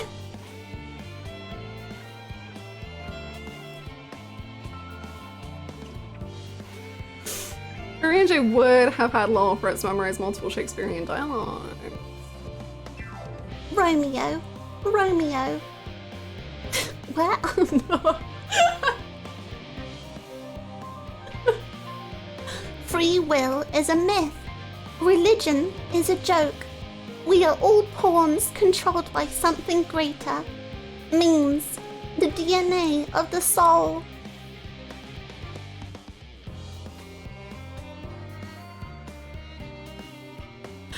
Alphazar, why?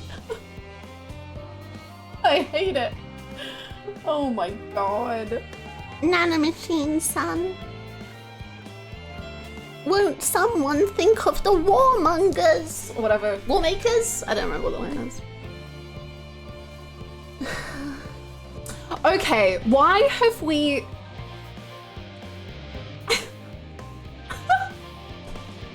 Why have we budged into sadness? Do not approach me, do not speak to me, and do not dare presume to treat me as a friend. I am merely carrying out my duty.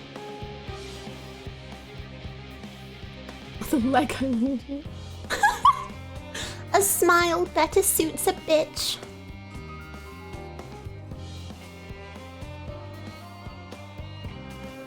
I come back from the past. I'm sorry. I'm so sorry.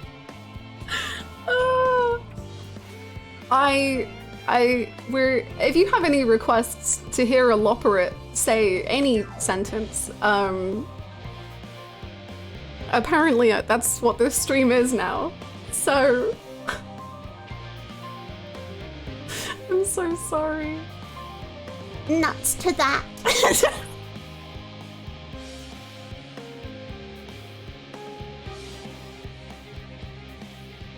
Wait, what are the wait?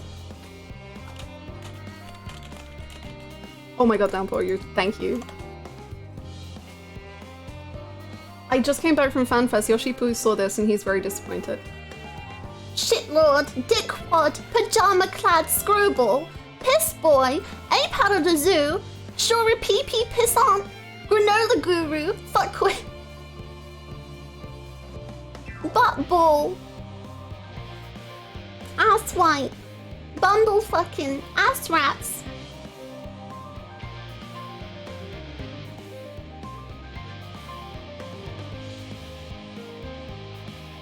Yoshi P said he's cancelling 7.0.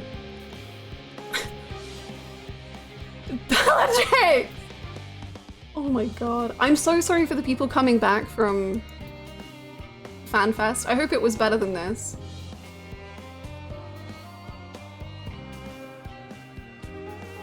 I don't... Oh, I can't.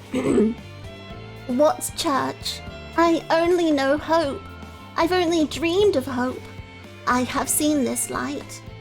Don't tell me the correct numbers. We do not rush happiness and joy here. We let it stay its course. We will reach salvation.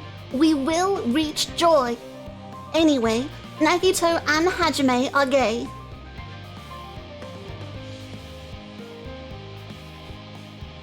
Have you heard of the critically acclaimed MMORPG Final Fantasy XIV?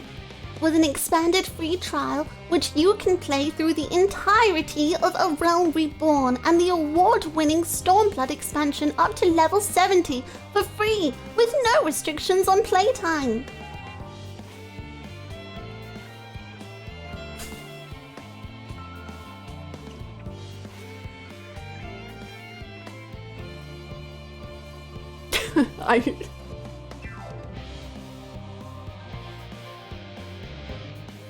Are you tired? No. I could do this all day. I was exhausted.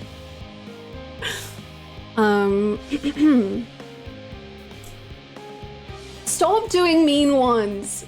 Stop. Oh my god. So let there be no way back. From that temptation I sunder us. No mortal man have wings to bear him to paradise.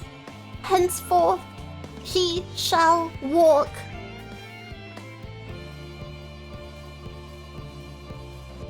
Our song of hope, she dances on the wind. Higher, there's a hedgehog. Okay, are we done? Are we moving past this? Is that a Living Way impression? It's simply just a Loporrit. Any Loporrit.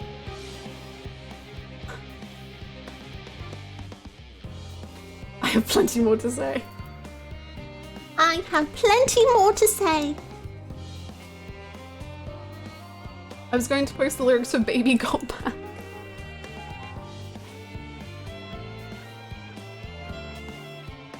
Okay, how about anytime we have to do walking distances in this game, we can just have a free-for-all.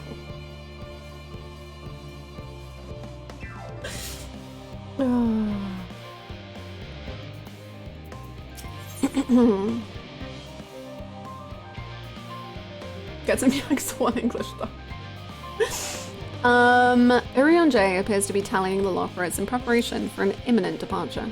No! Departure? I love women that will actually just kill me. Shut up, shut up, shut up! Teammates, friends, to hell with that. Why am I inferior to you? I was extremely particular about my life, my grades, my public image, so someone would want me around. I am an ace detective, a celebrity. But you're just some criminal trash living in an attic. So how does someone like you have things I don't? How can such a worthless piece of trash be more special than me? Quiet on comms. Everybody focus up.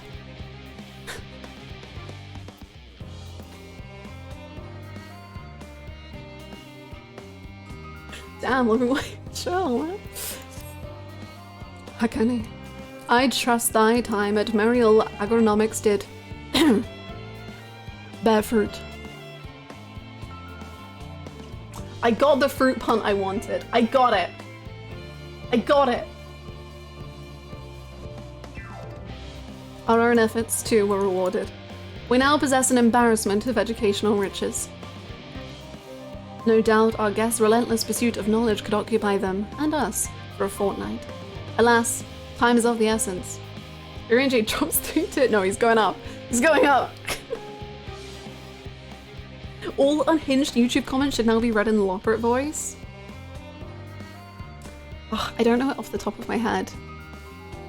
I believe that anyone who thinks Akechi Goro is cool is clearly after a bad boy and not ready for a real relationship.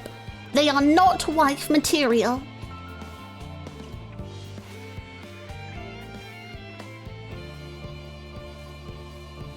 Something like that. Alas, time is of the essence. Let us return to Sharlayan Hamlet forthwith. I shall gladly attend to each and every Loporrit there, should further questions within my power to answer arise.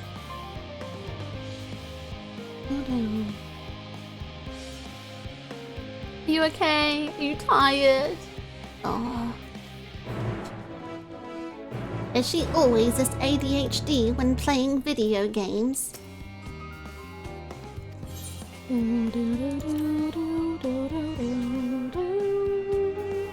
No, you're not a real gamer. When your taste in fictional characters affects you as a real person.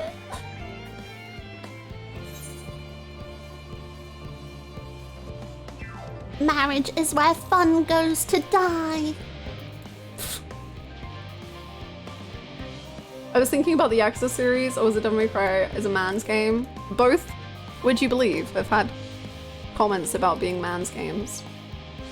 My milkshake bringeth all yon gentlefolk to mine yard, and lo they reply, 'tis better than thine. Verily, 'tis better than thine. I could apprentice thee, but I would levy a fee. I've gone the wrong way.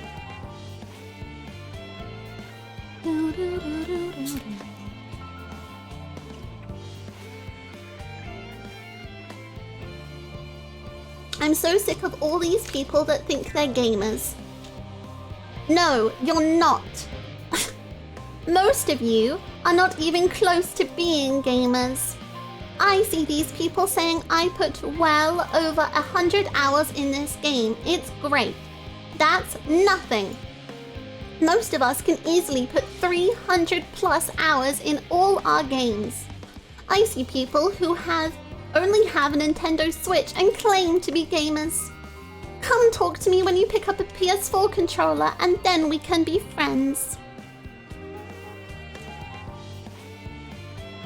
I think taking the Loporrits off the moon was a bad choice, and we should regret it every day.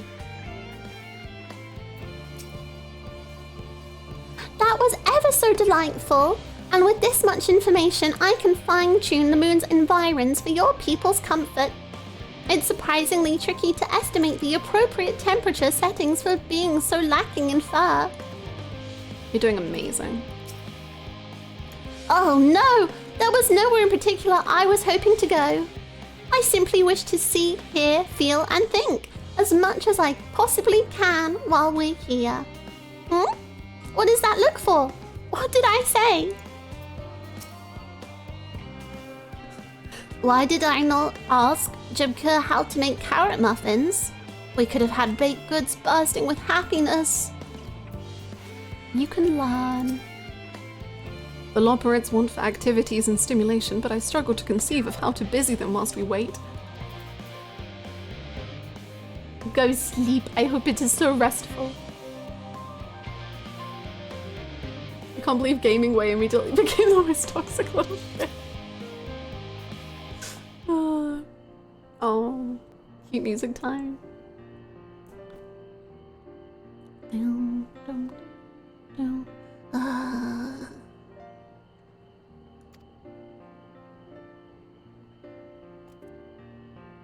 Yes, Hackney, that was indeed me verbalizing a sigh to express my emotional state. Do you want to know why? Because I saw the reconstructed environmental data for Aetheris at Logisticon Alpha, that's why! A forest so lovely and so leafy. Are all of your forests like that? The Black Shard is quite leafy indeed, and a place of utmost tranquility. They're verdant at least. The trees of Dravania stand particularly proud. You should see the forests of the first. One was purple.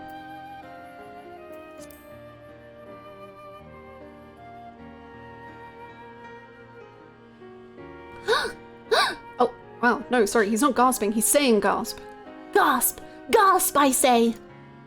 Were the stars so wonderful, it comes as no surprise that you're reluctant to leave it behind. I was a fool to think otherwise, to assume that the moon was something worth being proud of. How ridiculous we must seem to you. Trying so hard, yet achieving so little. No, baby! Not at all. Thy works are no less worthy for their uniqueness. I thought I heard tiny voices. Thancred. Papas! How didst thou fare? Oh, I was able to glean a fair bit from the researchers while helping to move their cargo. Preparations have proceeded without interruption here, despite news of the coming end. We have the Forum's leadership to thank for that. That doesn't mean people aren't worried, though. Quite the opposite. Knowing disaster could strike at any moment, they hurry to complete their work, equally aware that a single error could be the difference between life and death, and we can hardly tell them that's no cause for concern.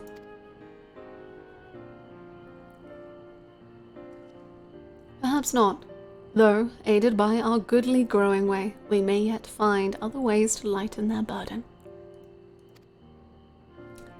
Me? Be of use to people?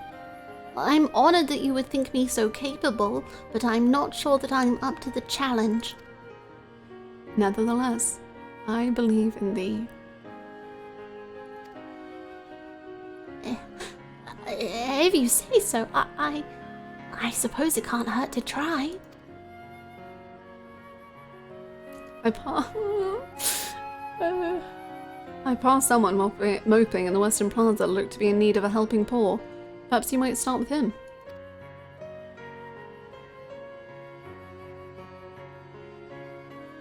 Tis as good a place as any. Come.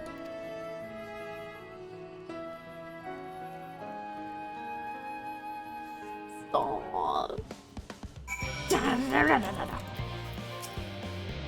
You best go with them. I don't think Urian J misjudged them, but Goringway does look like he could use some emotional support.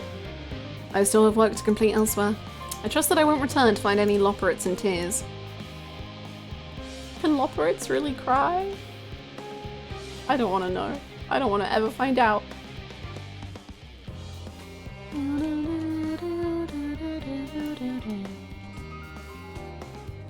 Hello.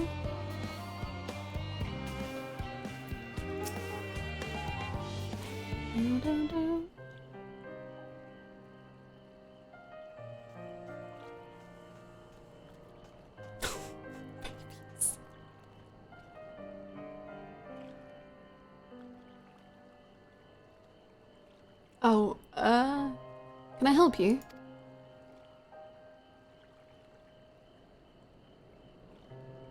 It is you who would help me. Is my anxiety truly so obvious? A burden shared is a burden eased. Pray, tell us of thy troubles. Urian J! Those little fellows do look like good listeners. I'm an engineer, you see, and what they say of the ship, that it's the sum of decades of Sharlayan ingenuity, that it's built with peerless Allagan technology, is all true, but I know that none of that's a guarantee. We've never before launched a starfaring vessel, let alone flown it in the great expanse. All the tests we've run has been on the ground. Only operational personnel and cargo will be aboard for the first voyage, but even so, if it fails us then, what can we do? And if it doesn't, it could fall apart on the next flight, or the one after that. We've done everything we can to prevent that from happening, but it hardly matters. We thought the Aether Burner's design was flawless too, and look how that turned out. Come on, bunnies. Thou art familiar with these most daunting technologies, and thus dost thou hold the power to allay his fears. Oh, I'm not sure about that, but, well... maybe you could tell me if there are any aspects of the ship's design that you're especially worried about? Our ability to walk about and perform our tasks for one. I've devised a means by which to employ gravity, a spatio-temporal spell to regulate the environment, but what if it's not strong enough? What if everyone floats away and begins crashing into things as soon as we've left the star? Ah, gravitation! Maybe I can be of help after all. Up there is not so different from down here, you see. The same rules apply, and if you consider them as part of one big great cosmos rather than separate places. Aww.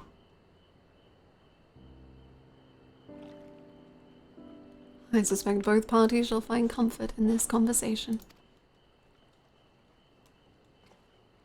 Yet, if Thancred's tale be true, still others would benefit from insights born of experience. Might I prevail upon the Loporrits to attend them?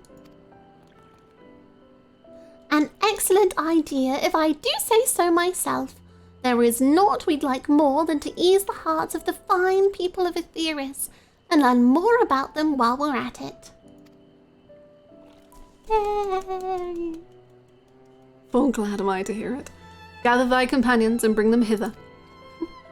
Emotional support buns deployed! Hakaday, thou hast a gift for finding souls in need of succor.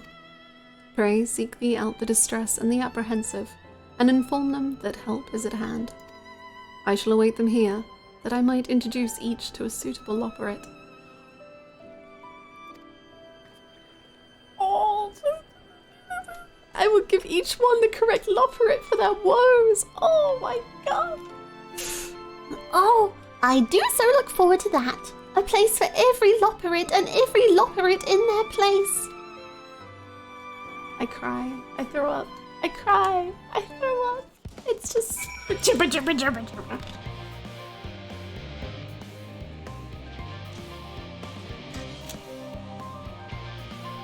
Who's going no fucking way? The final days doubtless weigh heavy upon the minds in many in Sharlayan Hamlet, pillars of the Exodus as they are. Pray, bring them hither.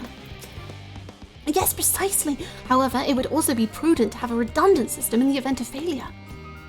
You're doing so good, little one. Hello. Is anyone sad?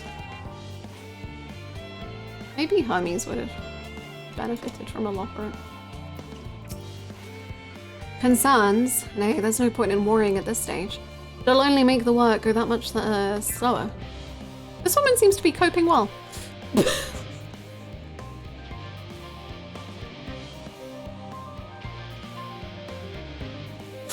Wow.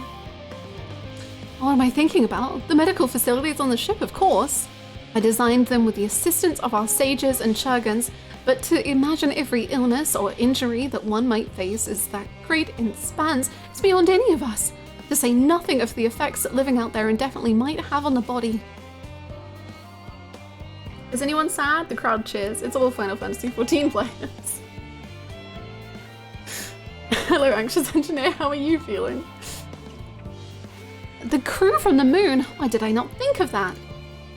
Sad? Is that like cold?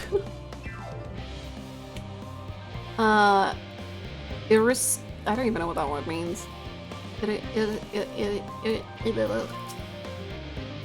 You! Yes, you idiot! Have you seen an envelope lying about? This imbecile refuses to give me the alchemic I ordered without that bloody slip of parchment. I'll try and find it. Or I can give you a bunny. Unless your friends have a spell to make me remember where I dropped my damned envelope, I doubt they'll be more help than you. And you've wasted enough of my time already. It would be unfortunate for all involved to inflict this man upon the Loporrits. Okay then.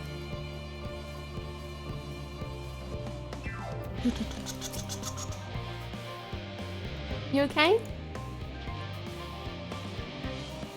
My face? What's wrong with my... perhaps I am a bit tense. I was asked with ensuring that the proper fauna, and only the proper fauna, are brought with us to the moon. However, the suitability of a few species is still under debate, and I can hardly make the decision myself when I know so little about the environment up there. I know some bunnies. Including the Loporrits in our discussions is a wonderful idea. I absolutely will, thank you. Perhaps their biology itself might offer some clue as well. Ponderous mathematician, would you like to ponder with a friend?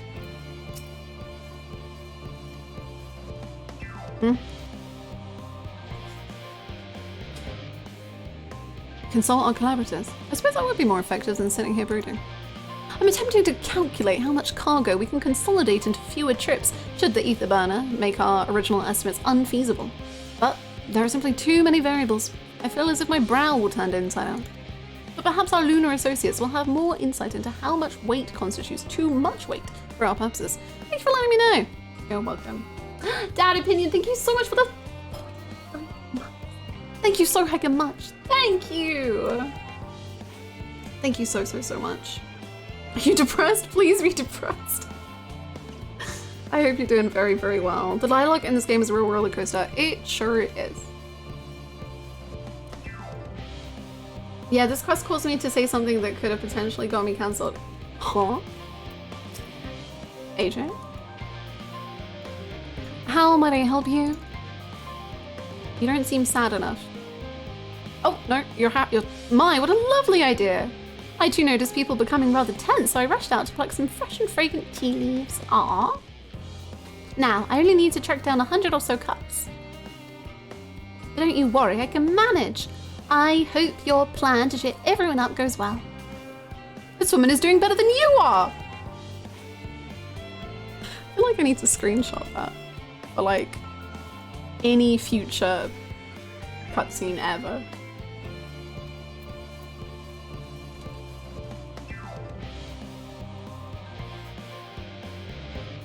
Speaking of the dialogue in this game. Any sad people? Anybody in need of a bunny?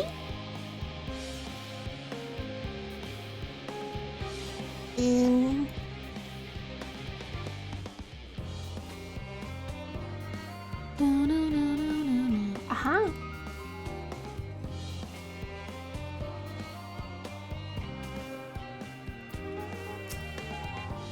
Have you heard anything of what's on the moon? I have no doubt that we can make it up there, but the searching for a new star part of the plan sounds awfully vague to me.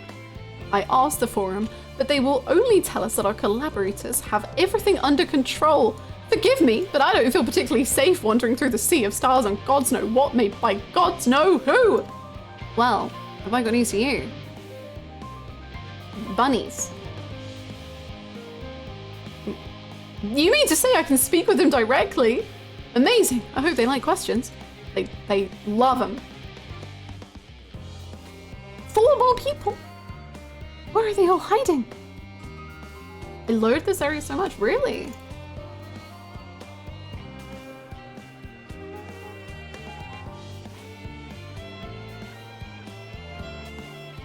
Oh, you seem very unconcerned, but I'll offer you help anyway.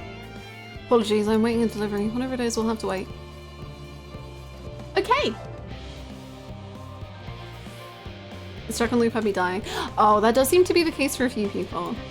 I don't like the daytime song, so I don't really mind. But I can see why it becomes a lot, I guess. Oh wait, no, right.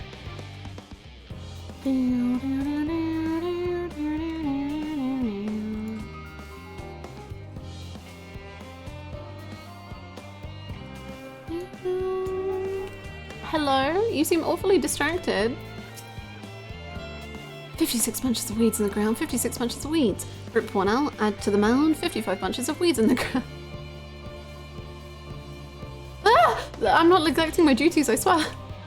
I was in need of a little break, you see, but then I found myself unable to relax at all, so I went on a walk and then I noticed these weeds and...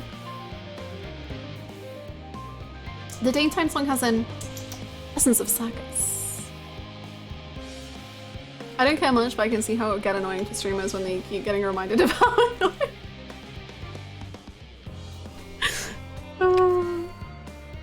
This track makes me feel that the gears are turning. Labyrinthos Day is the Raktika Day of Endwalker. True. Big true. I like how this song feels like we have the call with Alfie now, and then like everyone's working towards this goal. And I quite like that, but it's quite a short loop, I suppose. Maybe if it was longer. I don't know. Pleasant conversation, partners, and oh so fuzzy. Goodness me, that does sound like a much better way to relax.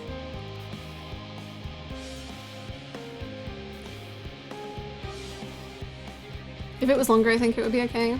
Raktika clears.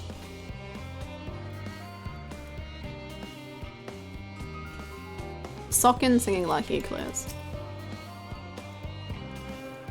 Oh, when I mentioned it earlier, I like this more than the Overworld SHV fight song. Like, it simply feels... Yes, I would big agree with that. But I'm not a big fan of the Overworld Shadowbringers fight song.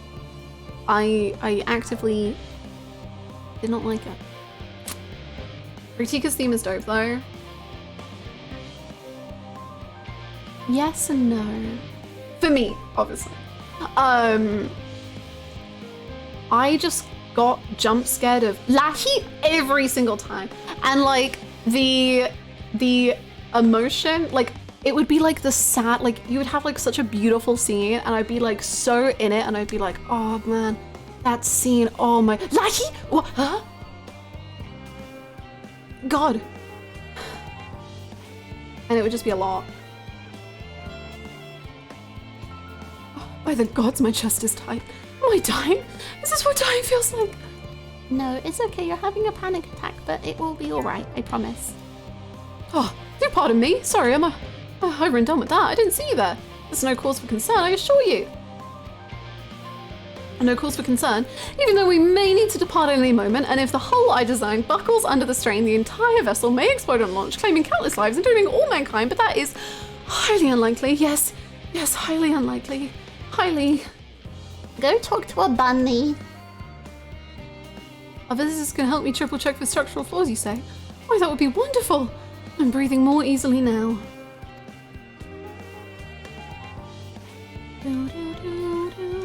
I love the night theme here.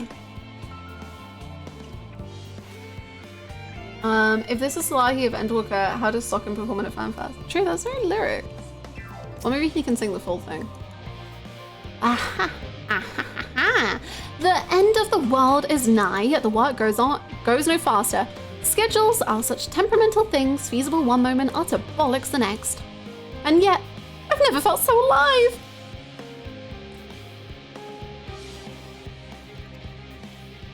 This one is beyond your help.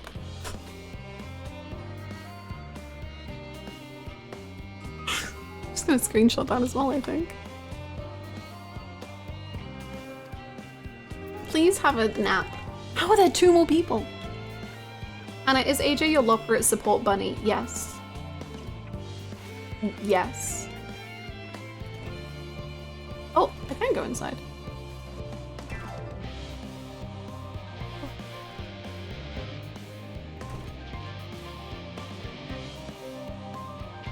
Oh, there's one. So many incredible moments.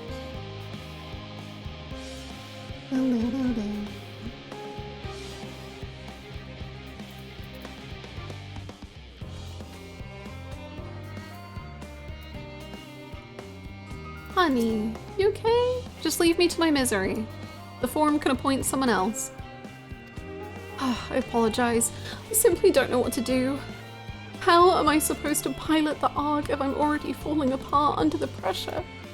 It's okay. You know, a starship pilot that I might speak with? Truly? Yeah.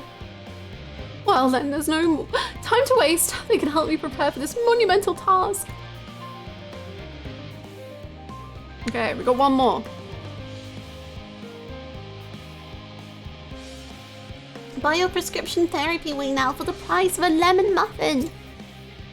Is anything bothering me? Well, I've been loading cargo for bells now, so my back feels like a void since played it as a piano. My feet and knees are as drums and cymbals too. This guy seems fine. Bye! Oh, wait. Oh, you don't count as a trouble person. That's why it felt like so many.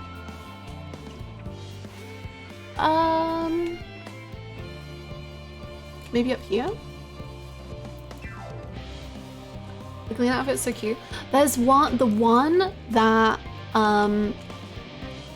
Jackby wears, with the flowers is so cute, and I want to wear it with my botanist.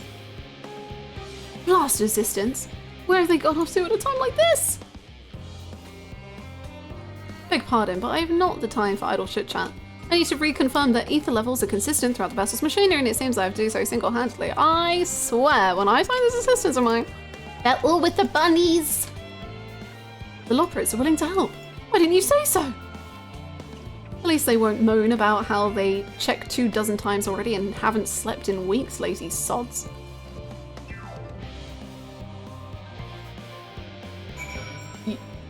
It's fine.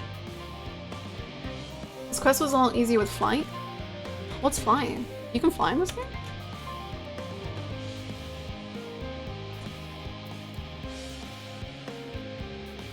What?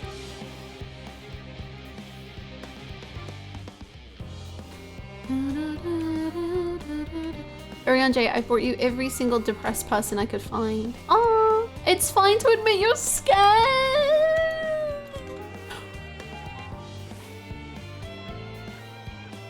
That's so cute. In the long run, however, most of you won't die.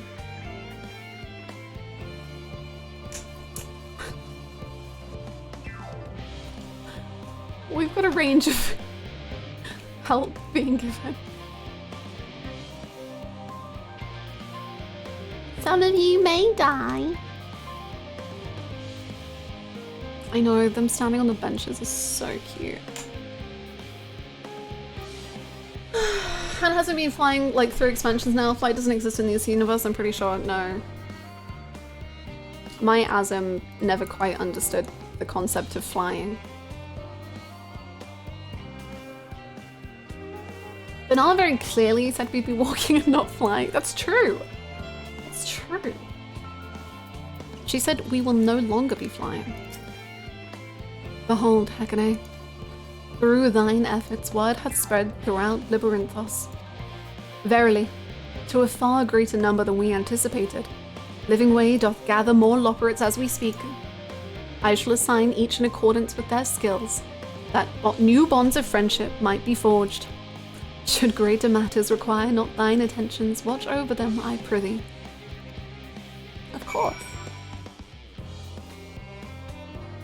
Oh, I will watch from over here. Actually, do you have anything to say? Hekane, he said he was glad we spoke, and he thanked me. It was all worth it after all, wasn't it? Even the mistakes we made, because now we can tell them what not to do.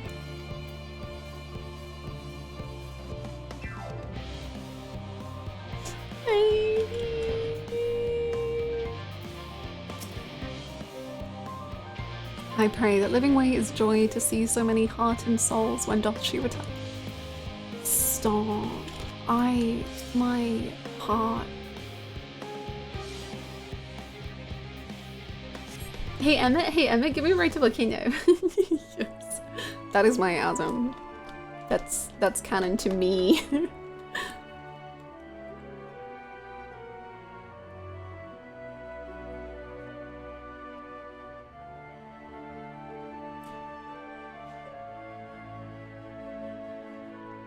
Are you okay? Phew! Oh, finally some rest. Why, I haven't spoken so much in, well, in forever. Lively, isn't it? The town is abuzz. Everyone eager to meet with our friends from the moon.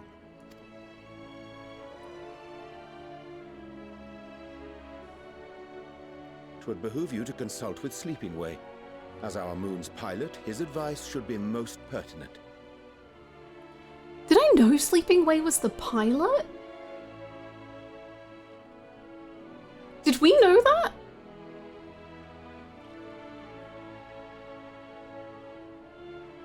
Shouldn't like pilot way be? It's fine. I'm sure that's fine. I'm impressed. Truth be told, I struggle to tell one from another. No offense intended, of course. None taken. After you and your friends left Mare Elementorum, we spent no small amount of time with your Urianger. Oh, the conversations we had. He told us all about Atheris, answered our every question, no matter how trifling or trivial. Look! Every page filled to the margins with knowledge. When I first arrived, I was struck by how little I knew. It was daunting. But then I realized that, were it not for Urianger and his teachings, we'd still be stuck on the moon, gazing at your world and wondering what we've been missing.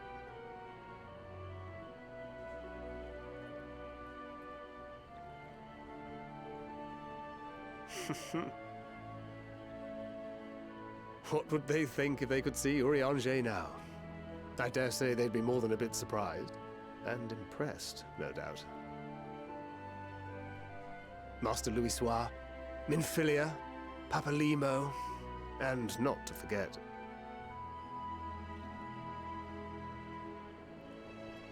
Oh no. Oh no, it's happening. Oh there. Heard there was a visiting expert who we might bother with a few questions. I take it you'd be the one.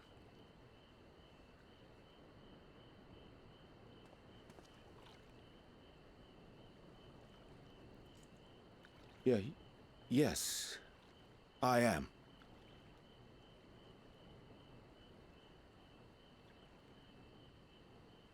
Wilson and Blovida, Sharlayan's foremost researchers in the field of teleportation magic, and Moonbreeder's parents.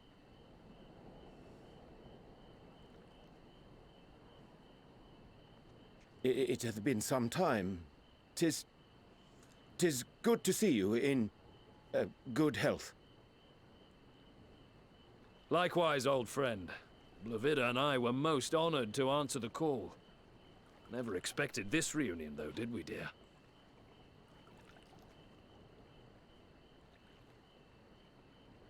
I'll say, the nerve.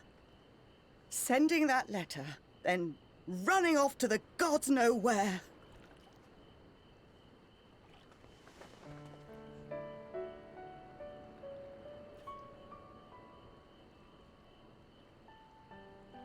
Do you have any idea how worried we were? I'm sorry. 'Twas remiss of me not to deliver the news in person. No, more than that. 'Twas I who... Our daughter was disillusioned after Master Louisoix left her behind. The day the Scions called upon her was the happiest I'd seen her in years. She made her every choice of her own free will. No one could have ever forced her to do otherwise. Don't blame yourself for her death. Celebrate her life. You know that's what she'd want. Oh, the sun, are you kidding? If there is one thing we resent you for, it was that we could not be there to mourn her with you. Reading the words you penned in that shaky hand, we must have cried as much for you as we did for her.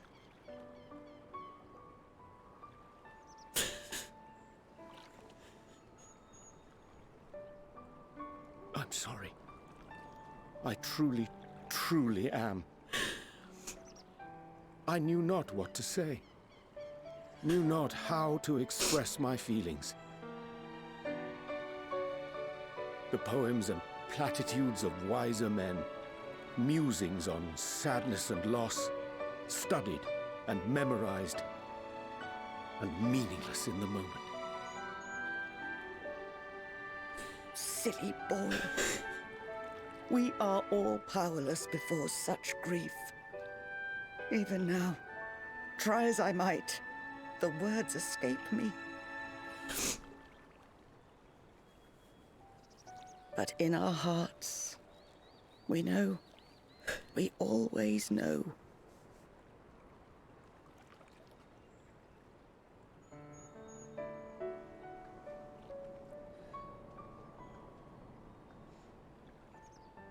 I remember when you were young, how the lads teased you for choosing the company of books over others. Our moon didn't take kindly to that. Be nice to Urianger, she'd shout, and give them a walloping. No matter how many times we scolded her. So we offered a suggestion. Rather than starting fights, why don't you be the bridge between Urianger and the others? She had to mull it over for a while. Arms crossed, brow furrowed in intense thought. But from that day on, she never let you be alone. She'd drag you outside to play, pepper you with endless questions, read the same books you read, all to try and understand you that much better.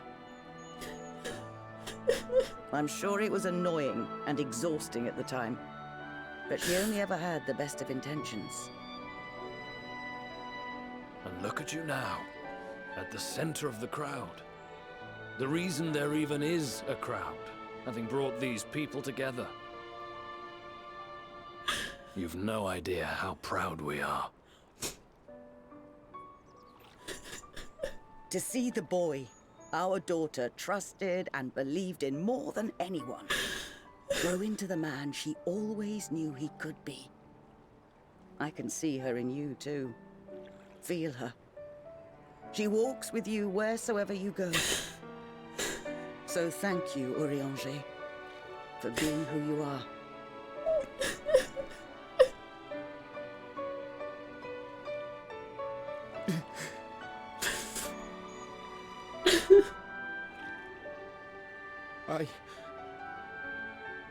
I think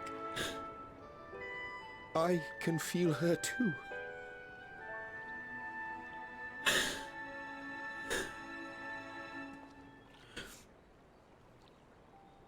The truth of her life. Not sorrow, but hope and love.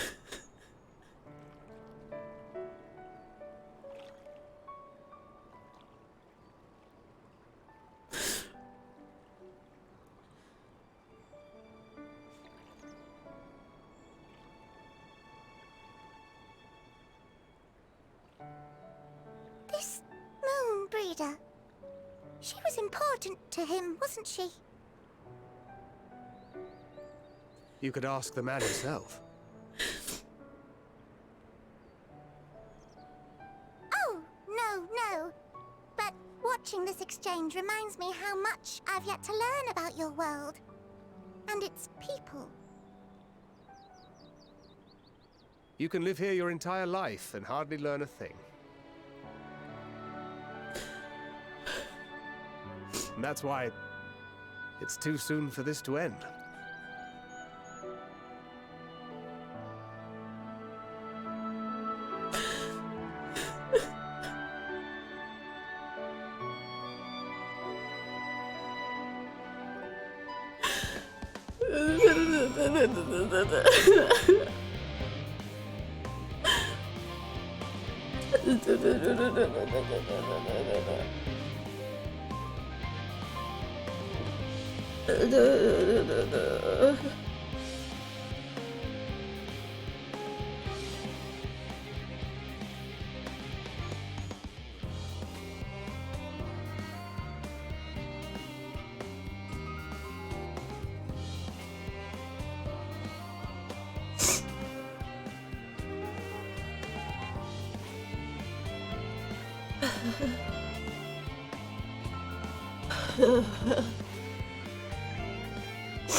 I love Urianger so much.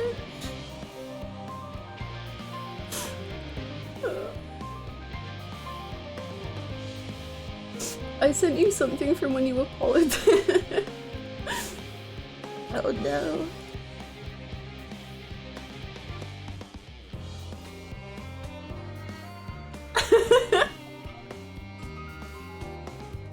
I don't know what I said.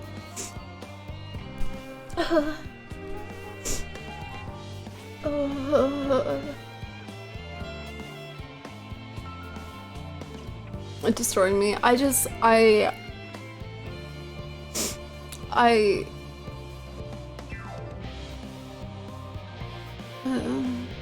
Grief is just such like a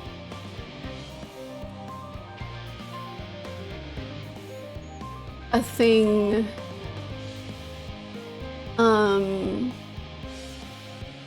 What a sentence. Grief is such a thing. So true.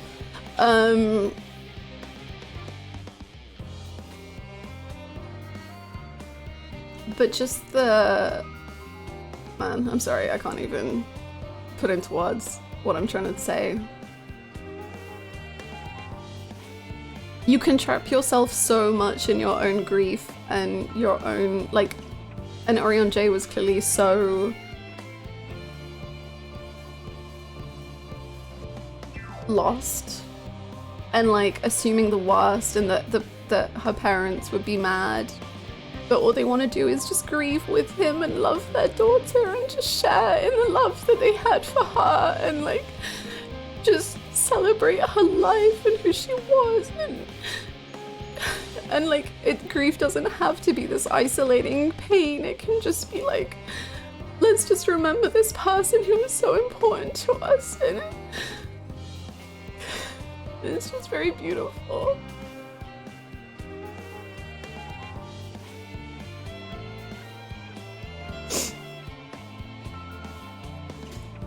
Oh.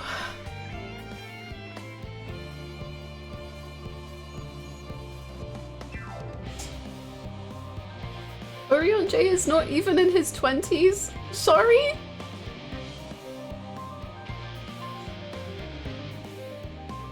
What? 30s, 40s, surely. How old is he?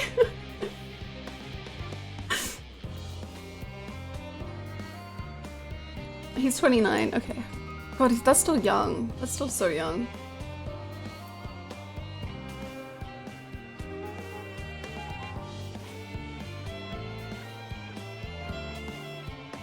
Parental figures being proud of someone who isn't their kid, but they view him as such.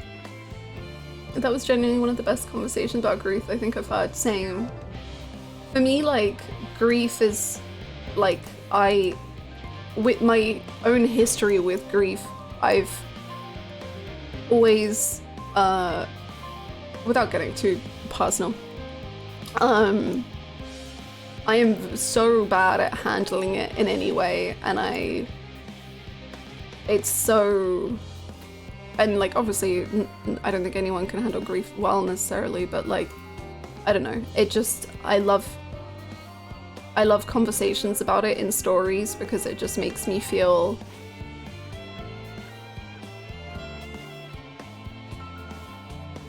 not alone.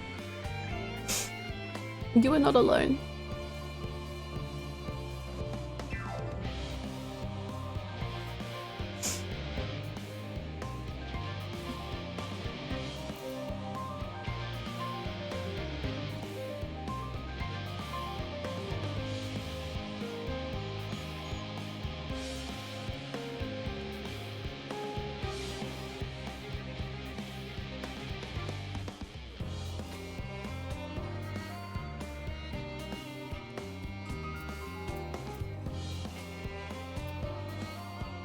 Oh no, you're totally good, Soda.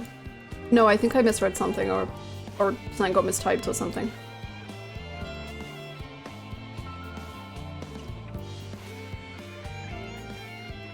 Not the only one for who the flower weeps. Remind me to invite Urianger for a drink. Thancred, I thought I was fine again.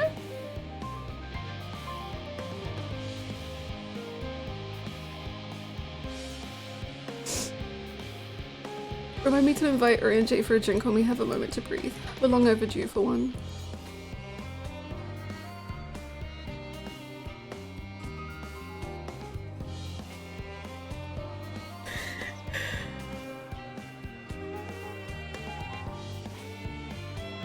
We can raise a glass to Moon Breeder. Fuck you. I love you. I was so busy.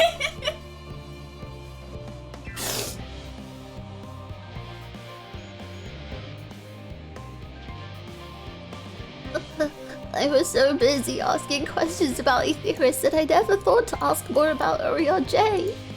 I'd like to, but where would I begin? At the very start, I don't know, man. I assure you that my fellow Loporrits are equally excited to have this opportunity. They were humming the whole way here. Thancred needs to be arrested. Lock him up. We spent so long gazing at this star, wondering and hoping. But to be here now, to walk among the people, to be part of their lives and know that we've made a difference, it's so much more than I ever dreamed. Goodness me, I've never felt there was too little time before. There are so many people to talk to and so many things to learn. Oh, he must be one of the Scions, correct? Yeah. Thank you for caring for my daughter. The time she spent with you was all too short, but I know she was proud to have you as comrades. Orion J is too.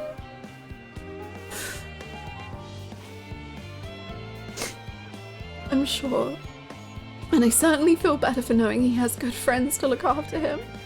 See that he comes home from time to time, will you?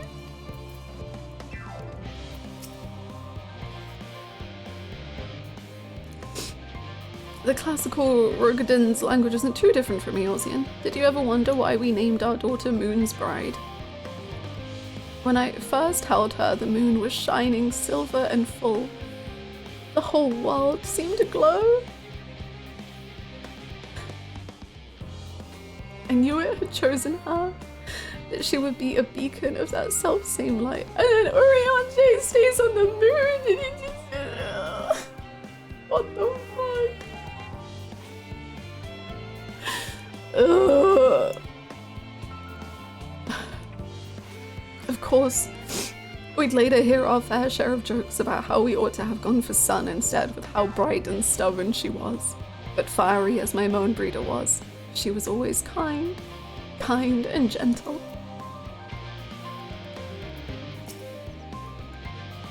Oh, Hackney. Be assured that I am fine. I am... full glad to see them too, after so very long. Gladder still that it was in your company. As difficult as it was to accept their kindness, 'twould have been far harder had I faced them alone. I'm so proud of you. Good job. It's like this game enjoys stabbing me.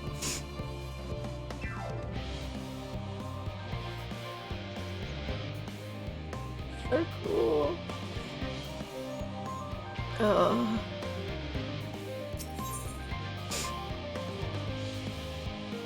I know, hearing him stutter was so new. Like, he's so well spoken. So to like hear him actually stumble.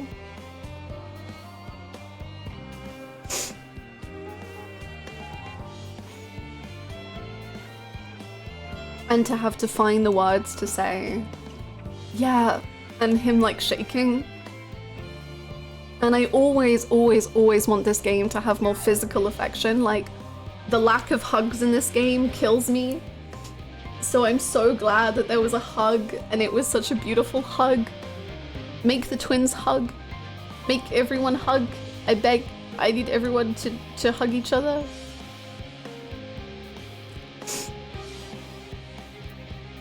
The pool of anxiety over Charlie and Hamlet has thinned to more manageable levels.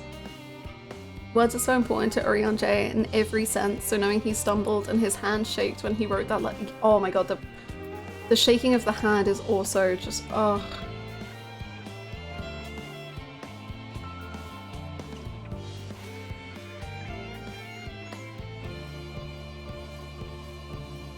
I know, and he like holds her more closely.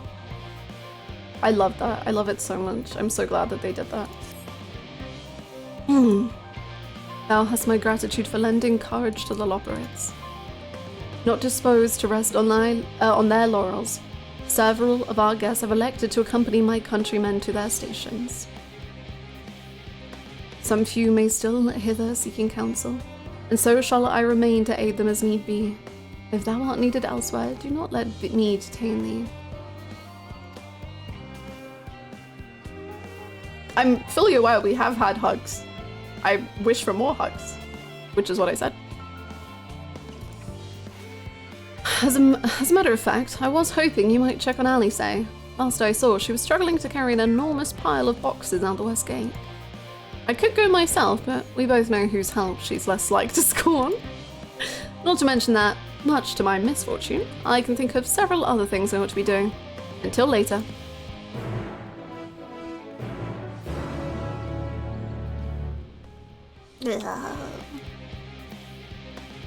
I would like at least one hug per MSQ level, yes. The Zenos also apparently the one Yoshi P cried to the most during Endwalker.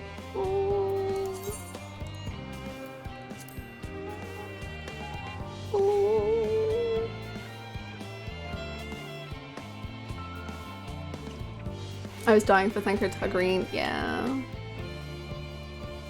Yeah. One of my favorite hugs in the whole series, I think, is in the... I didn't even, like, enjoy the story of the raids that much, but in the Evil East raids, I'm pretty sure there's, like, at the very end, there's one hug that is, like, so amazingly animated. And I was like, oh, can we have that, please? Can we have more of this? I beg of you. Give me this in the main story. Yeah.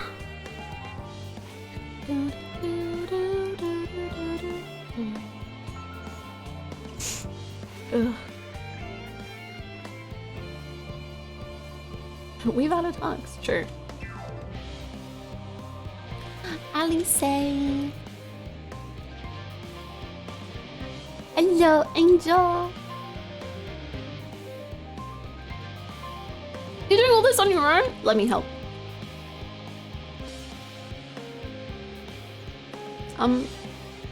Okay. We'll ignore that. Hakane, what are you doing out here? No, I don't mind if you help with the boxes, but it's far from the most exciting of tasks. You sure? Well, I appreciate the assistance. We need to get these to Aporia. Time is short, of course, but they're full of organic specimens and samples, so try not to be too rough with them. Alfino should be waiting for us when we arrive. I'll see you there. You have 3 minutes! Oh, shit. You see anything? I can't shake the feeling that there are more of these than when I started. Can I pick up an additional crate somewhere? Just hire some dude, pay him like 10 million, and have him animate hugs for every character model. Hugging every other different kind of character model. Beautiful. It's time. We need more hugs. Where am I going? This way. Okay.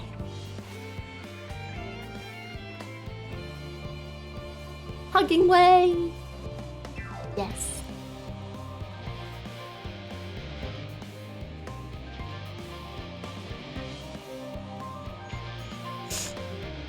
Yeah.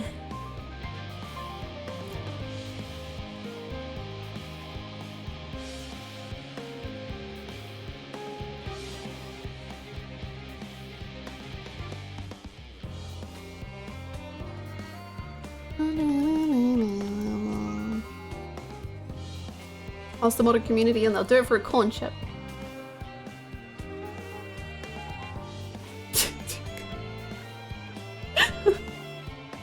Hello, Alfino. I have a box. Oh, you're helping with the crates. Wonderful. You can put that there with the others.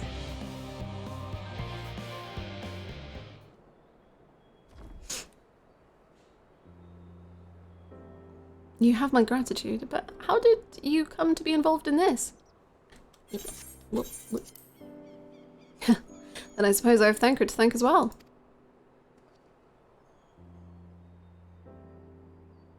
If you're wondering why we were tasked with bringing these boxes to Loporrit to begin with, so was I. It turns out that this is a base of operations of sorts. Those with final say as to what is included in the ship's manifest can be found here. Father included, I suspect.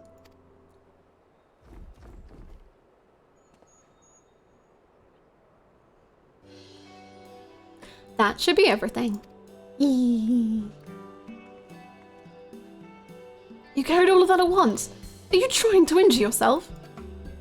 Oh hush, they're lighter than they look, and not everyone has your delicate arms. I suppose we should let someone know that we finished. Theo Bolton is in the courtyard. We can report to him. Why don't you come along? You should get credit for your assistance at least. Considering where we are, we might even learn something interesting.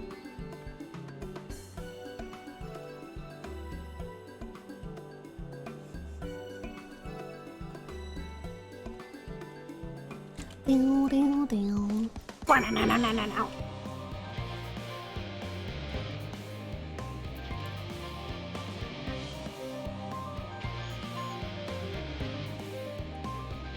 It's so pretty.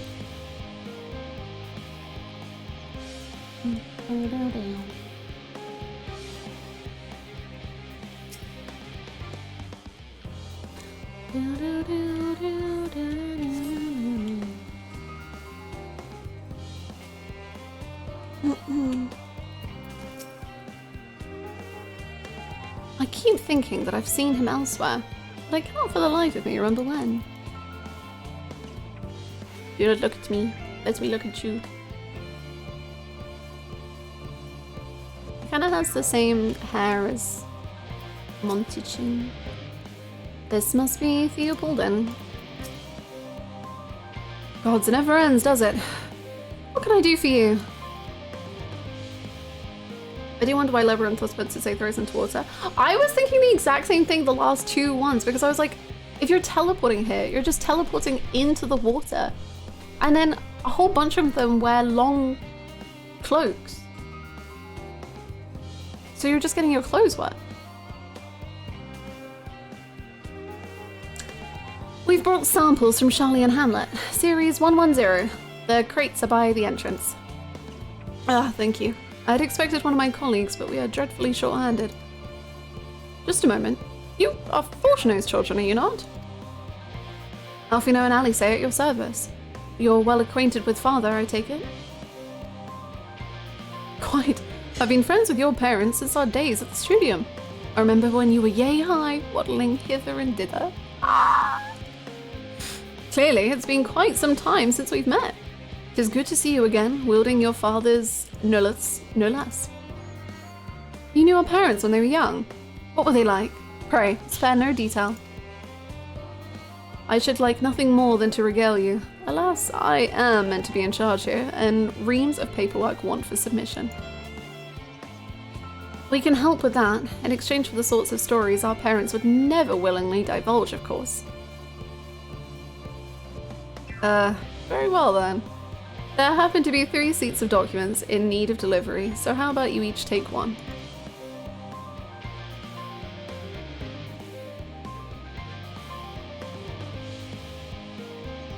Wait right there.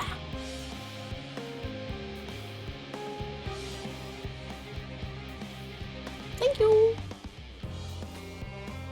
You will find a forum representative waiting to collect these near the southernmost structure. I hope I haven't kept her waiting too long. Never mind Alfino and Ali say. I'm certain they will be back soon enough.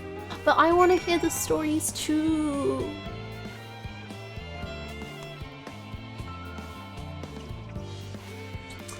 I want to hear about Emilions and Fortuno. Please don't tell them without me. Here you go, here's your stuff. Are you not one of the Scions of the Seventh Dawn? I thought you were meant to be working on the Ether Banner. Nature's public has not been able to see, but $2 to read. Right.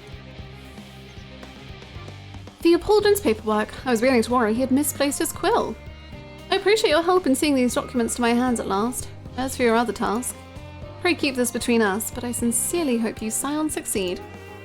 The Exodus is, without a doubt, the most monumental undertaking in the history of the Forum, and so we must be circumspect in all respects.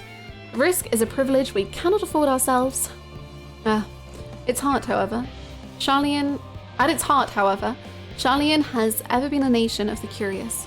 So it'd be a tragedy indeed if we were the ones to stymie your pursuit of the truth. Complimentary what socks upon arrival. Wow, Labyrinthos is the best.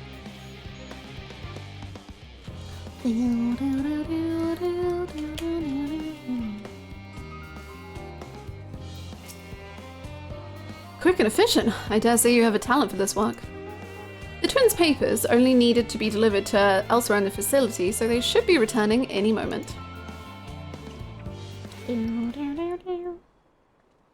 Hello. We return with not a scrap of paperwork remaining on our persons, you will note. You both have my thanks, and my apologies for sending you on an errand far below your ambitions. Why, even as a babe you struggled out of your swaddling clothes and... That is quite enough of that, thank you. It was compromising stories of our parents that we'd asked to hear, to reiterate. She's so shy around the warrior flame, and she's so bashful. She's so fragile.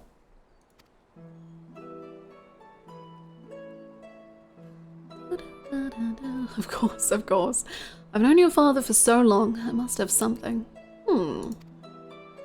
Well, as you know, part of why the Levier name garners such respect in Scion is your family's storied history.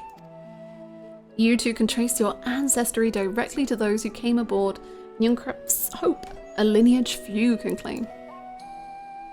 I've never thought much of it myself. It's not as though our forebears founded our nation. They were simply there when it happened. Nevertheless, it has traditionally been a point of pride. It is why Yunkrup's pronouncement, renounce the ways of war and pursue enlightenment through knowledge and reason, has ever been our family's creed. Until your grandfather's time, aye. Archon Louisoix looked not to Yunkrup's words, but his deeds. He asserted in defiance of his peers that choosing to save the great and the small from the rising tides was the true mark of our founder's virtue. I need to get the twins inside, they're gonna catch a cold. I can't, we gotta end this conversation, I'm sorry. Please. Perhaps it was his expertise, his knowledge of ancient prophecy and the fall of civilizations that led him to conclude that to eschew conflict at every turn was to consign mankind to his doom. There will ever be conflict and calamity will follow, thus to ignore the plight of those one might conceivably save is not wisdom, it is indolence. You remember his words well. Indeed, Archon Louisoix lived by that personal creed, and used every means at his disposal to bring succor to those in need, Scion or no. No one loved and admired your grandfather more than his son. Yet, Fourchereau could not reconcile Louisoix's deeds with the philosophy of their forebears and his peers, a philosophy in which he believed so fervently, yet made a pariah of his father. Fourchereau agonized over this contradiction for much of his life. God's father. A son may carry his father's blood, but his choices are his own to bear. Is it not always thus? Gods know Fourchereau is a cranky old goat, so I'm sure you butt heads often enough. Yet even so, you must know that you are constantly in his thoughts, every moment of every day, and that is not an exaggeration in the slightest. You should have seen him when you were born. Barely recognizable he was, with a kind of dumbfounded grin I'd not seen since he first took a fancy to your mother. He was practically skipping when he told me the news. Take my word for it, he loves you to an embarrassing degree.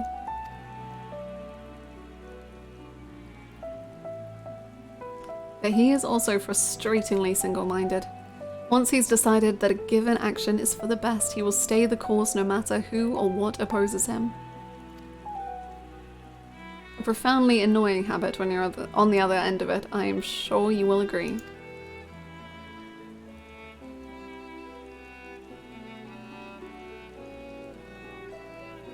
I'll say. Thank you for your insight. When next we meet our parents, I shall mention that we spoke. Try not to get me in too much trouble now. I need the forum on my side. Speaking of which, I ought to be getting back to work. I have to make sure those specimens you brought make it to their proper places, or the cranky old goat will have my hide. We can speak again later.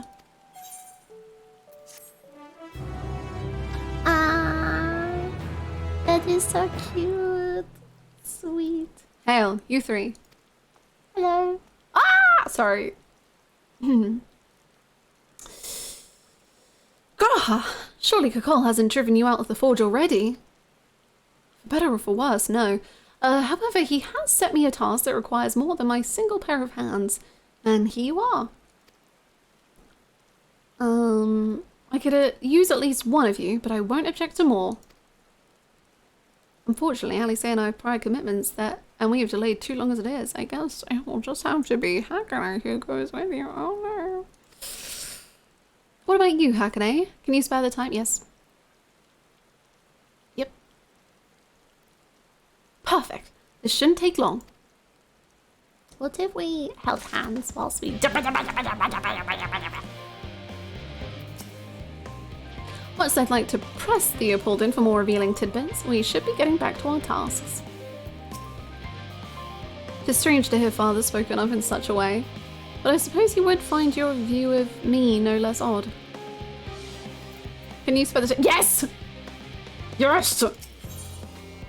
Once forged, as an unspecified task awaits you.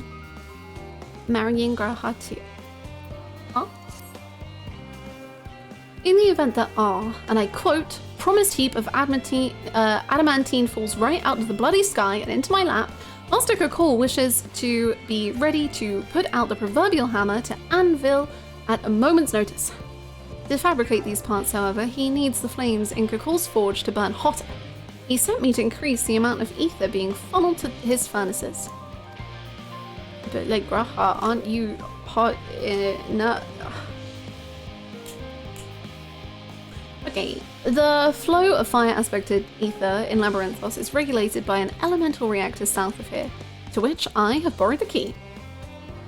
The adjustment will require 2 people to carry out safely, but I can explain the process when we arrive.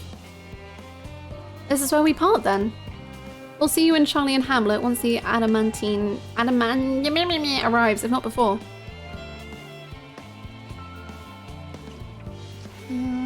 This way then.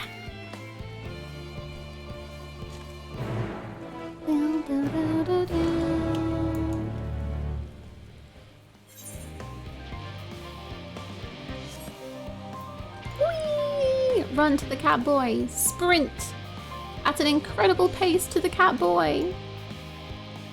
Adamantish.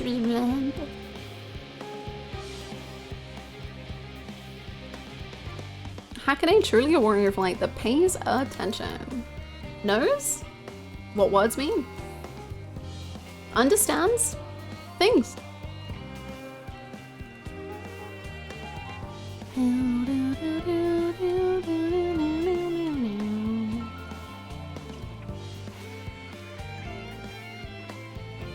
Hello, Guahatia. Do you like to hold hands?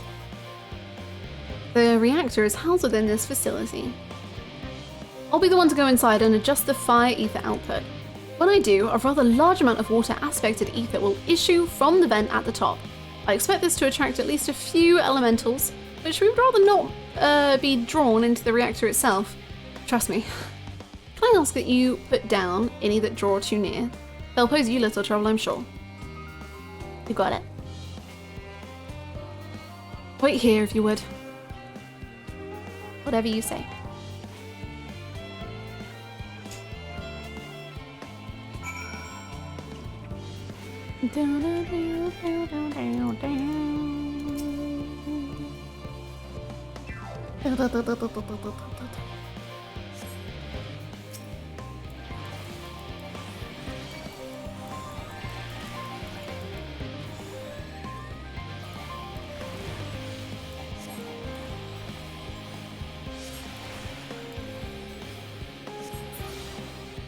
Graha, I did my job. Are you proud of me? Oh.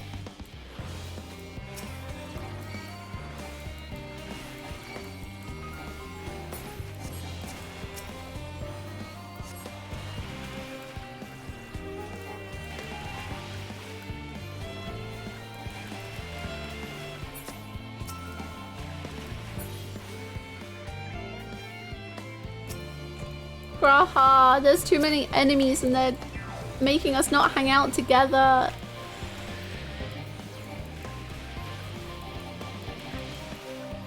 It's not fair.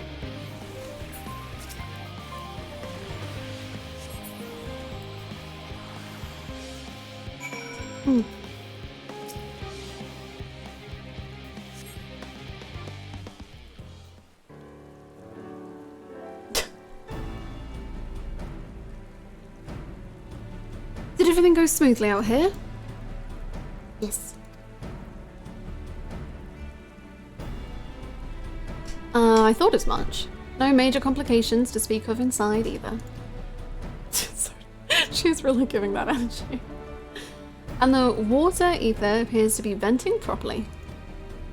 I expect Kakul will have seen a difference in his forge flames by the time I return.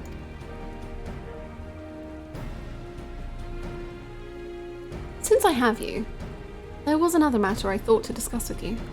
Upcoming marriage? Nothing terribly important. Merely something I've been considering. Asking me out? Part of this I shared with everyone, yet you, and only you, have been to Elpis. Okay. Please do not remind me of my trauma. It hurts me very much.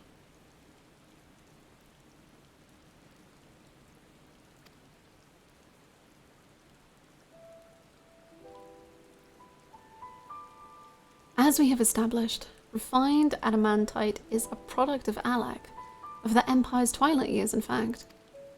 It was a material which saw much use as part of the Allagan's efforts to extend beyond the bounds of this world, Dalamud, of course, being the most prominent. Of those who would push further, expand Alak's empire to encompass the heavens and the stars above, perhaps the greatest was its infamous technologist, Amon.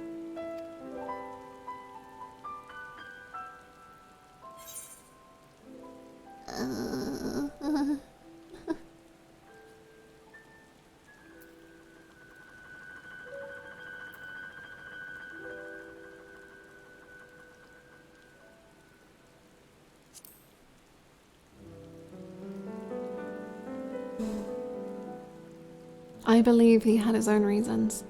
There is no evidence to suggest that he retained memories of his former life. He only joined the Ascians once the Empire was all but dust, as you know. If not his memory, though, what drove him to pursue the idea with such fever? Fever. Whatever. This may seem far-fetched, but what if souls, like minds, have a personality, so to speak? A natural disposition towards which they are inclined. We know with relative certainty that it was the gross decadence and inexplorable decline of Alag that moved Amon to resurrect Emperor Zande. The Empire's people spoke lightly of death and destruction, experimenting on those they deemed beneath them to fill the emptiness in their hearts. In facilitating Zande's return, Amon provided these languid souls with the means to free themselves from the mire of their own indolence. Or would have, had not Zande been convinced by his own death that life itself was meaningless. Amon's desire for his countrymen to conquer the heavens could only be a means to the same end, to instill the people with new purpose. Like Hermes before him, Amon was appalled by how those around him lived, but could never bring himself to believe that those lives were devoid of meaning. And both of them sought that meaning, that hope, in the distant stars. such is my theory anyway. Ultimately, it is the consequences of their actions which matter. Their motives are of no moment, and yet, to reach those stars on wings of adamantite, to travel to the ends of creation and beyond, the promise of hope everlasting, that much I do understand. But enough musing for now. Why don't we see how Cocoon's getting on? This should have been voiced, Graha. You were robbed. I can't do anything justice when it could have been voiced by you.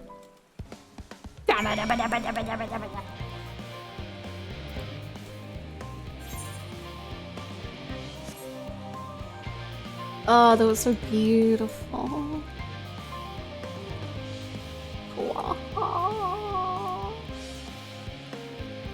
Come on, Hermes.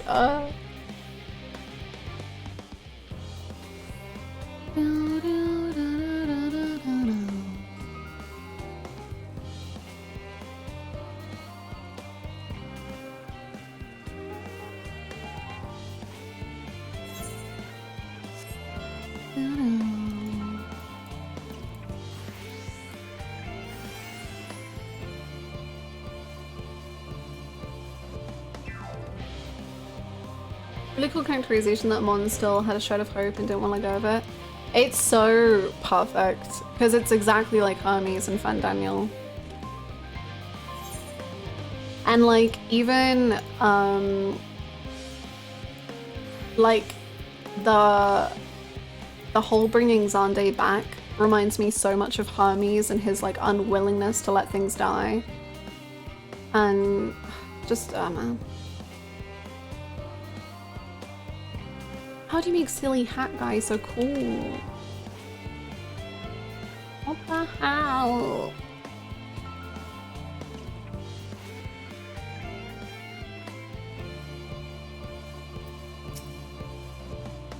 I did thoroughly brief Kakul and refined Adamantite's history.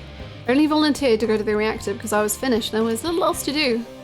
Hopefully that dispels any misapprehensions that I was kicked out for prattling on.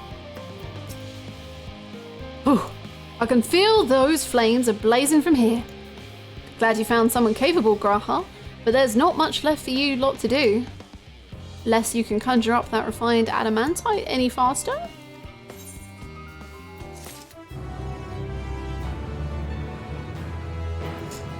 The similarities and differences between Hermes and Mon is so interesting to explore. It's so good. It's so good. Is it time?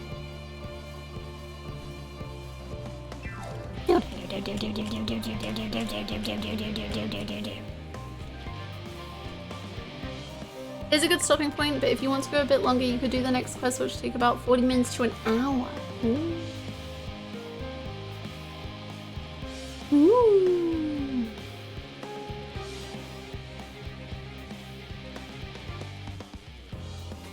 Give me 1 second.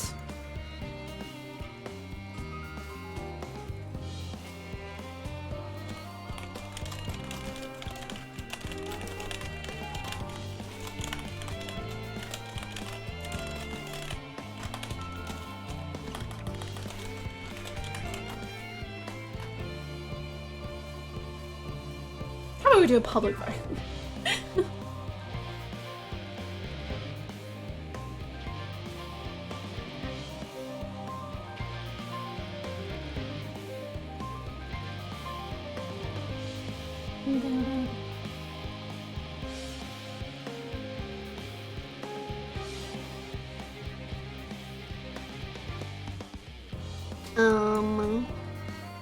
Next quest is 40 minutes. It's probably more that like the stopping point within the quest or just in general, it makes sense for it to take about that long or whatever, I guess.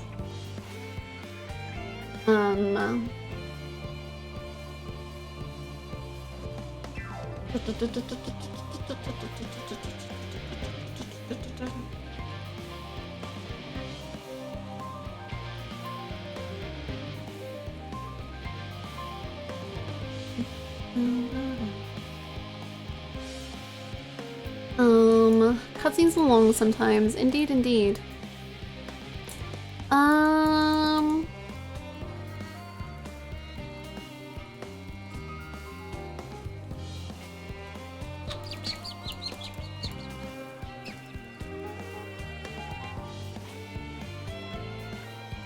I guess we will end here then.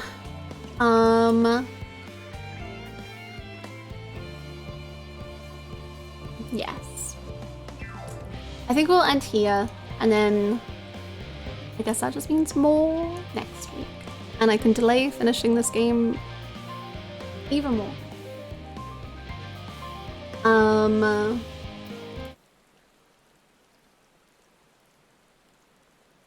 Wow, the ASMR. Alright. Beautiful. Thank you all so much for hanging out. Thank you for sharing the emotions and the Loporrits with me.